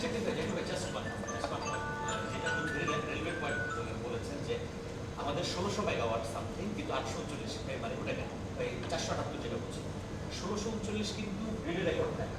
এর মধ্যে অফ গ্রিড যেগুলো আছে এগুলো সেপারেট। ইভেন রুফটপ সোলার যেগুলো আছে এগুলো কিন্তু না জানি আমি, সেটা জানি আমি। বলছি 450 মেগাওয়াটের কথা, তাই না? আমদানি ঘটনা হচ্ছে বিহাইন্ড দ্য সিন। আমি যেটা গতকালকে 3 ঘন্টা সার্ভে করে ডাটা করেছি, রুফটপ সোলারের যে যে ডাটা রেকর্ড করা আছে তার চেয়ে অনেক বেশি ইনস্টল হয়েছে যেটা স্ট্যান্ডার্ড ডাটা বেজে, যে কারণে এই ডাটা কাজ করছে, সবচেয়ে কাজ করছে না কাজ করছে। আচ্ছা, আমরা thank you sir, thank you very much clarification. But আমি প্রফেসর এনামুল হক স্যার যে কথাটা বললেন যে লাইক অনেক সময় যেটা হয় যে খুব ক্রাইসিস পিরিয়ডে কি করা উচিত তার চেয়ে বেশি হলে কি করা উচিত না। সো আমি মনে করি পিডিবির যে রিপ্রেজেন্টেটিভ আছে বা বিএআরসি আছেন তাদের এই মুহূর্তে আমি যদি ভালোবাসতে যাই, যদি বাচ্চাকে সহ আমরা সবাই মিলে একসাথে ডুবে যাই রাদার দেন দুইজনকে ছেড়ে দিই যে বাচ্চা বাঁচবে, বিষয়টা হলো রাইট না আমাদের চিন্তা করতে হবে কোনটা ছেড়ে দিলে আলটিমেটলি সবাই বাঁচতে পারবো আমরা। এই মুহূর্তে এনার্জি ক্রাইসিস বাংলাদেশ সরকার বা পিডিবি যদি সেলফ মনে করে যে একাই সব সলভ করবে, আরো ডোবার কিন্তু উপক্রম হবে। সো বেটার যে আমরা কিভাবে অফগ্রিডের যে কথাটা বলা হলো যে প্রতিটা গ্রামে আমরা যদি কমিউনিটি অফগ্রিড, আমার তো দরকার নেই হাওড়ে যে আমাকে ট্রান্সমিশন লাইন বা 5 মেগাওয়াটের জন্য $5 বিলিয়ন খরচ করার, আমার তো দরকার নেই চিরাঙ্গা হিলট্যাক্টের ভিতরে ডিপার ইনসাইডে গিয়ে আমাকে অন গ্রিড সাপ্লাই দেওয়ার। কোস্টালে আমরা এখন পর্যন্ত লাকি এনাফ যে আমাদের ওই রকম লেভেলের টর্নেডো সাইক্লোন হচ্ছে না, সামনে যখন হবে আপনাকে কে ইন্স্যুরেন্সের প্রিমিয়ামে টাকা দেবে এগুলোকে প্রোটেক্ট করার জন্য PCCB line. So we have to think very candidly যে আমরা যত আপগ্রেডে যাব, REB system is there, REB কে ইউটিলাইজ, পিবিএস গুলো আছে, উই ক্যান ইউটিলাইজ দোজ। প্রত্যেকটা গ্রামে যদি আপগ্রেড কমিউনিটি করি তাহলে আমরা হাউস হোল্ডও বাঁচবে, আমাদের এসএমই সিএমএসএমই এগুলো বাঁচবে। সো আমি সর্বশেষ আমাদের মাঝে উপস্থিত হয়েছেন মিনিস্টার অফ ফাইন্যান্স থেকে জয়েন্ট সেক্রেটারি, আমি কাশম ভাইকে বলবো যদি কিছু ফাইনালি মানে আমরা শেষ করতে চাচ্ছিলাম, আপনি যেহেতু লাস্ট মিনিটে এসেছেন। Thank you. জি আমার একটু বন্ধ করতে হয়,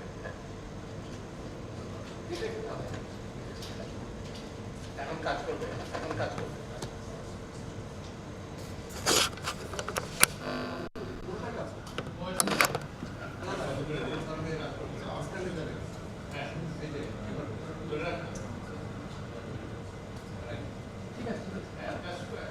থ্যাংক ইউ আমাকে কিছু বলার সুযোগ দেওয়ার জন্য। আমি চেঞ্জ ইনিশিয়েটিভকে ধন্যবাদ জানাচ্ছি যে আমাদের আসলে বর্তমান উন্নয়নের অন্যতম চাবিকাঠি হচ্ছে এনার্জি। আসলে এটা এখন আমরা কিভাবে অল্প খরচে ম্যাক্সিমাম এনার্জি এনশিওর করতে পারবো সবার জন্য, এটা আমাদের বর্তমান সরকার সবারই এই প্রচেষ্টা। কারণ উন্নয়নকে যদি আমরা সামনের দিকে এগিয়ে নিয়ে যেতে চাই তাহলে আমাদেরকে এই জায়গাগুলোতে মিনিমাম কস্টে সর্বোচ্চ এনার্জি এনশিওর করার দিকেই সবাই মনোযোগী। এটা আমার মনে হয় যে সবাই এই বিষয়টা একমত। আমরা সবাই মিলে এই জায়গাগুলোতে আমাদের এনার্জির ক্ষেত্রে এখনো অনেক প্রবলেম রয়েছে, সেগুলোকে ওভারকাম করে রিনিউয়েবল এনার্জি আমাদের বড় একটা সুযোগ, সেটাকে কাজে লাগিয়ে সামনের দিনগুলোতে কিভাবে এগিয়ে যাব এটা সবাই মিলে সম্মিলিতভাবে করবো এই প্রত্যাশায় চেঞ্জ ইনিশিয়েটিভকে ধন্যবাদ জানিয়ে আমি আমার স্পিচ শেষ করছি। ধন্যবাদ।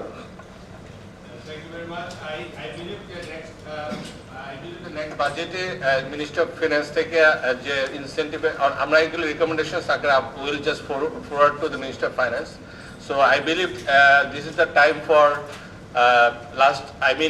নতুনভাবে আমরা আবার আমরা একটা প্রত্যয় নিয়ে শুরু করি যে বাংলাদেশের যে রিয়েল সলিউশন এনার্জি সভরেন্টিটা আমরা রিনিউয়েবল বেস এনার্জি সভরেন্টি করি এবং সেটা নেচার স্মার্ট এনার্জি হোক, যেন আমরা will not go back to the earlier corruption-prone energy sector, what Professor Aman said, and as a DG of the BIDS, it is candidly he has an authority to say, and he has, I believe, the government should learn from what we have discussed here. All the stakeholders are there. Just we expected that state minister will join. I'm not sure what happens at the final time. At the last time. So what is really important that this is the time for the convergence, not the divergence, and to learn from each other and to apply. Yeah, please, sir.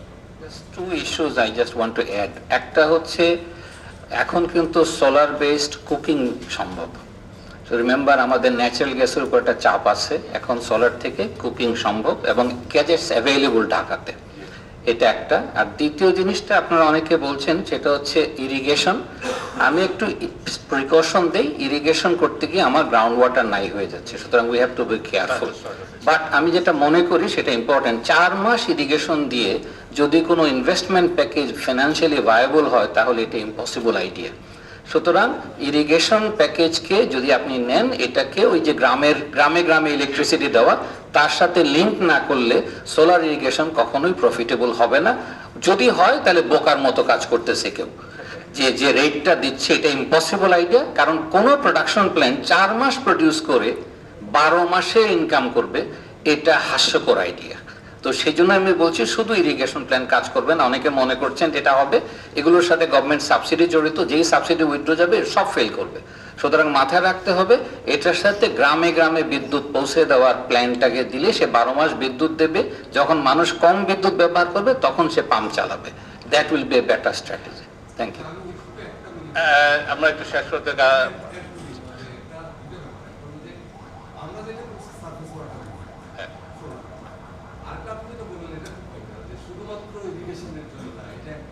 Community গ্রিডের ব্যাপার, community grid আসতে সব ধরনের speciality. হ্যাঁ হ্যাঁ সব যাব। হ্যাঁ হ্যাঁ হ্যাঁ রাইট।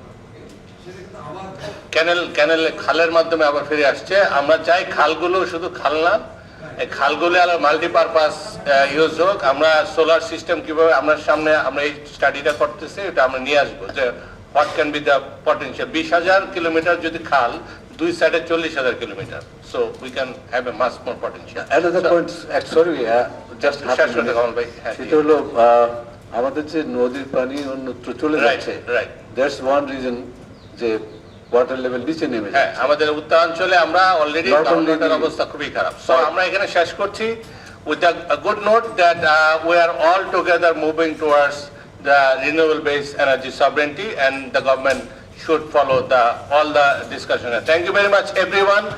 Last minute পর্যন্ত ধৈর্য ধরে থাকার জন্য সবাইকে ধন্যবাদ। আজকে প্রোগ্রাম এখানে শেষ করছি। আমাদের